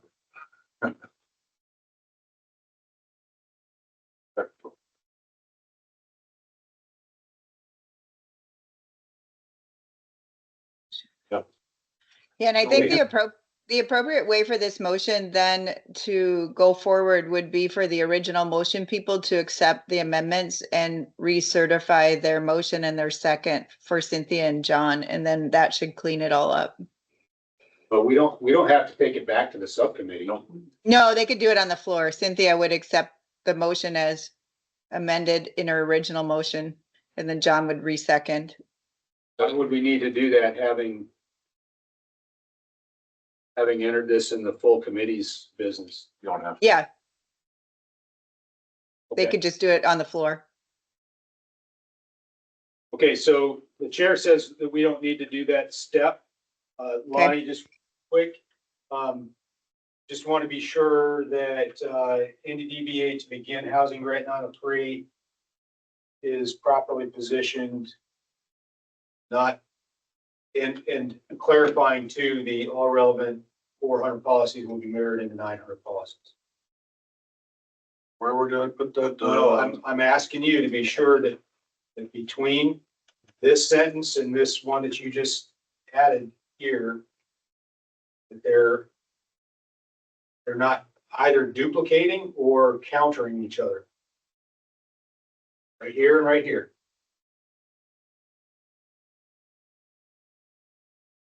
You could put up there, this shall become policy 903, effective upon approval of this motion. oh, okay. Do you really want to leave that November ACOVA meeting in it in policy? Next, we'll. You repeat it at the next We meeting. do what Trish just said, but we remove this word approved. Well, I'm just saying at the November ACOVA meeting, you've got to. This is your policy, so why would you put that in your policy? Because now going forward, you're gonna have to look at, does it say your November meetings, you have to review this and approve it? Know what I mean? It's just something I don't think you need in a policy. You could have it as a separate motion. So I don't So think we we need make, to you keep make piling sure motions you, on. well, no, a separate motion, so we know to come back, or you know to come back in November and review it and approve it. But I don't necessarily think you want that in your policy. Yeah, you could. Yeah, this isn't policy. Do you know what I'm saying? You don't want that in state Oh, yeah. instructions? Yeah, put a period after You know, 900 policies. so you could just either state, bring it back for November, or you can make a motion saying, we want the Yeah, commissioner to come back with these policies at the November meeting. You could put November 2025. But you don't want, I don't know that you want that in your policy. Just Let's take say that part of out. the policy is part of the motion here. All relevant. Well, this is, you're 400 creating your policy Yeah. here. No, we're gonna create the policy. Oh, All you relevant. guys are really confusing me. All relevant 400 policies will be mirrored in the Because 900 it says- policies. This shall become policy 903. Approve that To be, November. it's really to be presented and approved, not reviewed, to be presented and approved at November's meeting. You have that statement. Really, But This Trish, shall but be. Trish, if we're approving it at November, then we can't be putting it effective upon. Oh, yeah, yeah. Then it can't, you gotta take out approved, yeah. Just to be reviewed. Lonnie, please put your cursor at approved and delete the word approved. This one? Oh, sorry. You, Mm-hmm. So remove the word and, also backspace or Just backspace, yeah, there you go. And if you don't want to duplicate, you say 903, yep, there. Where you say at the bottom, to begin housing grant 903 effective upon approval of this motion, you also have at the very top, this policy shall become 903. You could just say this policy shall become 903 effective upon approval of this motion. So, and then you can take out that bottom sentence. Okay, thanks, Trish. Okay, and then put the cursor down there. Right. Okay. Okay, so Mr. Chairman Strom, as the chair of the subcommittee, I brought a motion to you. It's been modified in discussion. And what I'd like to do then is make a motion for the full ACOVA to vote on this motion as now modified in discussion by the full committee. okay, there's a motion to approve what's written on the board. Is there a second to that I'll motion? second it. Joe seconded. You want to remove the top parts of this motion by Cynthia and take that out there? You can, and change that to, Nathan up there. No, it's actually written right. Not Cynthia, Nathan, but. First name Cynthia. It's tough being the typer. There you go. You're doing great. Okay, and it was this time seconded by. Yep, so let's take by Joe Best again. Any further discussion? Not all in favor, say aye. Aye. Aye. Aye. Motion carried. Okay, thank you. Did you want to look at 403? That's becoming 903 to make sure we got it the way you want, sir. Mr. Chair, I think that question was to you. I think, I'd like the full committee to look at, policy 403. I think I'll have the subcommittees review that and then bring it forward, that they can make the suggested change at the next meeting. Okay, so Lonnie, you and I can set up a phone call You can, beginning of this week. once you get them set up, you can email those guys that got them prior. Okay, yeah, we'll send. Our direction is, we'll look at all the 403s that seem appropriate for 900s, 403s, 400s to 900, and we'll bring them all to you in November for discussion and approval. So we'll change the titles and dates and all that stuff. Okay, gotcha. Okay. You want to feel free to send me a preview. I'd be happy to go over them before you guys meet. Yes, we will. We appreciate that. Sounds good. Okay, thank you, Mr. Chair. Thank you. I'd like to turn it back to Joe to complete the committee's report, All right, subcommittees. following that motion, we review current and past audit updates, 2025 audit, no formal recommendations at this time. 2017 performance audit is ongoing. The number 3 housing waiver, 11/1/2021 started over. There's no other business. Motion to adjourn. First by Cynthia, second by Rick, at 9:10 a.m. Approved by subcommittee, waiting committee's approval. That's my report. And you want to make a motion to? Yeah, I'm making the motion to accept this report. There's a motion to accept the report. There's a second. Second. Second by Nathan. Any discussion? If not, all in favor say aye. Aye. Opposed, same sign. Motion carried. Legislative and strategic planning. Oh, by the way, Lonnie said that, strategic planning, we can remove that from our committee. Oh, okay. It's up to you because they removed it from law. Did they? Well, then we'll Yeah, take it they out. got a little long with their pencil strikeout on 2025 and removed it, so I still plan on keeping a strategic plan, but It's a beautiful document. it is.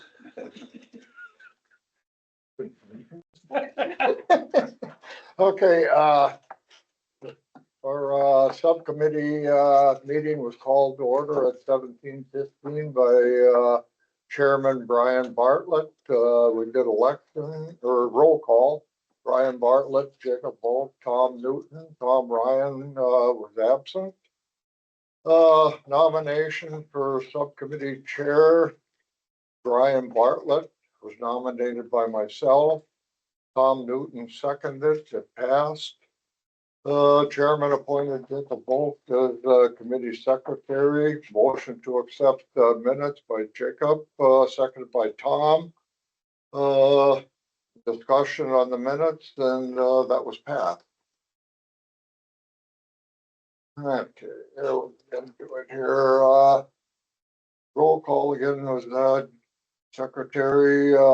We approved the minutes as read from the May 15th, 2025 meeting. Approved minutes from the legislative committee, November 14th, 2024. After committee reviewed, approved 2025 legislation session. It was reviewed and discussed, approved possible 2027 legislation session. After review and discussion, there was no motion on that. We didn't have to make no motion on that. No other business come before the committee. Jacob made a motion to adjourn. Tom seconded it. It passed. We adjourned at 17:45. I'll make a motion to approve the minutes. There's a motion to approve the minutes that's written for the legislative committee. There's a second. Ergolick seconds. Any discussion? Not all in favor say aye. Aye. Same sign. Carried. Post-war trust fund. Steve, pull up that email of it, but I'll call on you to read that. Location for, yeah, I want to do the appeals first. Appeals first, okay. Yeah. The appeals subcommittee minutes, location Comfort Inn Bismarck, 9/18/25, meeting called in order at 16:38 by Dave. Roll call, Steve Anderson present, Dave Hiller present, Jim Bearway is excused. Trish Hodney is present via Teams. Jim Hopla is excused. Nomination for subcommittee chairman. Trish was nominated by Steve and seconded by Dave. They call for the vote. And motion to call for a vote and seconded by Dave. Chris Hodney voted in as chairman. Chairman appointed Dave Hiller as committee secretary. And minutes of the last meeting were read. Steve made the motion and seconded by Dave. Motion to accept minutes. Accept the minutes by Steve and seconded by Dave. I'm sorry, I repeated that twice there. Discussion of the minutes. There's no discussion. Motion passed.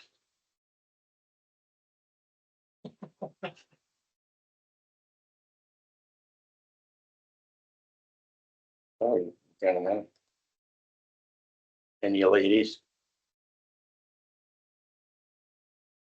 Okay. We broke down the appeals. An appeal meeting was closed to the public. Appeal number 1 was a hardship assistance grant. The income, it was deemed to exceed the limit, and the appellant did not show up for the 4 p.m. appeal. The committee upheld the denial, and the consensus was unanimously that this decision was held up, and the time was at 16:50. Appeal number 2, loan program denied due to low credit score and pregnant, and there's a lady was pregnant, and there was a lot of overdrafts and non-payment of taxes. The appellant missed the 4:30 appeal, and he did not meet the loan policy of 204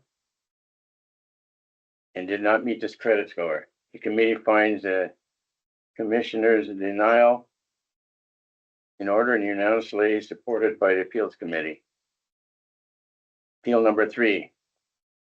They did not meet the credit history requirements and standards, with also a no-show at 5 p.m. Commissioner's decision was denial was upheld.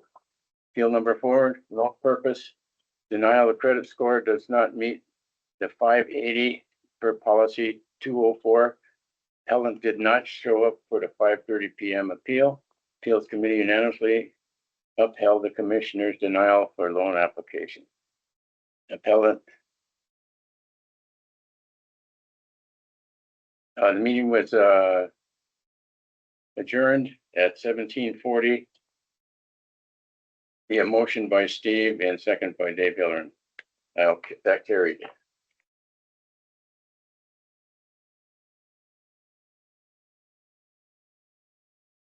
Okay, I make the motion that the appeals subcommittee report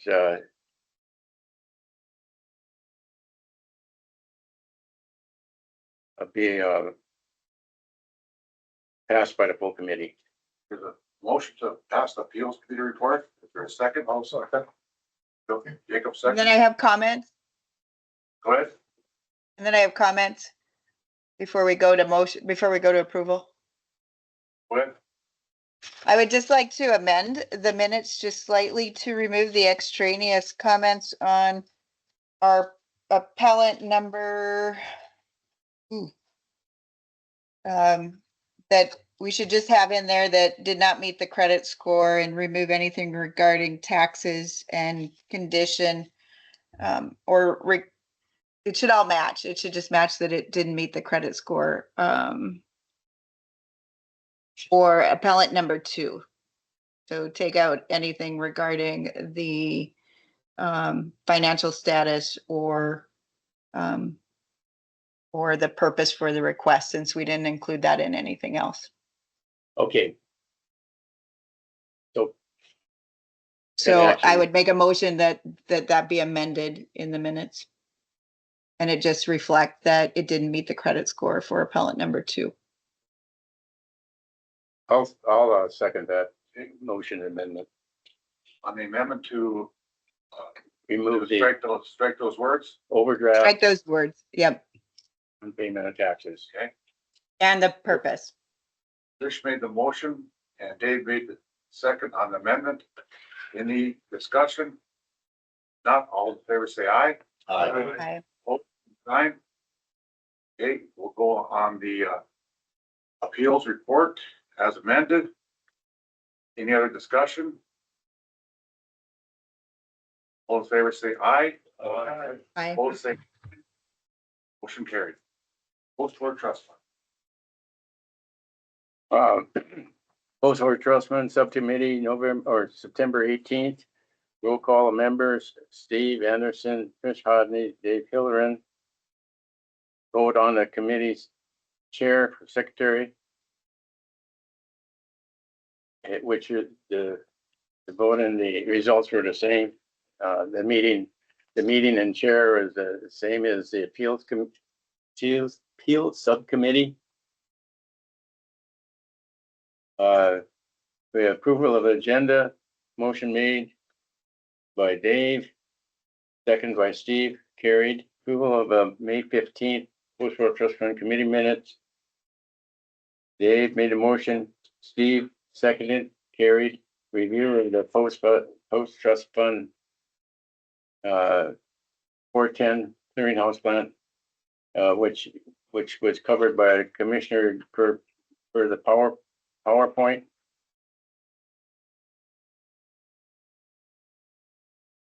Review of the status of the post-war trust fund binder.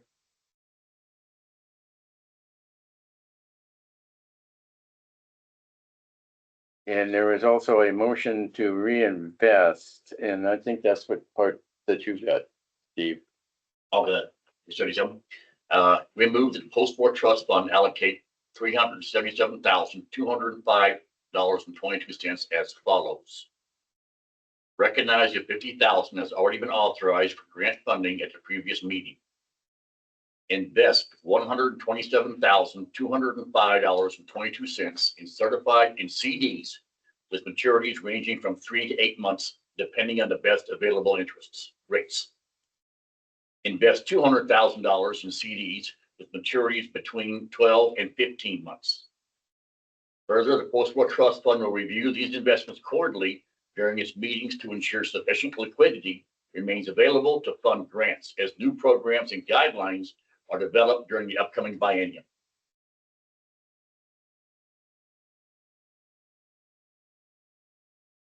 In your report. Yep. That brings us to item 8 through 8, the status of income tax return. There was no income tax checkoff. There was no action taken. Discuss the national avenues to raise money for NDVA funds and post-war trust funds, either or. Via the Senate Bill 2025, House Bill 1504 added that $500 to the principal. And the discussion was around the veterans organizations can donate to the principal, and no other action than that was taken.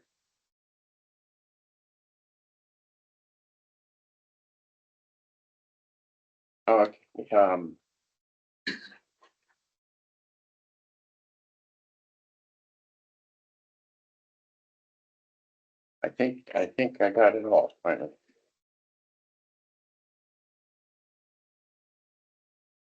You do. That motion does need to be voted on by the full committee for the allocation of funds. Yep. Make the motion that the allocation of funds be voted upon. The motion to allocate the funds as proposed, the 50, the 127, I think it was, and 200. Any other discussion? Second. Is there a second to that motion? Second. You made the motion. Steve, you made the motion. Oh, you're right, sorry. Yeah, I'll take Second. the second. You made the second. Or Tricia can make the Trish made the second. second, okay. Now any discussion? Okay. Not all in favor, say aye. Aye. All the same sign. Motion carried. Motion was adjourned. I gotta take this. I'm sorry, people.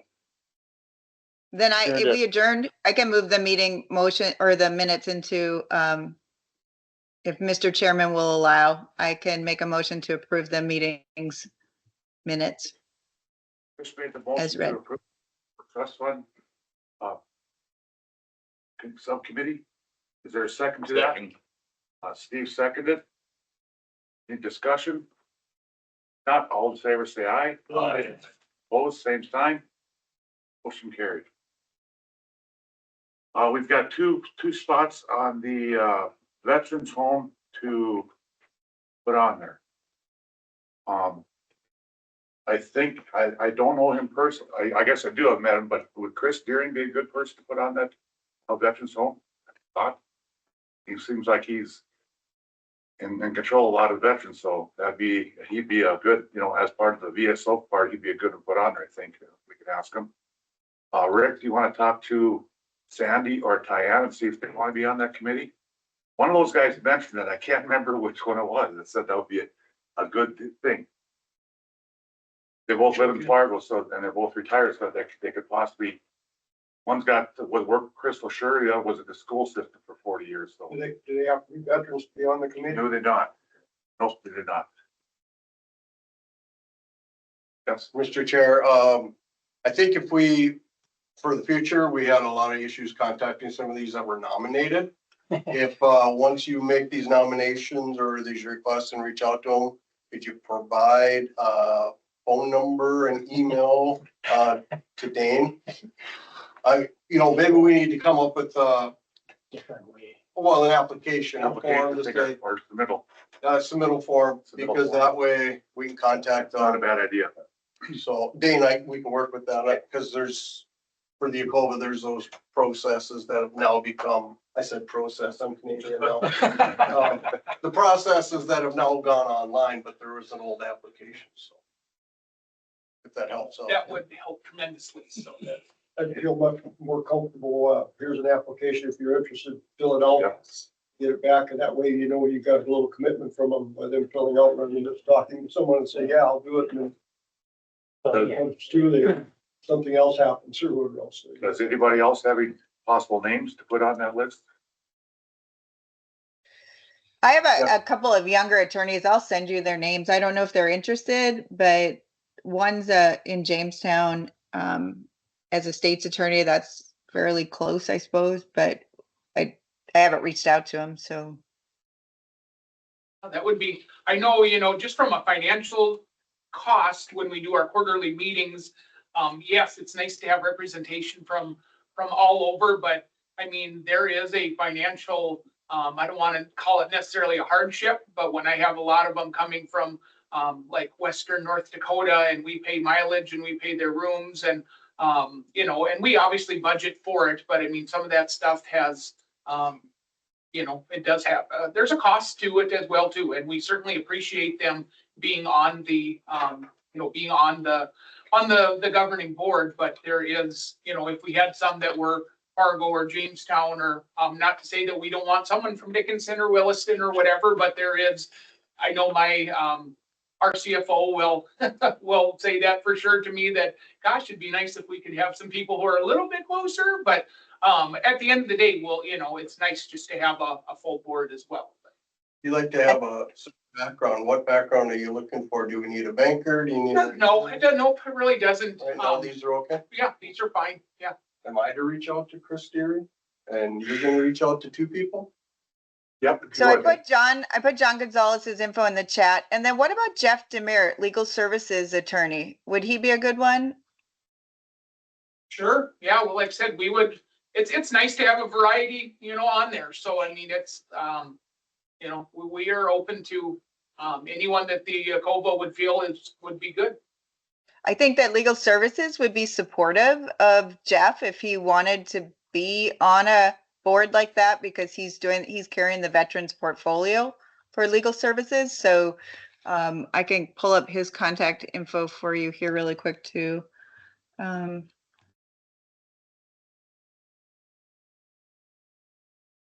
It's nice to have about 5 names. That's different than before. Yeah, we were digging before, so I'm glad to see names coming up.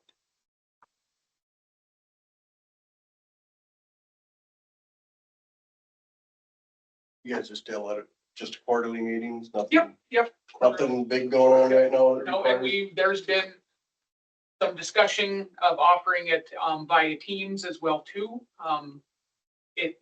During the previous to me being there, Teams was used obviously during the pandemic, but I think now just with some of the changeover and some of the board members who are no longer on there, I think we would be more open to offering a Teams option. I know one of our current board members spends a lot of time in Arizona throughout the winter, and then he would, not obviously be able to be there in person, but so I think that's certainly something that we would, my personal opinion is that we need to be able to offer that again. And I just think we would have, better representation and just to offer that as an option. It's nice to have them come to the facility, at least, if they can come there every time, fantastic. Once or twice a year would be great as well too.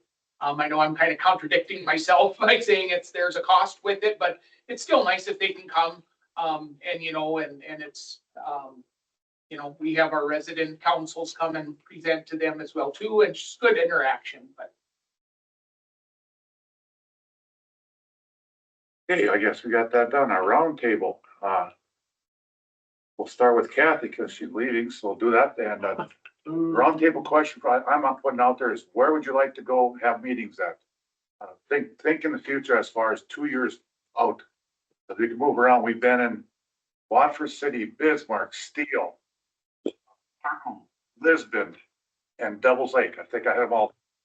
Bonnie? I think I have all the places we've been.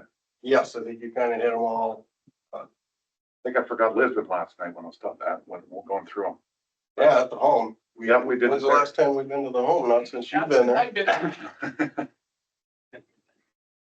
Okay, Kathy? Okay, well, obviously wherever you have your meetings, up to you, but yeah, going to different places is always nice. We've actually spent the night at the veterans home in those rooms, so that was nice. Aside from that, I just want to thank everybody. It's been a pleasure serving at the department. I'm still going to be around in a limited capacity to help Dan and do some things, but thank you for everything. Appreciation for your service. Oh my gosh. Box of donuts. Lonnie, Bucks of money? Lonnie got to we'll get from the. Oh. I've been here so long, I've gotten things throughout the years, so, oh, that's beautiful. Oh my gosh. Good, good. Well, that's really sweet of you guys. Thank you so much. Pretty fun.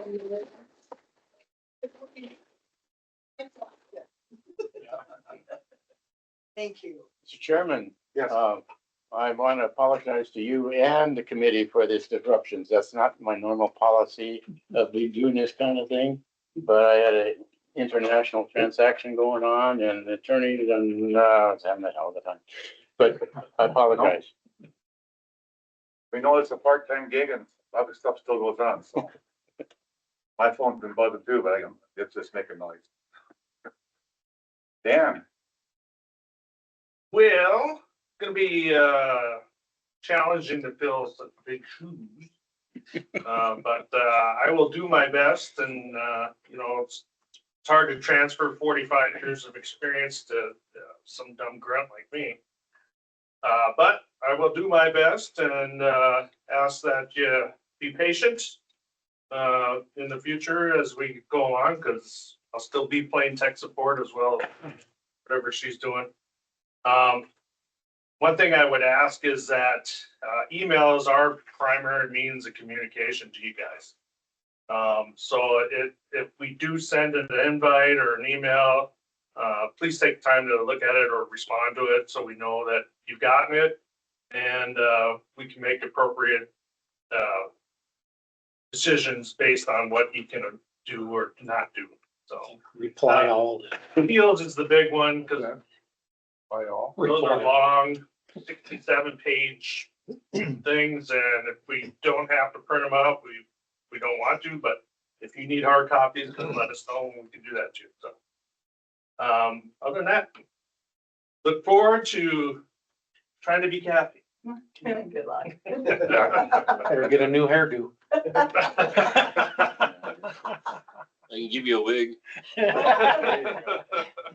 And for me, if I don't answer an email, it's because I'm driving truck or something stupid like that. So don't be afraid to give me a call. You don't answer your email while you're driving? No, that's. If, for the new guys, our website, about us, ACOVA. I think I might have sent it out to you, but if you go there, about us, ACOVA, you can look at the minutes, you can look at some things. Our website needs to be updated all the time. We don't have a full IT person because this guy's doing 50 other things. But feel free to look at that if you want to look at past minutes or look at the mission and whatnot. And if there's something in there that's outdated, let me know. Like I said, we update all that ourselves. We don't have people doing it for us. So please take a look at that. If you have any questions, as you know, Marie's always available. We're available. Just send me an email, see what we can do to make sure your questions are addressed. You guys did good jumping in this week. It does take a long time to learn, but it's been a pleasure working with you. And as Dorman said, I don't think anything's changed. You know, the governor's office hasn't been calling me up for anything more than they did in the past.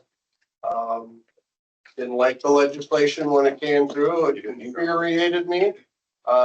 Pissed off a lot of people.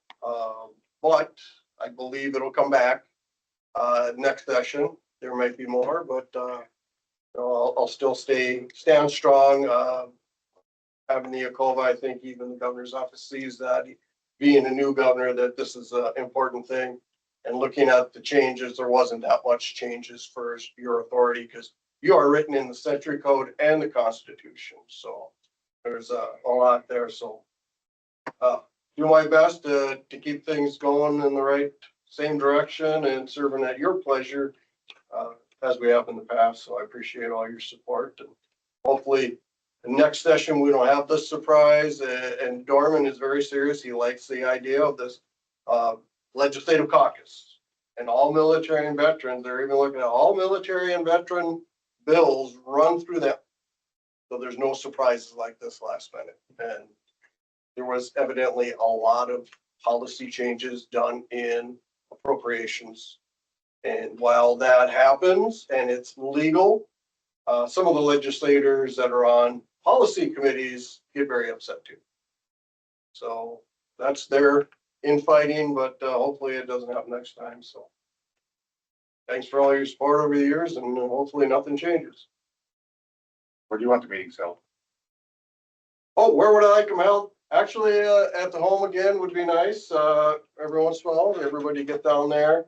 And I think Dean Overby is good about every once in a while making the veterans home pay for all of your travel and stuff. If you brought that up, yeah, we can help your budget out a little bit more.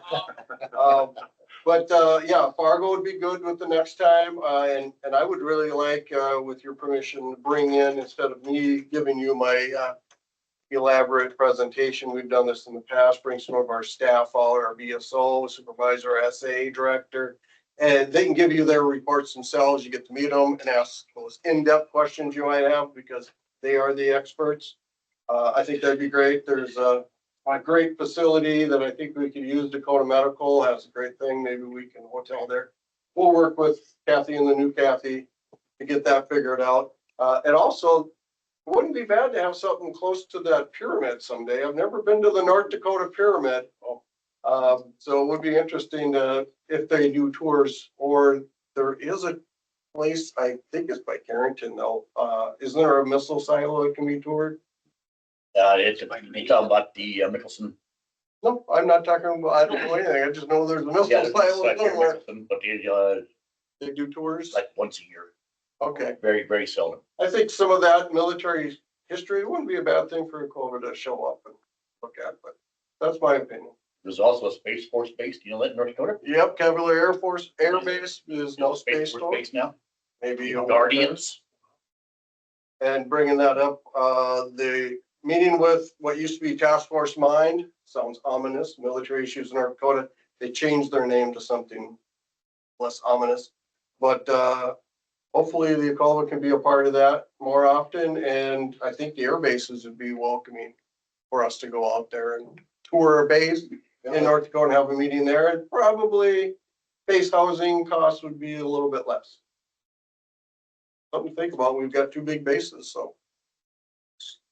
So, Murray, when you read, or when you said the list, I did miss Grand Forks, Minot, and Dickinson, which just in terms of rotations, those are, and so you just mentioned the airbase locations. That's be a good idea to hit those occasionally. I don't think we've ever, Miss Historian, 45 years. And we ever Go to Dickinson, right? No, airbase. Air base. Minot or Grand Forks? Oh, yeah, we have, Trish. Wasn't that, we have a meeting, was it Grand Forks? Went golfing at Grand Forks. Or is it golfing at Grand Forks? Okay. I don't recall having a meeting. Yeah. That'd be great. Yeah. We went golfing, but I don't think we've had a meeting in Grand Forks or at the air base. Or anything. I spent a year up in Minot. That's a little town. Minot Air Force Base, that's just a little town by itself. Yeah.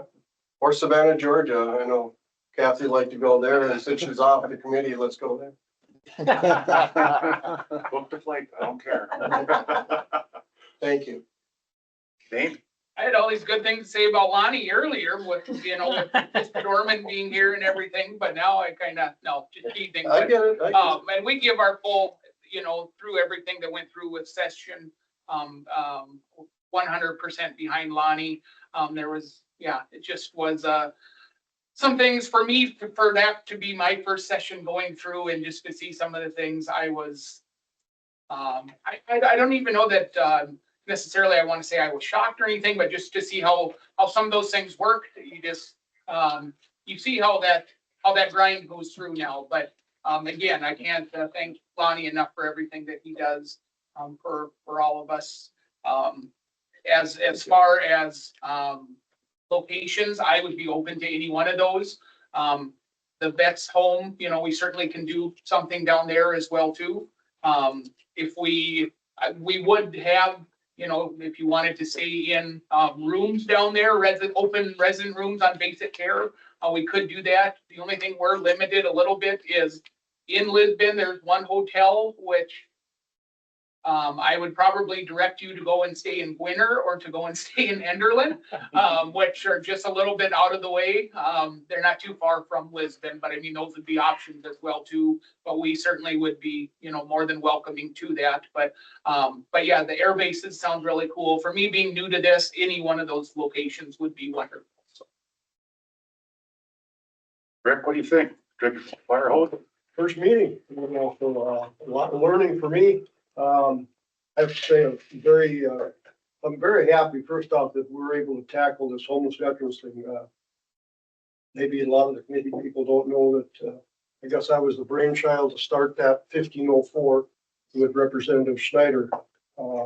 She's our representative, our AMVET post in Fargo, and I do a lot of grilling on the sidewalk, and that's basically where it came from. A lot of homeless veterans and different people, homelessness in general, walk by our vets club and have an opportunity to talk to some of them I want to talk to. And a lot of them were veterans, and some of them got signed up and got them the help they wanted. But really opened my eyes to homelessness, especially in the winter. I grill outside all year round at the Vets Club, and when you see them bundled up and they're headed for shelter and they're homeless, they have some pretty touching stories sometime. And so I'm really glad that the legislature got us that funding. It's a start. I think we opened some eyes for the future, and hopefully if we do, and I think we're on the right step of doing it this time, and I think the legislature will be impressed with the way we spend that money and help our veterans. It's so we can keep this program going for as long as we need it. I don't think you'll ever solve homelessness totally, but at least we're striving to make the right decisions. Yeah, where to go, and I think some great ideas came up or whatever else, but I think for the future, I think I always think of Medora with the new library coming up out there. What else would be a great site to have in the future? Where else, once that's done, to have a deal out there to see that Medora library and tour that. I think it'd be good for the community to see that. So I think she should put Medora on the list of that. Sure. Right, Nick? All goes well. Tom? It's my first meeting also, and I learned a lot this session, and I do appreciate that, and I'm looking forward to working with each and every one of you as time goes on. Thank you. So as far as the location, all the great places have been identified. I do like the idea of the Air Force bases as well. Cynthia? Yes, I wanted to thank everyone too. This is my 5th time being here, so I'm learning, and there's so much to learn when you've not been involved on the political side. I've been a nurse, so I've not gotten involved in this, and I was brought in, so I'm really trying, and I appreciate all the help each of you are giving me, and training and that kind of thing. So thank you, and good luck to the new ones, and I'm glad you're on board. And if we go to the to your place, are you going to put us in skilled nursing? I would not have room for skilled nursing. Okay, good. I don't want to work there. I don't want to stay there. I will stay in basic care, but not in. You could pick up a shift. I would Have some openings. No, I know, that's what I'm worried about. You might keep me. That's all I have. Thank you. Steve? I concur with what's going around here. I like the idea of Medora or the air bases. Medora in a couple of years. But the air base, anytime in between, I think that'd be great. Yeah, if everybody's got a military ID, that you get on the base pretty fast. That's the best thing you can do. Neat, but do that, so. Have they been to Camp Grafton before? Yes, yeah. Okay. We were there last year, one day. The wintertime, I think we went. Last year. Not last year, that was A couple years ago. 2 years ago. Yeah, the 20, yeah. It all blends together. Tell me about it. Nathan?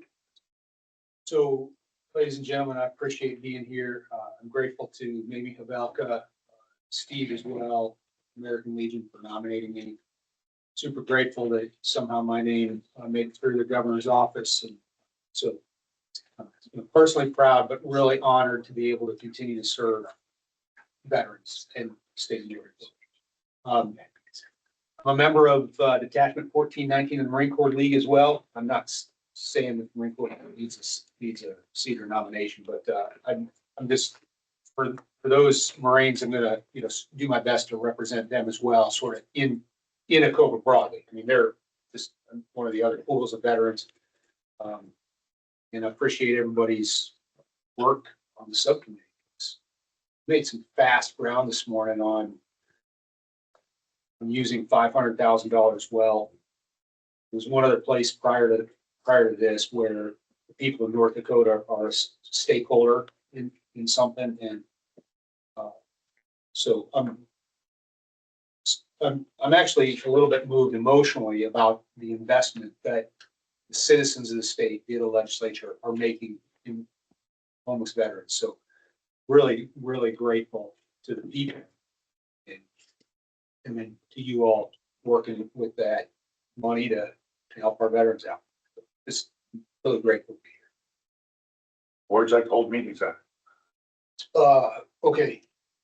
All of the above. I like the rotation, and I do love Medora, the other location.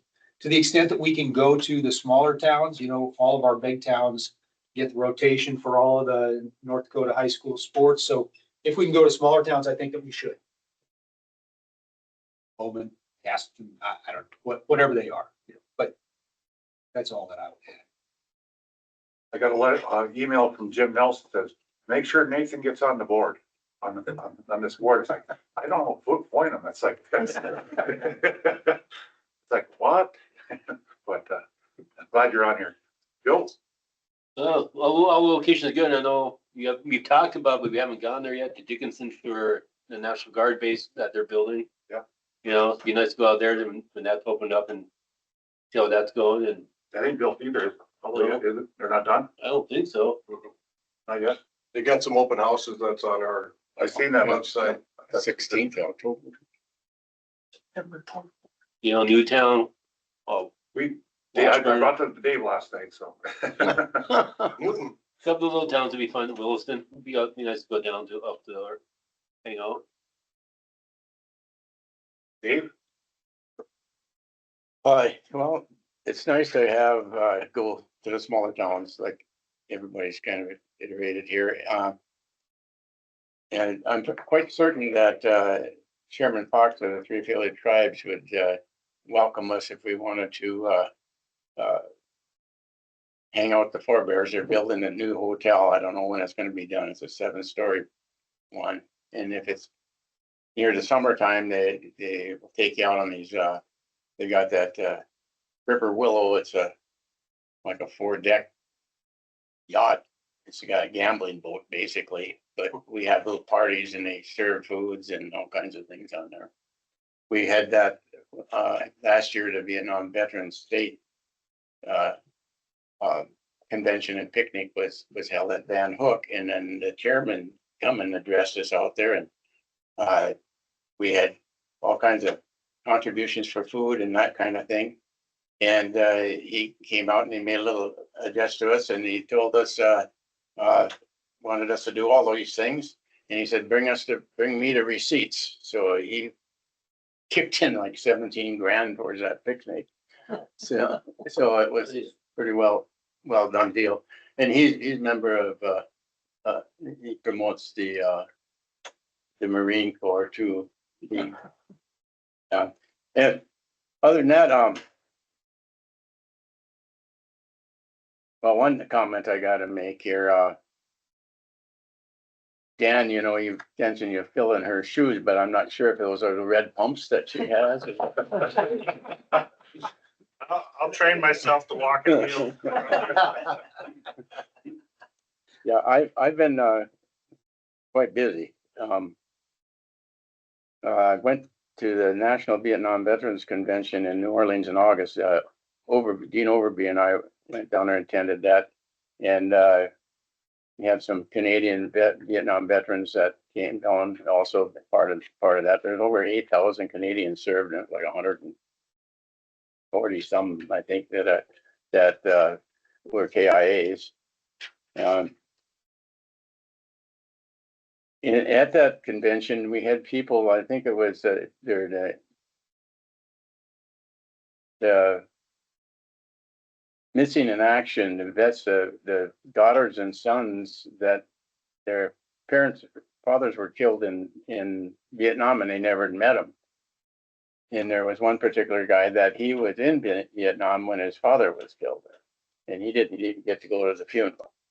So, I mean, these stories, they're very, very, they form a lot of teardrops when you listen to them. There's about 16, 17 of these ladies and men that were up there and give their talk. And the Vietnam Veterans is, as a national charter, was organized initially under New York law, and they have a drop dead time, and I think it's in the 2028.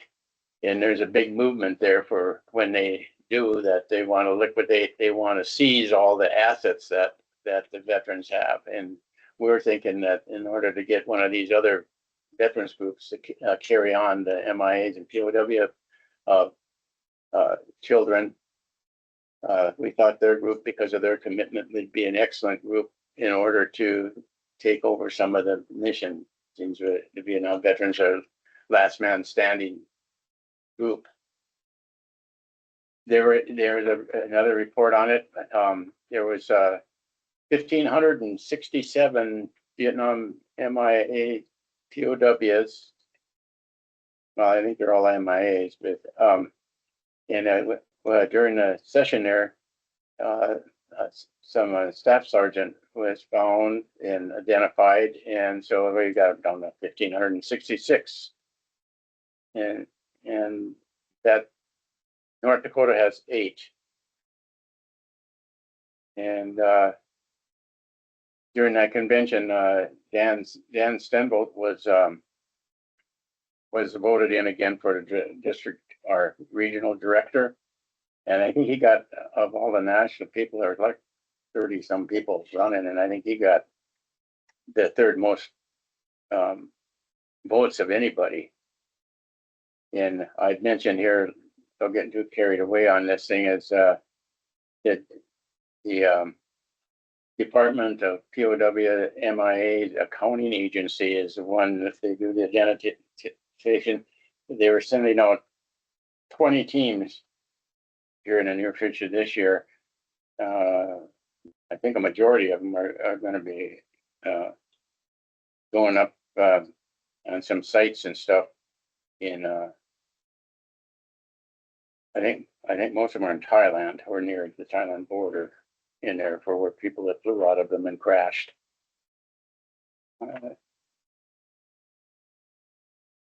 They're rescuing with an American Legion. I'm also involved with that as a national security committee person to get some reports on that.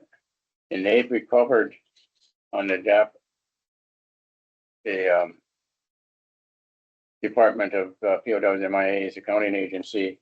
They've had some rescues of, found some remains of about 1,800 feet is as far as technology will go in the oceans to get them. But between Korea and World War II, there's nearly 80,000 yet unaccounted for. So and most of them are Navy, ocean, submarine ships and whatnot.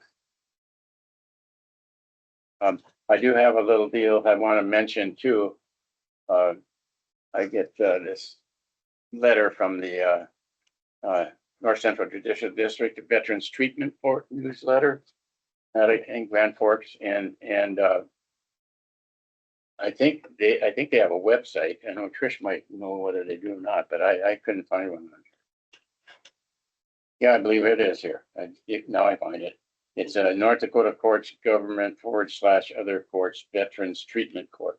So these came about from actions that some committee members and took of ACOVA was supporting this.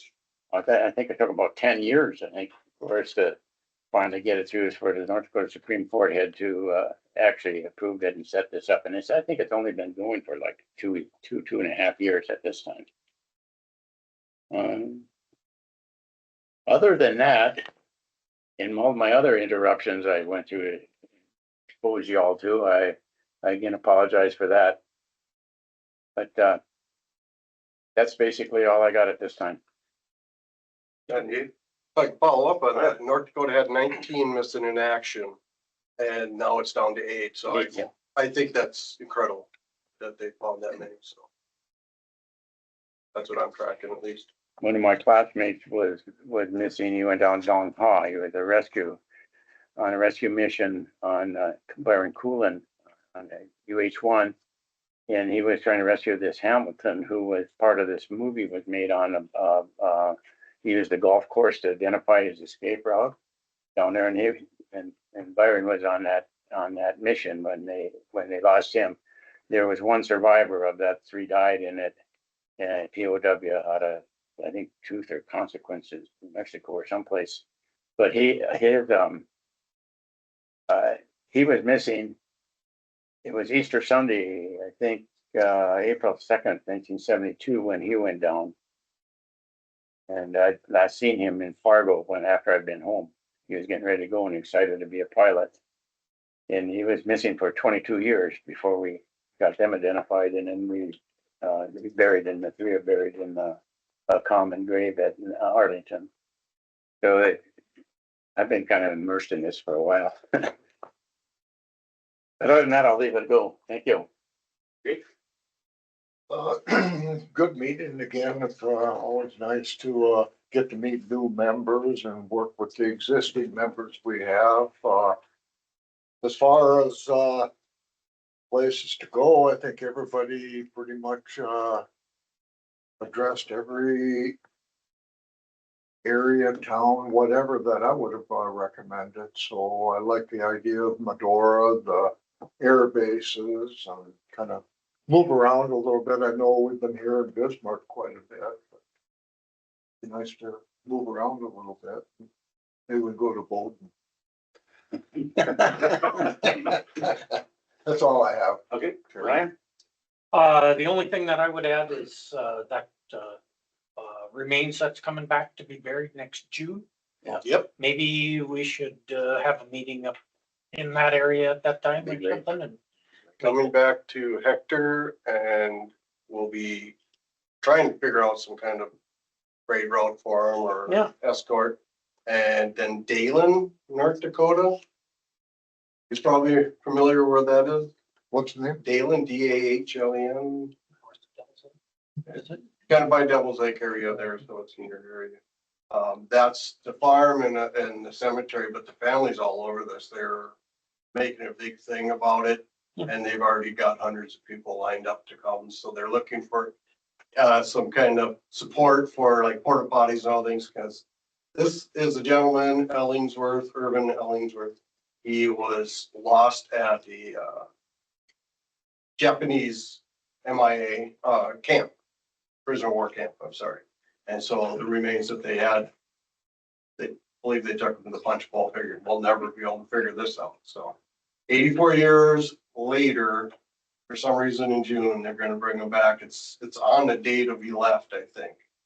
And they'll bring him back to his farm and then to his funeral. So they're making they're very organized about this. So I think it'd be great if we could be a part of it. As far as the escort, want to get with the American Union Riders.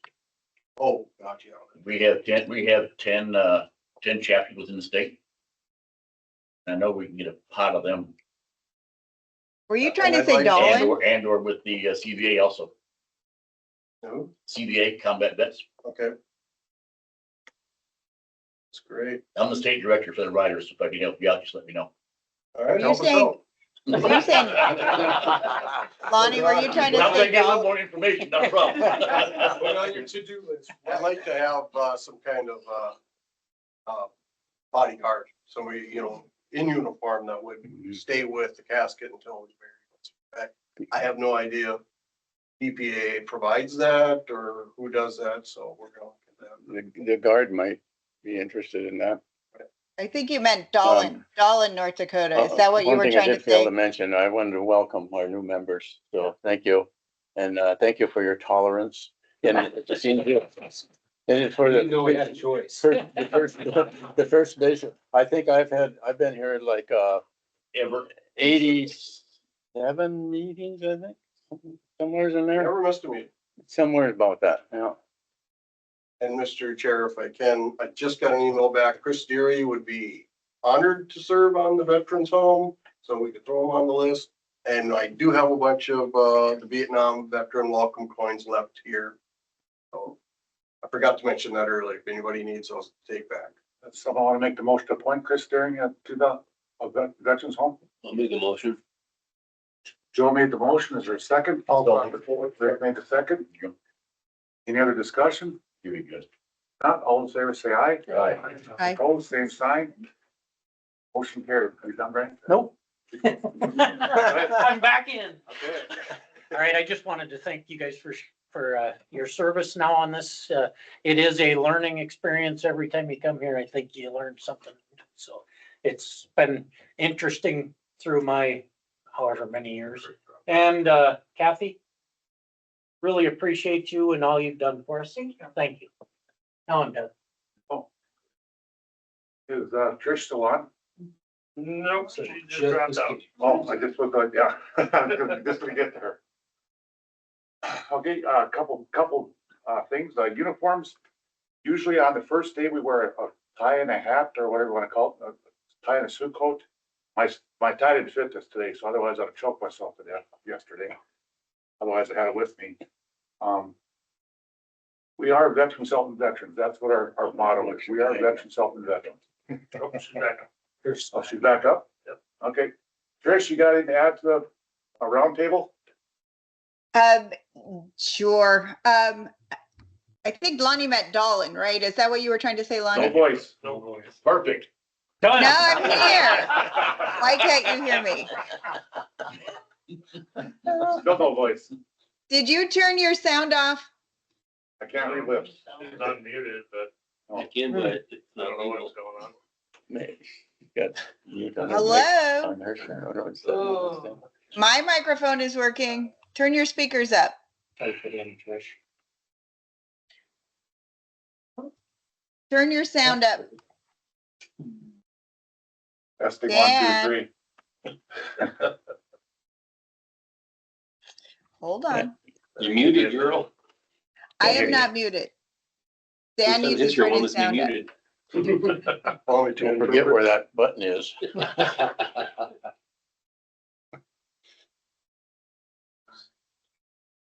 I sent Chris this information to you. You got a lot of contact information. Appreciate it. Thank you. Well, Yeah, I don't know.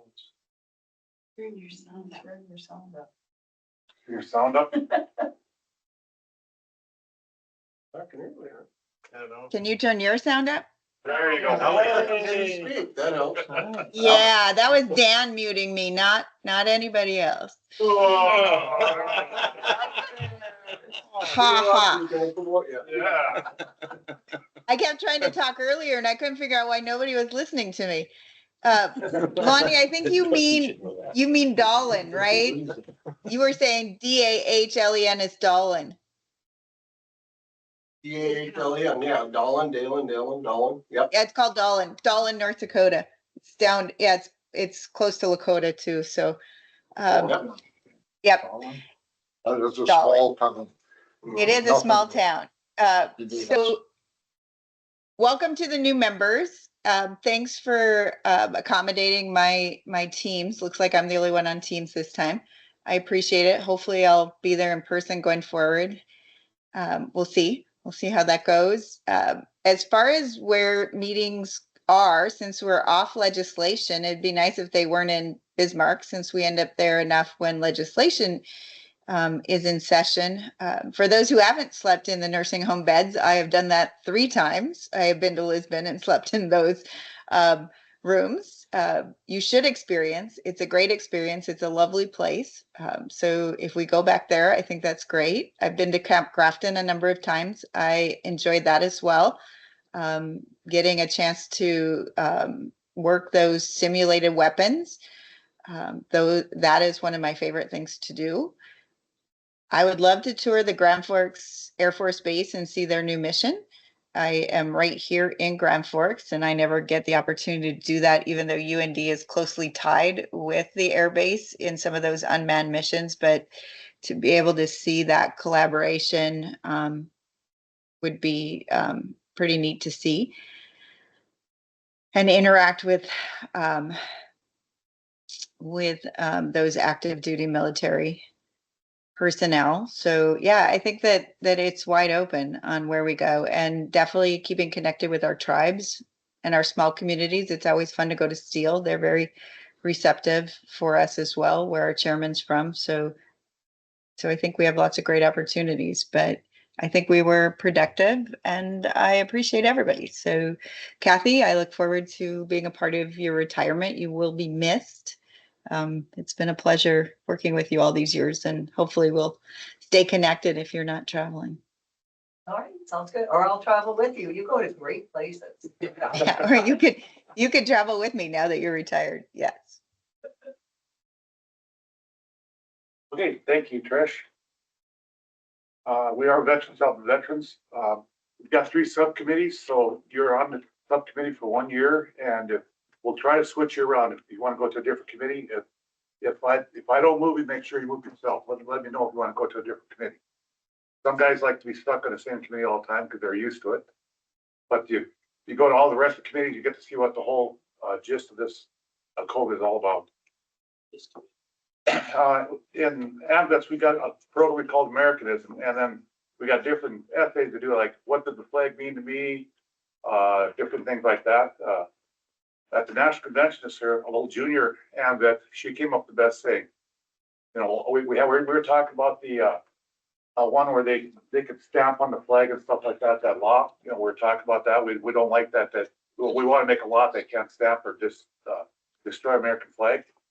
And they said that's all right. No, I disbelieve that. I'll argue all day long about that. But she said the best way to put it is all the AMVETs are the American flag.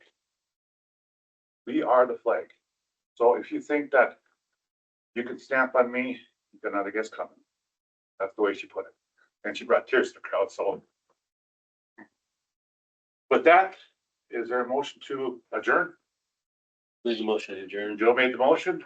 Second. Seconded by Jacob. All in face the flag.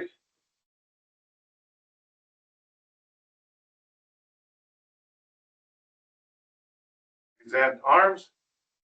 Order arms. Meeting adjourned.